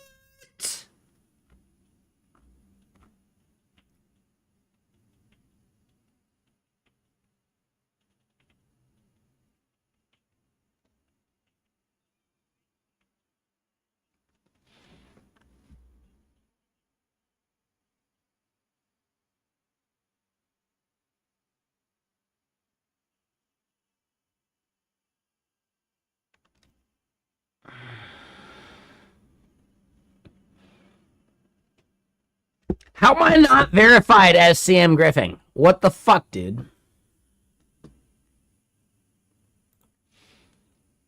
Ooh, but hold on, real quick. Blue Sky is hiring. For anyone out there looking for a job, Blue Sky is a really fucking cool company. Like, you know, whether you like it or don't, that's fine. That's up to you.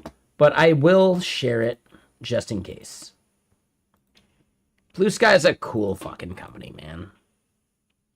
Every single person I've met is fucking awesome.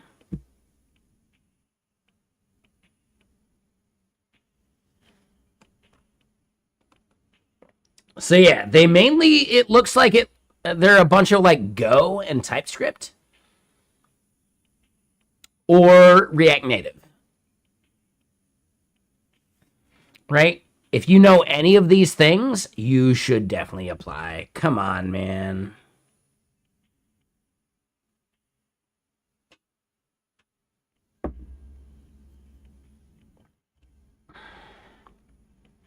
Come on, man. Anyway, yeah, let's keep doing bullshit.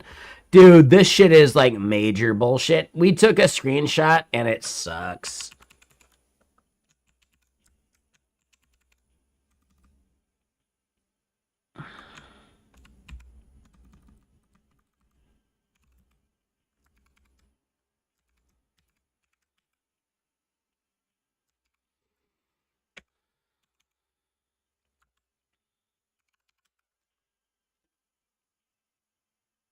All right, so here's, I guess, the biggest thing. Robotic Head, you out there?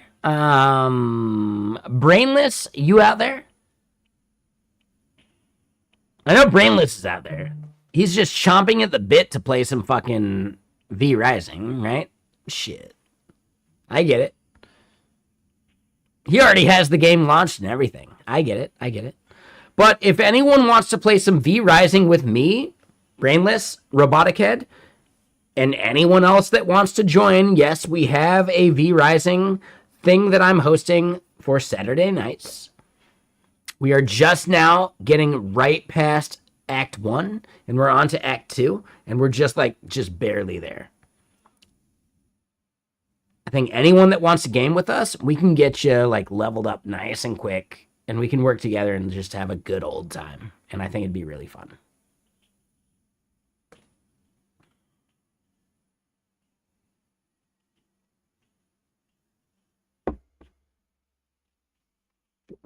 So yeah, just saying, whatever, I guess.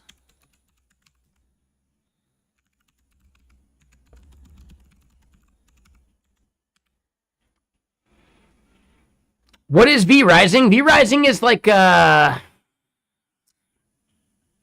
it's a vampire kind of like survival building game, but not necessarily. Like, it's actually pretty chill.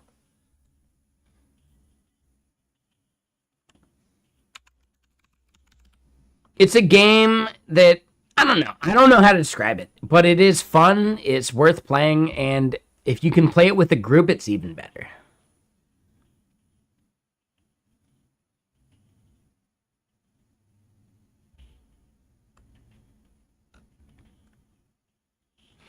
I will say, Caleb, if you're back where you're at, time zone wise, yeah, it's maybe something that you shouldn't stay up for, but it is a weekend, so up to you.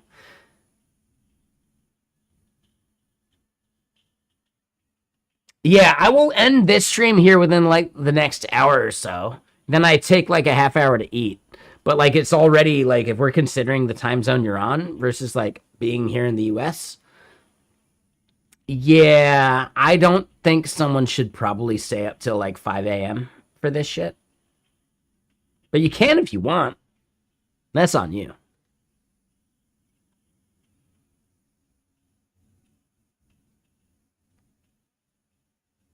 I will say, Caleb, if you want to find a game that we could play together on Sundays, let me know. We could do that, man. That's easy.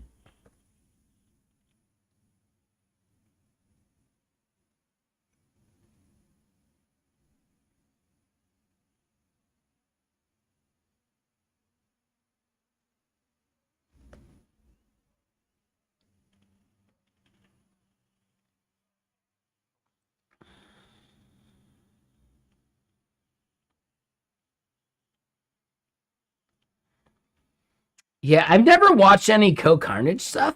Is he actually like a fun stream to watch? Is he good?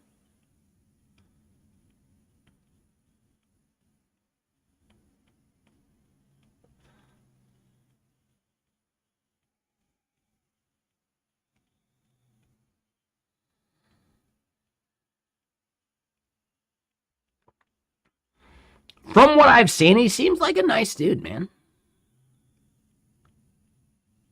He's a chill guy. Ah, I like that. That's awesome. All right. Yeah, I know nothing about his stream. No idea. No fucking clue.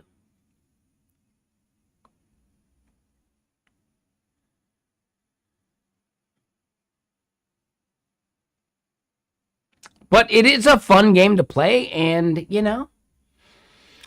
could be worth it if you have people that are like in your time zone and you can like play a game together. I think that's the toughest part.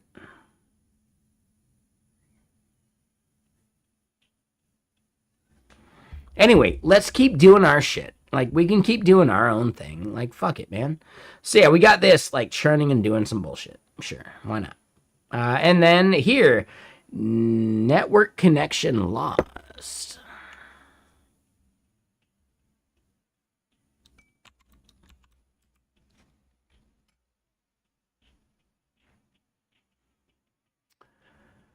Yeah, because he's actually like big time. Like he's the type of dude that would have a character in some shit, you know?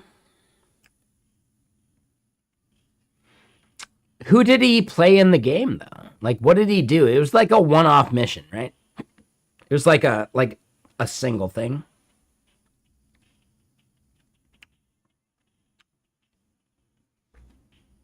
All right, so here we go. We got this thing churning. Yeah, rerun the code review. Yeah, let's do that.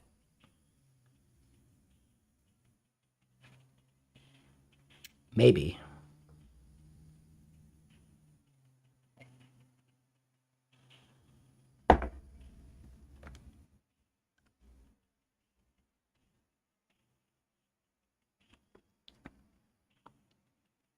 No, and I get that, Caleb. Is a game like PoE 2 fun for you?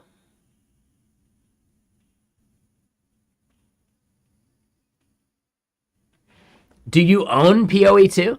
Right? It's like early access. It'll be free to play here in like the next like year. Sometime in the next year, it'll be free to play for sure. Just like PoE 1, right?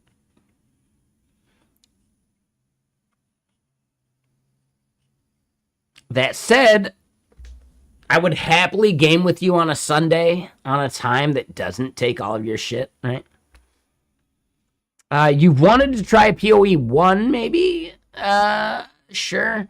The problem I have with PoE 1 is I can't do like the WASD movement, and I don't like the Diablo style, like click to go somewhere stuff. So PoE 1, I think they tried to get that going on the last season, but it was like broken and they pulled it back. The next season of PoE 1 might have that, but also PoE 2 is going to go free to play here within like the next 6 to 8 months, I'm pretty sure. So, not a big deal. Like, no stress. Maybe a year. But yeah, no, that's fine, man. I do think PoE 2 specifically is quite fun, and I would love more people to play with, you know? Shit.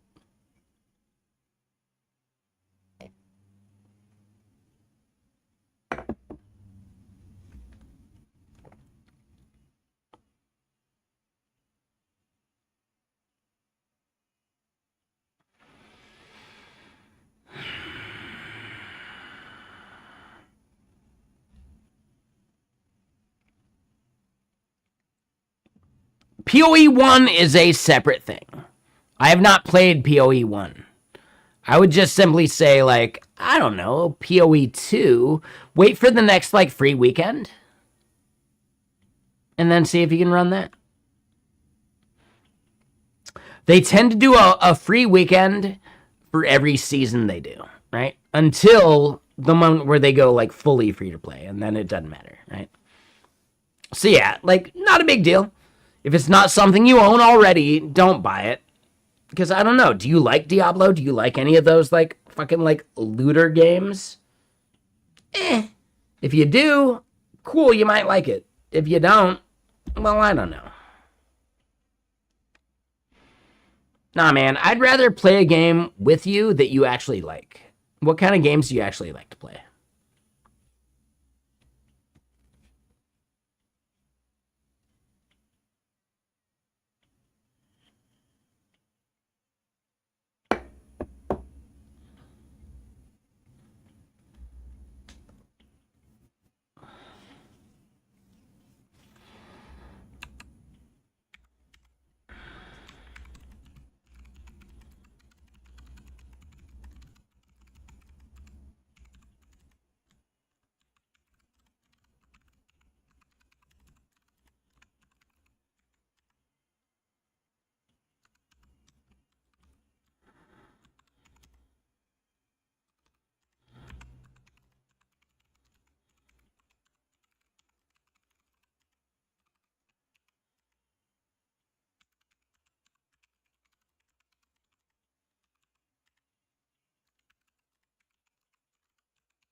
All right, so let's see if that does it.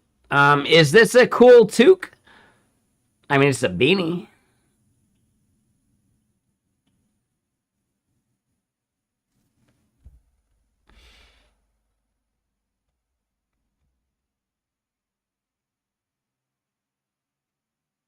It's a solid beanie. Yeah, for sure. You're calling it a toque, but I also feel like you kind of spelled it wrong, though, right? Like, there's a better like spelling for toque with that definition, right?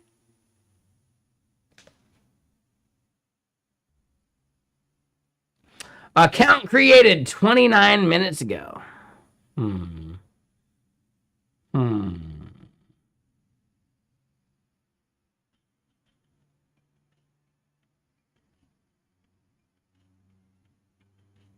Hmm.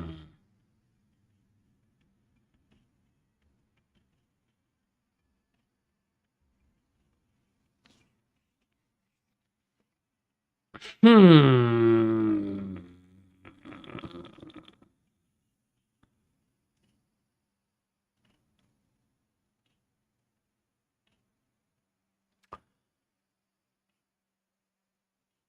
Ooh, no, no, no. Baldur's Gate 3, like, dude, do you want to do a Baldur's Gate 3 thing? Like, we could do that, Caleb, but it's actually like a multi-month thing to like push yourself into.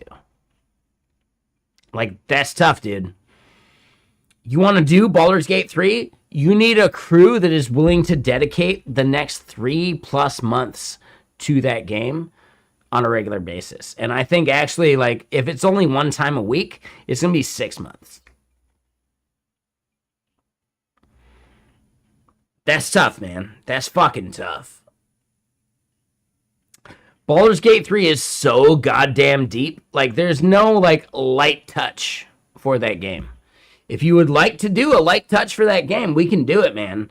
But it would take easily 6 months to finish, right? Like one time a week? No, it's easily a 6 month thing. How do I know? I have a gaming group I do like a once a week thing with. And yeah, Baldur's Gate 3 was easily 6 months of our time.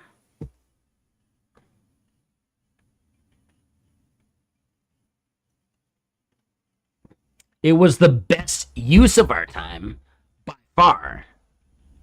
Let me point that out.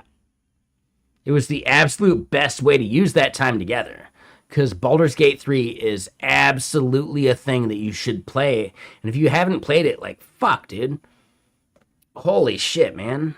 You should play Baldur's Gate 3 all the way through. It is such a perfect, awesome game. It is better than BG 1 and 2. It's actually, like, so goddamn good. It's crazy how much effort they put into it and like all that shit, dude. Yeah, Baldur's Gate 3 is easily the best game of the decade. Easily. Will they do something better than that eventually? Maybe. I'm just waiting for it though. Nah, man. Nah. Nah. Baldur's Gate is the best game of the decade.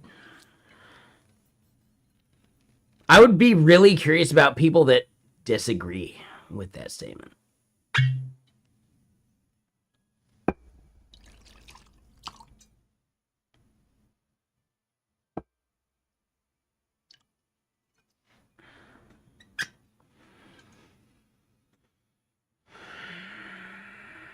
All right, so even without Coca-Cola, I'm still putting a dent in my whiskeys. Shit. Well, at least I'm like shaving the calories, you know? Shit.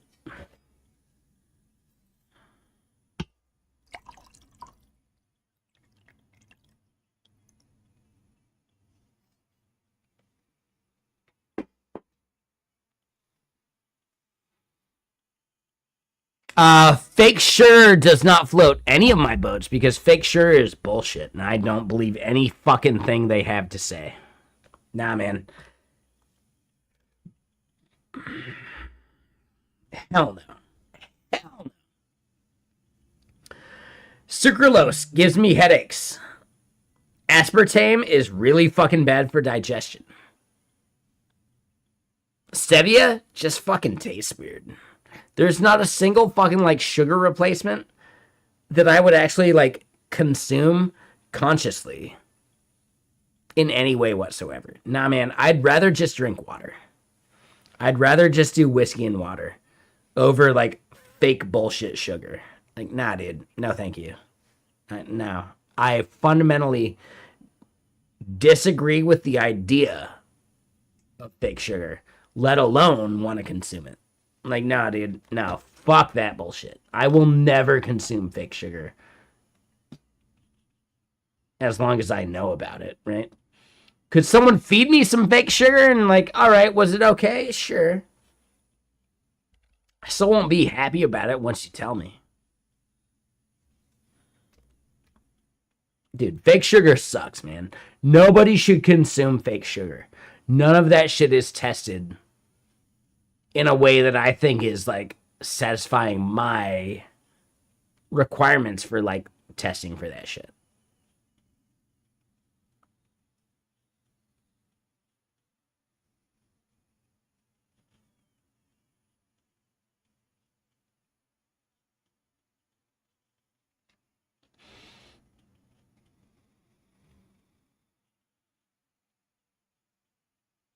That sounds like a Coca-Cola problem, more so than like a rum or whiskey problem.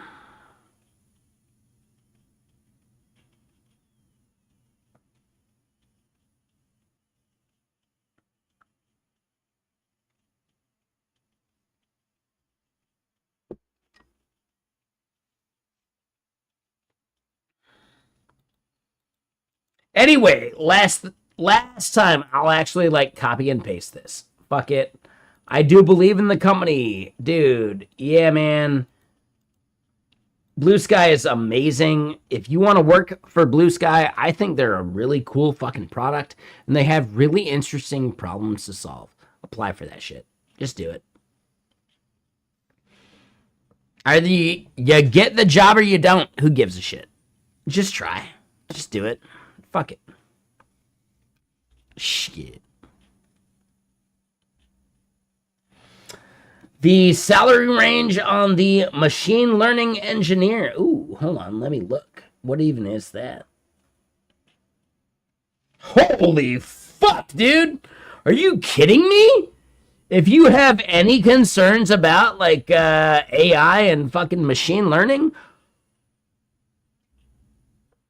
yeah, go work at fucking Blue Sky, dude. What the fuck are you even doing with your time? Like, why not apply? Holy shitballs, dude.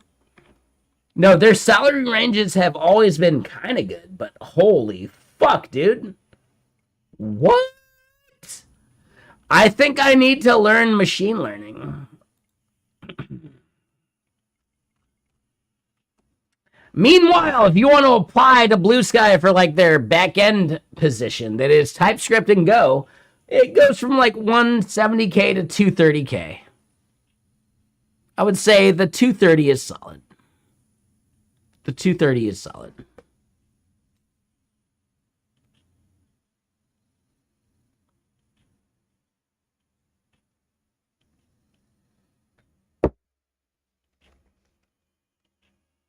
I don't even know, man. I don't even fucking know. I don't know. I have no idea. I think we are at like 7 p.m. 170K is a little low for senior in the U.S. It actually isn't. If you live in fucking like Ohio, 170 is fucking like generational wealth. You know? It depends on where you live. Here in the Northwest, yeah, 170K is like, man, meh, whatever. I believe interns can get 170K. Like, yeah, I don't know if that's actually true, but it feels like it. You know? Shit. If you live in the Midwest, though, 170K is like literally generational wealth. Like, holy fuck, dude. You can buy an entire fucking house outright for 170K. Holy shit balls, dude. What the fuck? Yeah, man. Like, dude.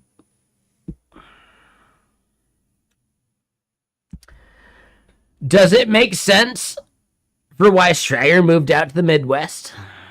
I feel like he said the state he moved to, but like, yeah, whatever. But holy shit, dude. Strager is basically like generationally wealthy in the Midwest at this point, you know? Holy shit balls.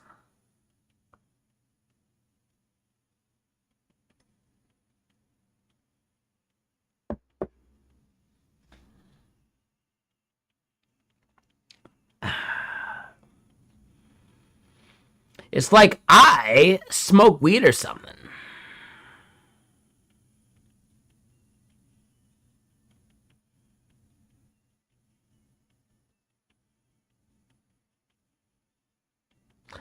I don't know, man. Is Robotic Head actually here at this point? Like, come on, man. No, he's not here. Damn, Robotic Head is like living his best life right now. I don't know. I have no idea.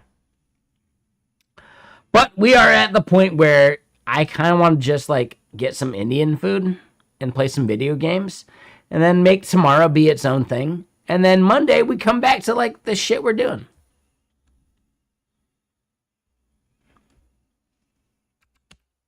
Yeah, rerun the code review. Sure.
I already fucked up. Right, do your thing, man. Yeah, could I like typo the thing like let and then it just goes?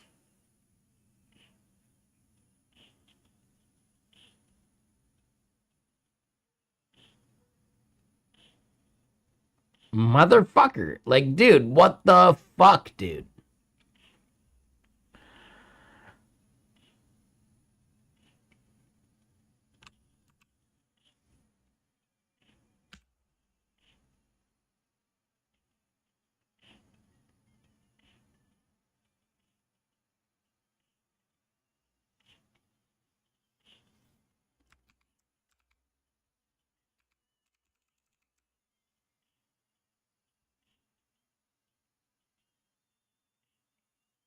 Wow, this is actually like really interesting. The Gemini tool actually sees all of our fucking prompting history, not just the stuff we actually did for it. So, like, yeah, the auto research thing we're doing, like, yeah, we saw it and we could auto complete it because who gives a shit?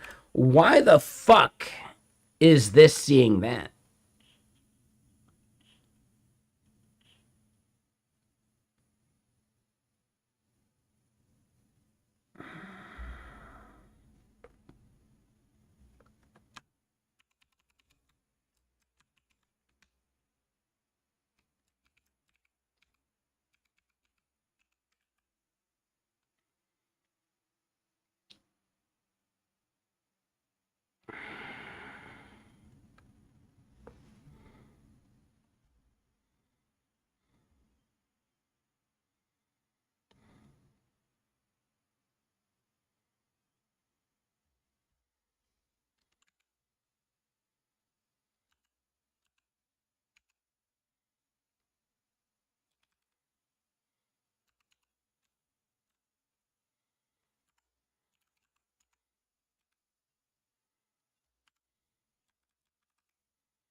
How the fuck did this thing get into like a pie face? Like, dude, that was just me misunderstanding. Like, holy fuck, dude.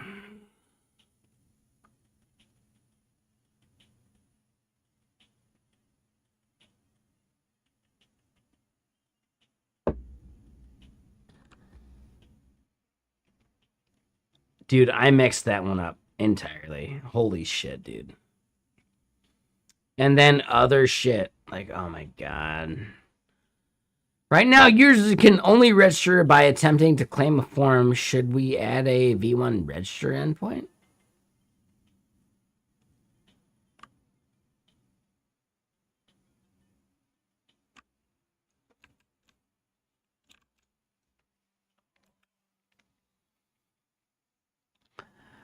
I don't know about this thing. This thing is actually like majorly bullshitty. And we have so many goddamn cuneiform tabs that we can just close them. Yeah, I mean to close that tab. Yeah, I'm saying this on purpose, dude.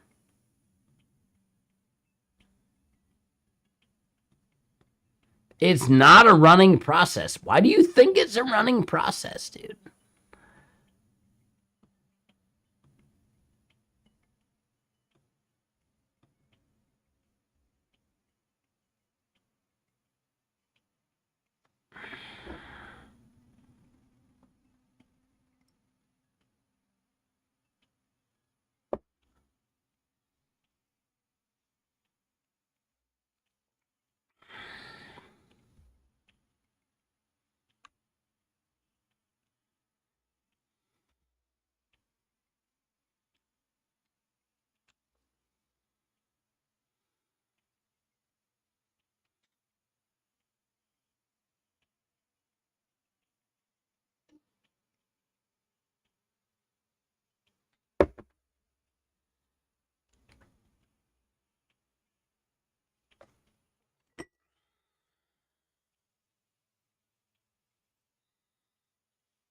Hold on. So I actually have a thing.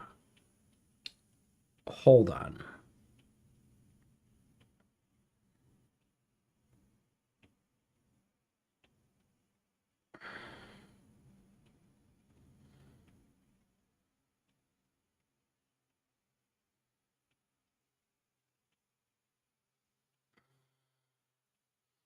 Oh shit.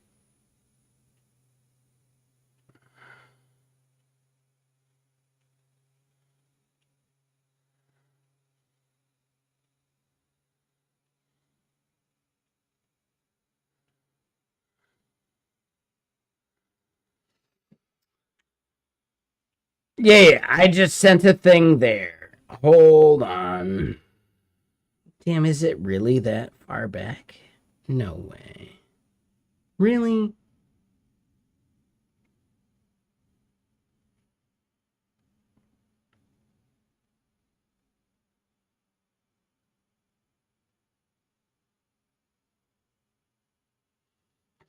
Uh,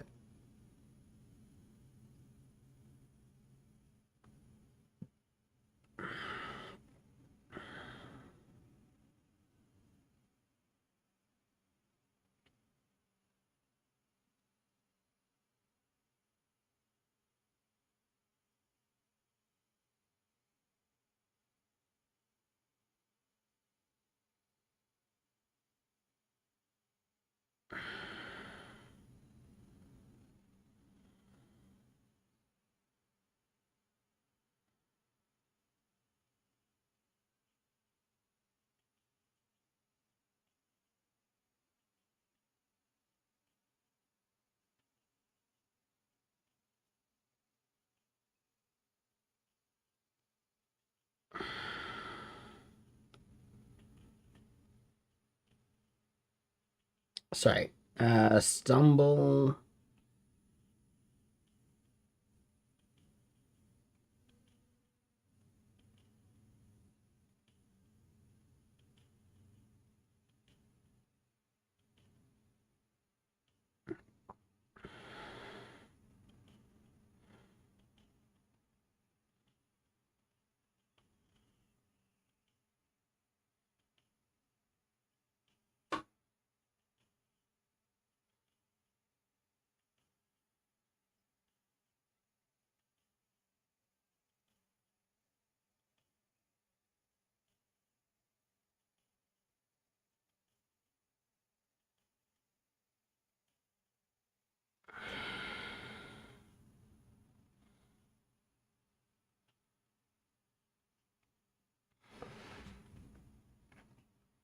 You don't think you've ever had a good hotel minibar, but also like the bar at the hotel is pretty solid, right? That's a separate thing. That's like, dude, totally separate.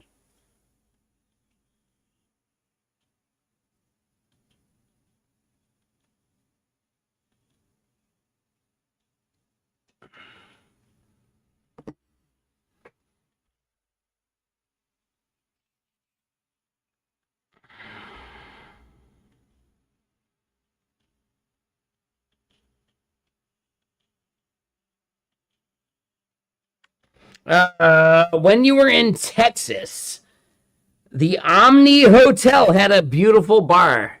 Yeah, that sounds super kind of shitty, you know? Fuck that, man. I don't know. Yeah, not sure. You weren't drinking at the time for health reasons? Like, dude, come on. You can do health reasons at home, you know? Shit.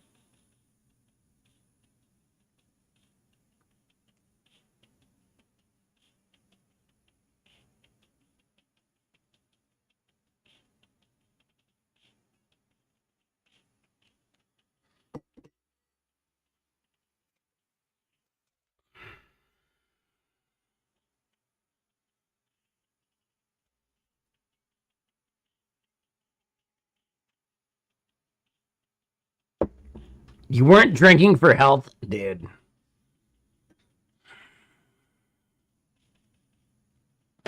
I'm not sure that's a valid reason at this point. Shit. I don't fucking know, man. I don't fucking know. It's like I smoke weed or something. Fuck if I know, man.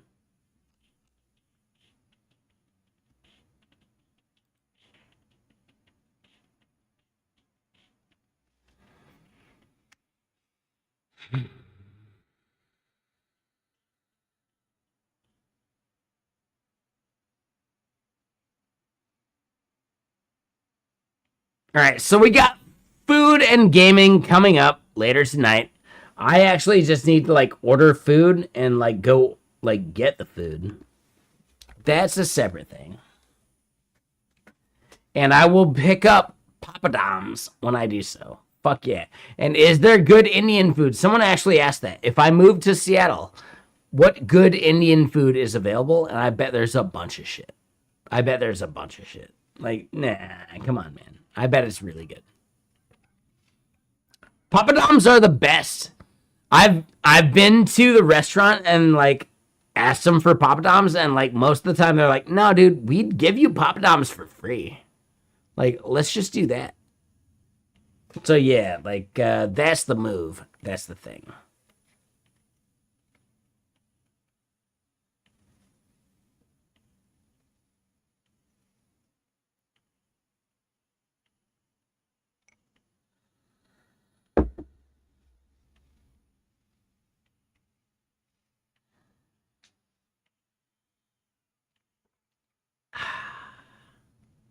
Delicious, by the way. Yeah, fuck yeah, fuck yeah. What else are we doing? Like, come on, man. Let's go. Like, I do need to find like a good Indian place. You're not wrong. Whoever said that, yeah, I need to find like a good Indian place in Seattle. Like, holy shit, dude. So yeah, butter naan, butter chicken.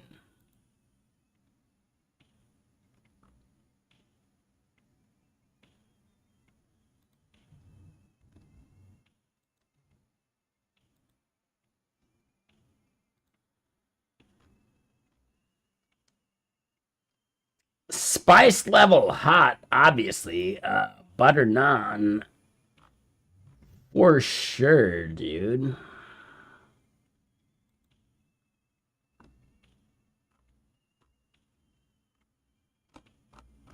And that's it. It's just like right across the street. Yeah, no, let's do that.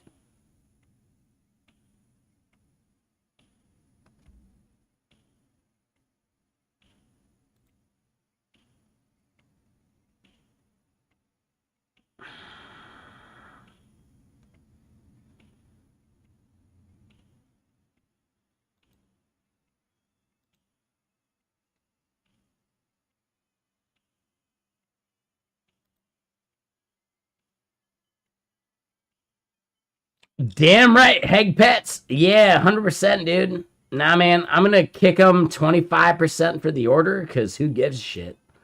And I'll pay that order.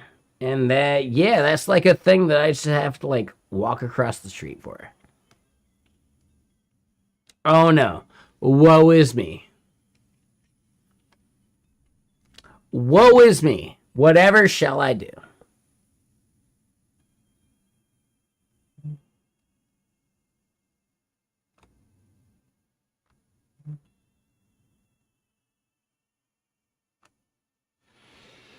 All right, so here we are. We're at a proper fucking Saturday just chill stream. Dude, this is Saturday. What the fuck are we even doing? Right, you're saying lamb. Yeah, I get that. Technically, the last name of the person that I'm thinking about, that I actually, like, checked with here a second ago, their last name is Lamb. I don't think it actually is these days, but whatever. Who gives a shit? Who fucking cares, you know? I still have a huge crush. Because I am just that. I'm that fragile of an individual. Yeah, fuck it. Yeah, let's go raid someone. Let's do the thing. Let's get some food. And let's play some games here in, like, you know, like a half hour. Robotic Head, are you even here? Like, come on, Robotic Head. Take it easy. But yeah, Robotic Head isn't even here right now. It's okay. He'll be here in a bit. Food time, food time. Food time, food time. So, who do we actually go raid that isn't food time?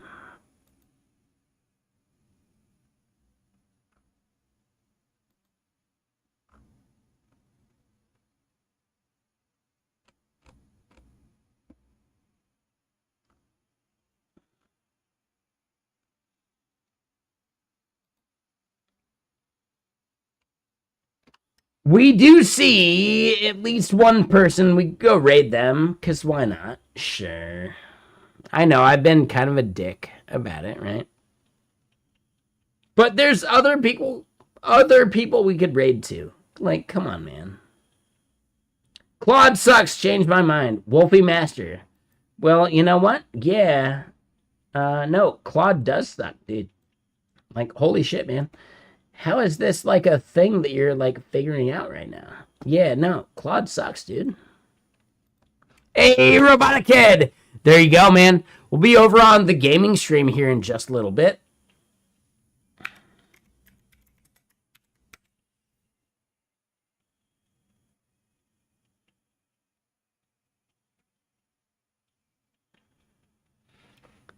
We're gonna go raid Wolfie Master. He's doing his thing. He's doing some bullshit. We'll go chat. We'll go hang out. I don't even know if he actually follows this channel, and it doesn't matter, right? He doesn't have to follow. It's fine.